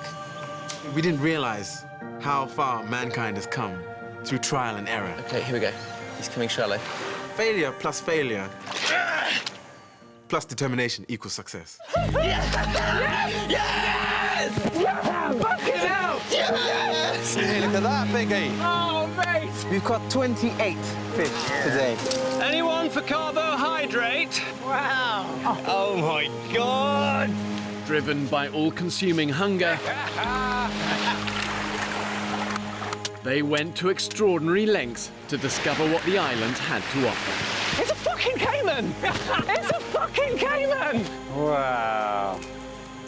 I've never ate an orange before. Fuck off. We'll start now. Try that. Come on, here's your first one. Wow, you've got a massive hit of citrus all the way over here. It's nice, isn't it? So good. Welcome to the world of fruit, Dean. There was, however, one craving they couldn't easily satisfy, despite a tantalising reminder. Dean, what have you found on the beach, mate? We found a sweet wrapper. It's intense for these guys, the lust just to get something sweet in their mouth. And the boys have found some of these and they had like a tiny little bit of sugar in them. But if you put a bit of boiling water in them... Is it good? Oh, it's good! It's good! I don't care if he gives me the shit. It's worth it. Over 4 weeks, these 13 men had come a long way since their first unappetizing meal of snails. Oh, Mr. Fletcher, you're an artist. You toasted some coconut there as well. Toasted coconut here, mate. Before departing, they invited me to sample some of their favourite, hard-earned island delicacies. Unbelievable, guys. We have dressed crab, honey. Oh, you do not know how honoured you are to have that honey onto your oysters there, which are just marinating at the moment in a lime jus. We have fresh snapper there. We have gazuma berries and almonds in there, toasted coconut, and a fig and lime marinade to go with your fish. Yeah. Well, guys, I'd like to say grace before eating. Yeah. Lord, thank you for these men, the courage and the fortitude they've shown. Thank you for the hands that prepared this food, and thank you for the sea that's provided it. Amen. Amen. And let's try a bit of this. So a little bit of honey onto the oysters. A little bit of honey on the oyster. That stuff is insane. I'm gonna tell you now. You look at the food that they served for me, and there was a real sense of genuine pride in that. That it was really special. To go from, you know, scavenging around in the first few days to providing something that, you know, I'm not saying it would be served at a Michelin star restaurant, but it was pretty good given the tools that we had. It showed our evolution and how much we'd got our stuff together. It's incredible. It's off the scale. On that plateau, that was like the culmination of our surviving there. It was a real sense of achievement.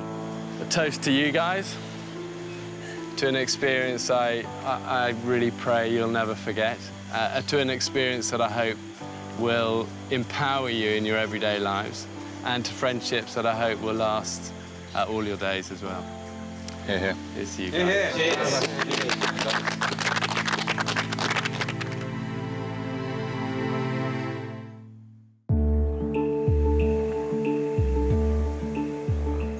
4 weeks ago, I abandoned 13 British men on a remote desert island. They would have to fend for themselves in isolation. For me, it was really important that we didn't have camera crew coming in every day and filming it all, and it kind of just would have felt set up. I wanted this to be totally new, totally original, and never done before. For this reason, the radical decision was made to get the 13 men to film the entire experience for themselves. Come on, everybody. Take a walk with Uncle Saki today. The only filming is these guys going like that and going like that. Right. Guys, I'm gonna have to put you down. I think I found us a bird. Yes, I have. Hang on. And effectively, that means the only people telling their story is themselves. Woohoo! Shazam! We're all photographers now. We've all got iPhones or smartphones or whatever.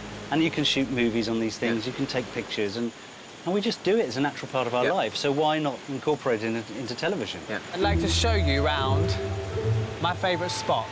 This is where I come and sit when I feel a little bit shit. I tried to do this trip on a budget. I won this hat in Bulgaria about 5 years ago. Here's the sea. And these are my rocks. These are my rocks. Wang Rock. Way, I'm out there. I bought my boots cheap, cheapest boots I could find. Look at this, day 13. What the fuck am I gonna do? Look at the view. Look at all this. This is the jungle that on which I have become a man. The group included a sound man and 3 trained and experienced cameramen who lived under exactly the same conditions as everybody else. It's a bit like myself, Matt and Rupert and Kif were on a plane and it's crashed on a desert island. It just happens we had our gear with us. With danger never far away, the men needed to be able to deal with emergencies themselves. The hospital, where people went for treatment. Okay, so were you in charge? You were My little the assigned medic?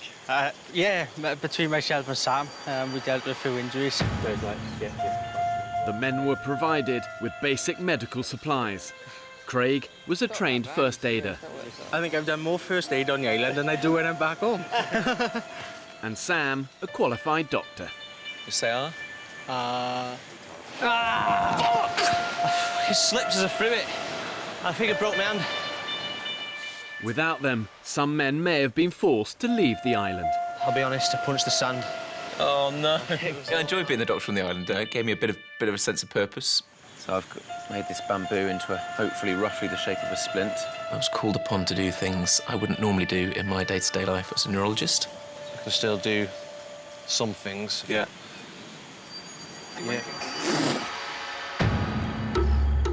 But the truth is that ultimately survival is about so much more than just physical preservation. As human beings, we're pretty complex creatures. You know, we need much more than just food and water. I think that's our base level, but above that, then we crave things like friendship and connection and community. The single hardest thing about that 28 days on that island, the lack of contact with your loved ones from the outside world. I'm 6,000 miles away from you, home. And I'm missing you. The men had to get by with just one photo from home.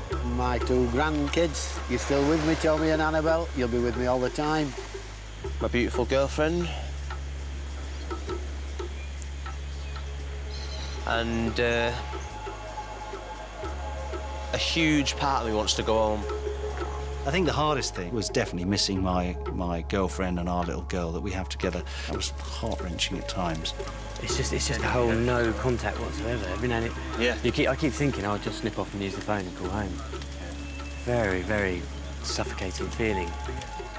It was important that the group reached out to each other to keep isolation at bay. What glues people together? Humour, kindness, and that shared adversity you're going through together. Yeah, all right, dude. Just come over a bit emotional, mate, to be honest. Yeah? Yeah.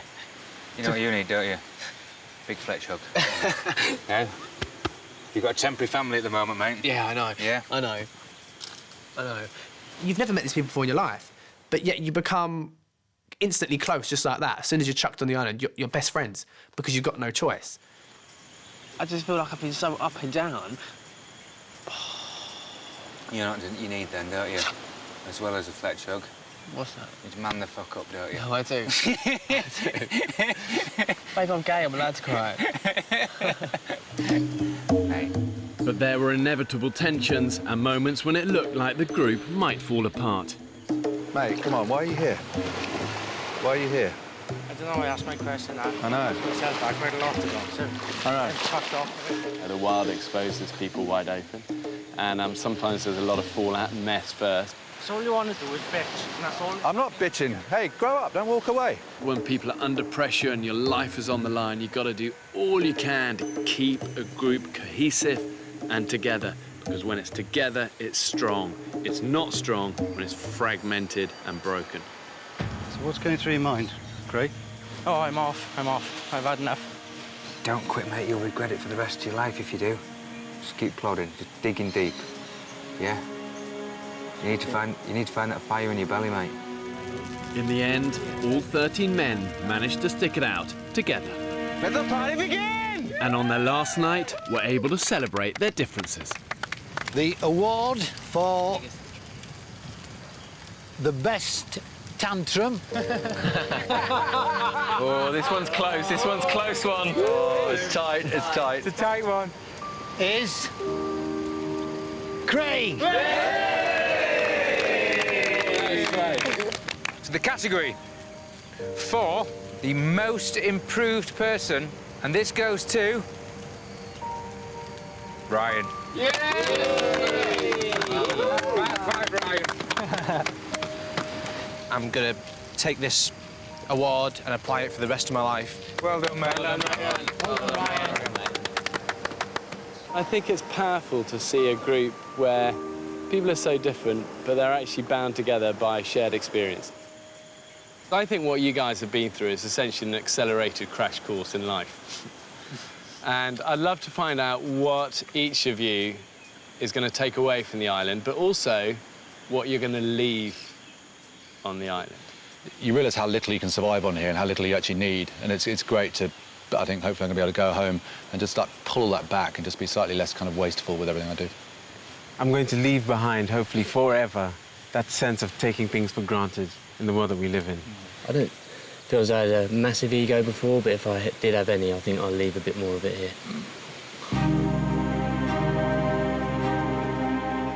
I kind of started this whole experiment really to try and find out what everyday modern British blokes are actually like under pressure. And the reality is the experience has been bloody hard. I have huge respect for anyone who can come out of it the other end together as friends and with a smile on their face.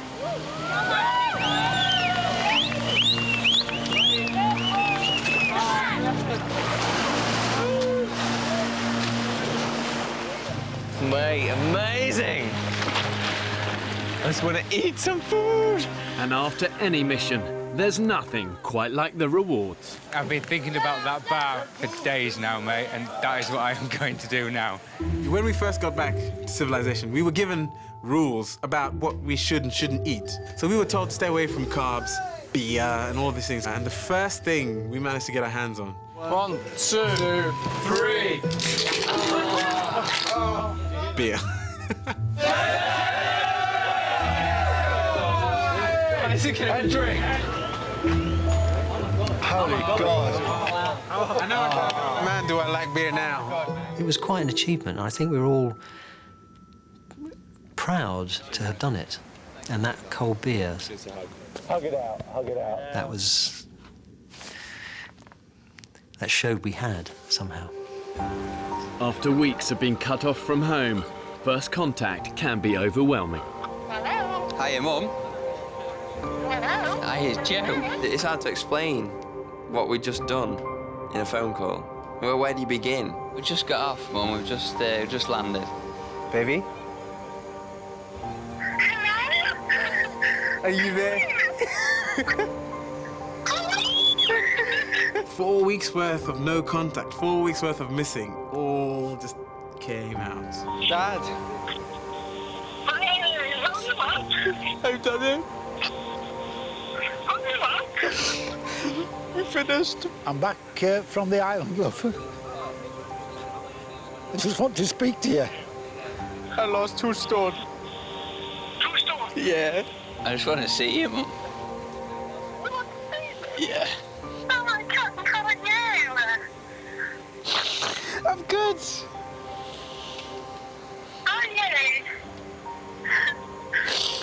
Yeah, I'm good. Feeling these things makes you feel really fucking alive. There's no doubt, I think, when you go through hard times, there's pain first. But this is about what people find at the end of it. Yes! Energy is coming back. Returning from the wild always helps you see modern life through fresh eyes. That's the women's correct? What do the symbols mean? Freedom. It's fucking incredible.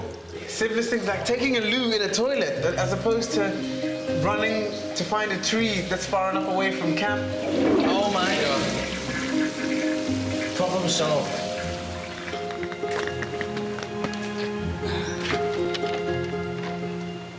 Oh, I can just feel the cool air. This doesn't feel right. Oh, wow. There's nothing left of me. God, that's very weird. Attack!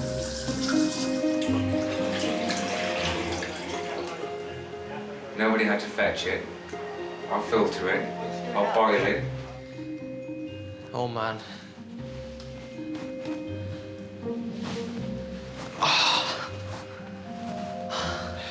You do take it for granted. I'm not going to take it for granted anymore.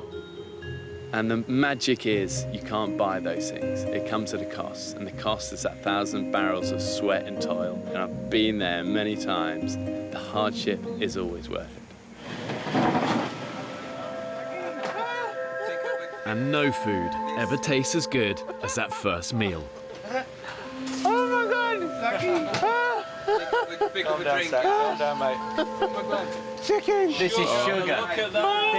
This is sugar. Your senses are almost like, they almost shut down. They're not being exercised.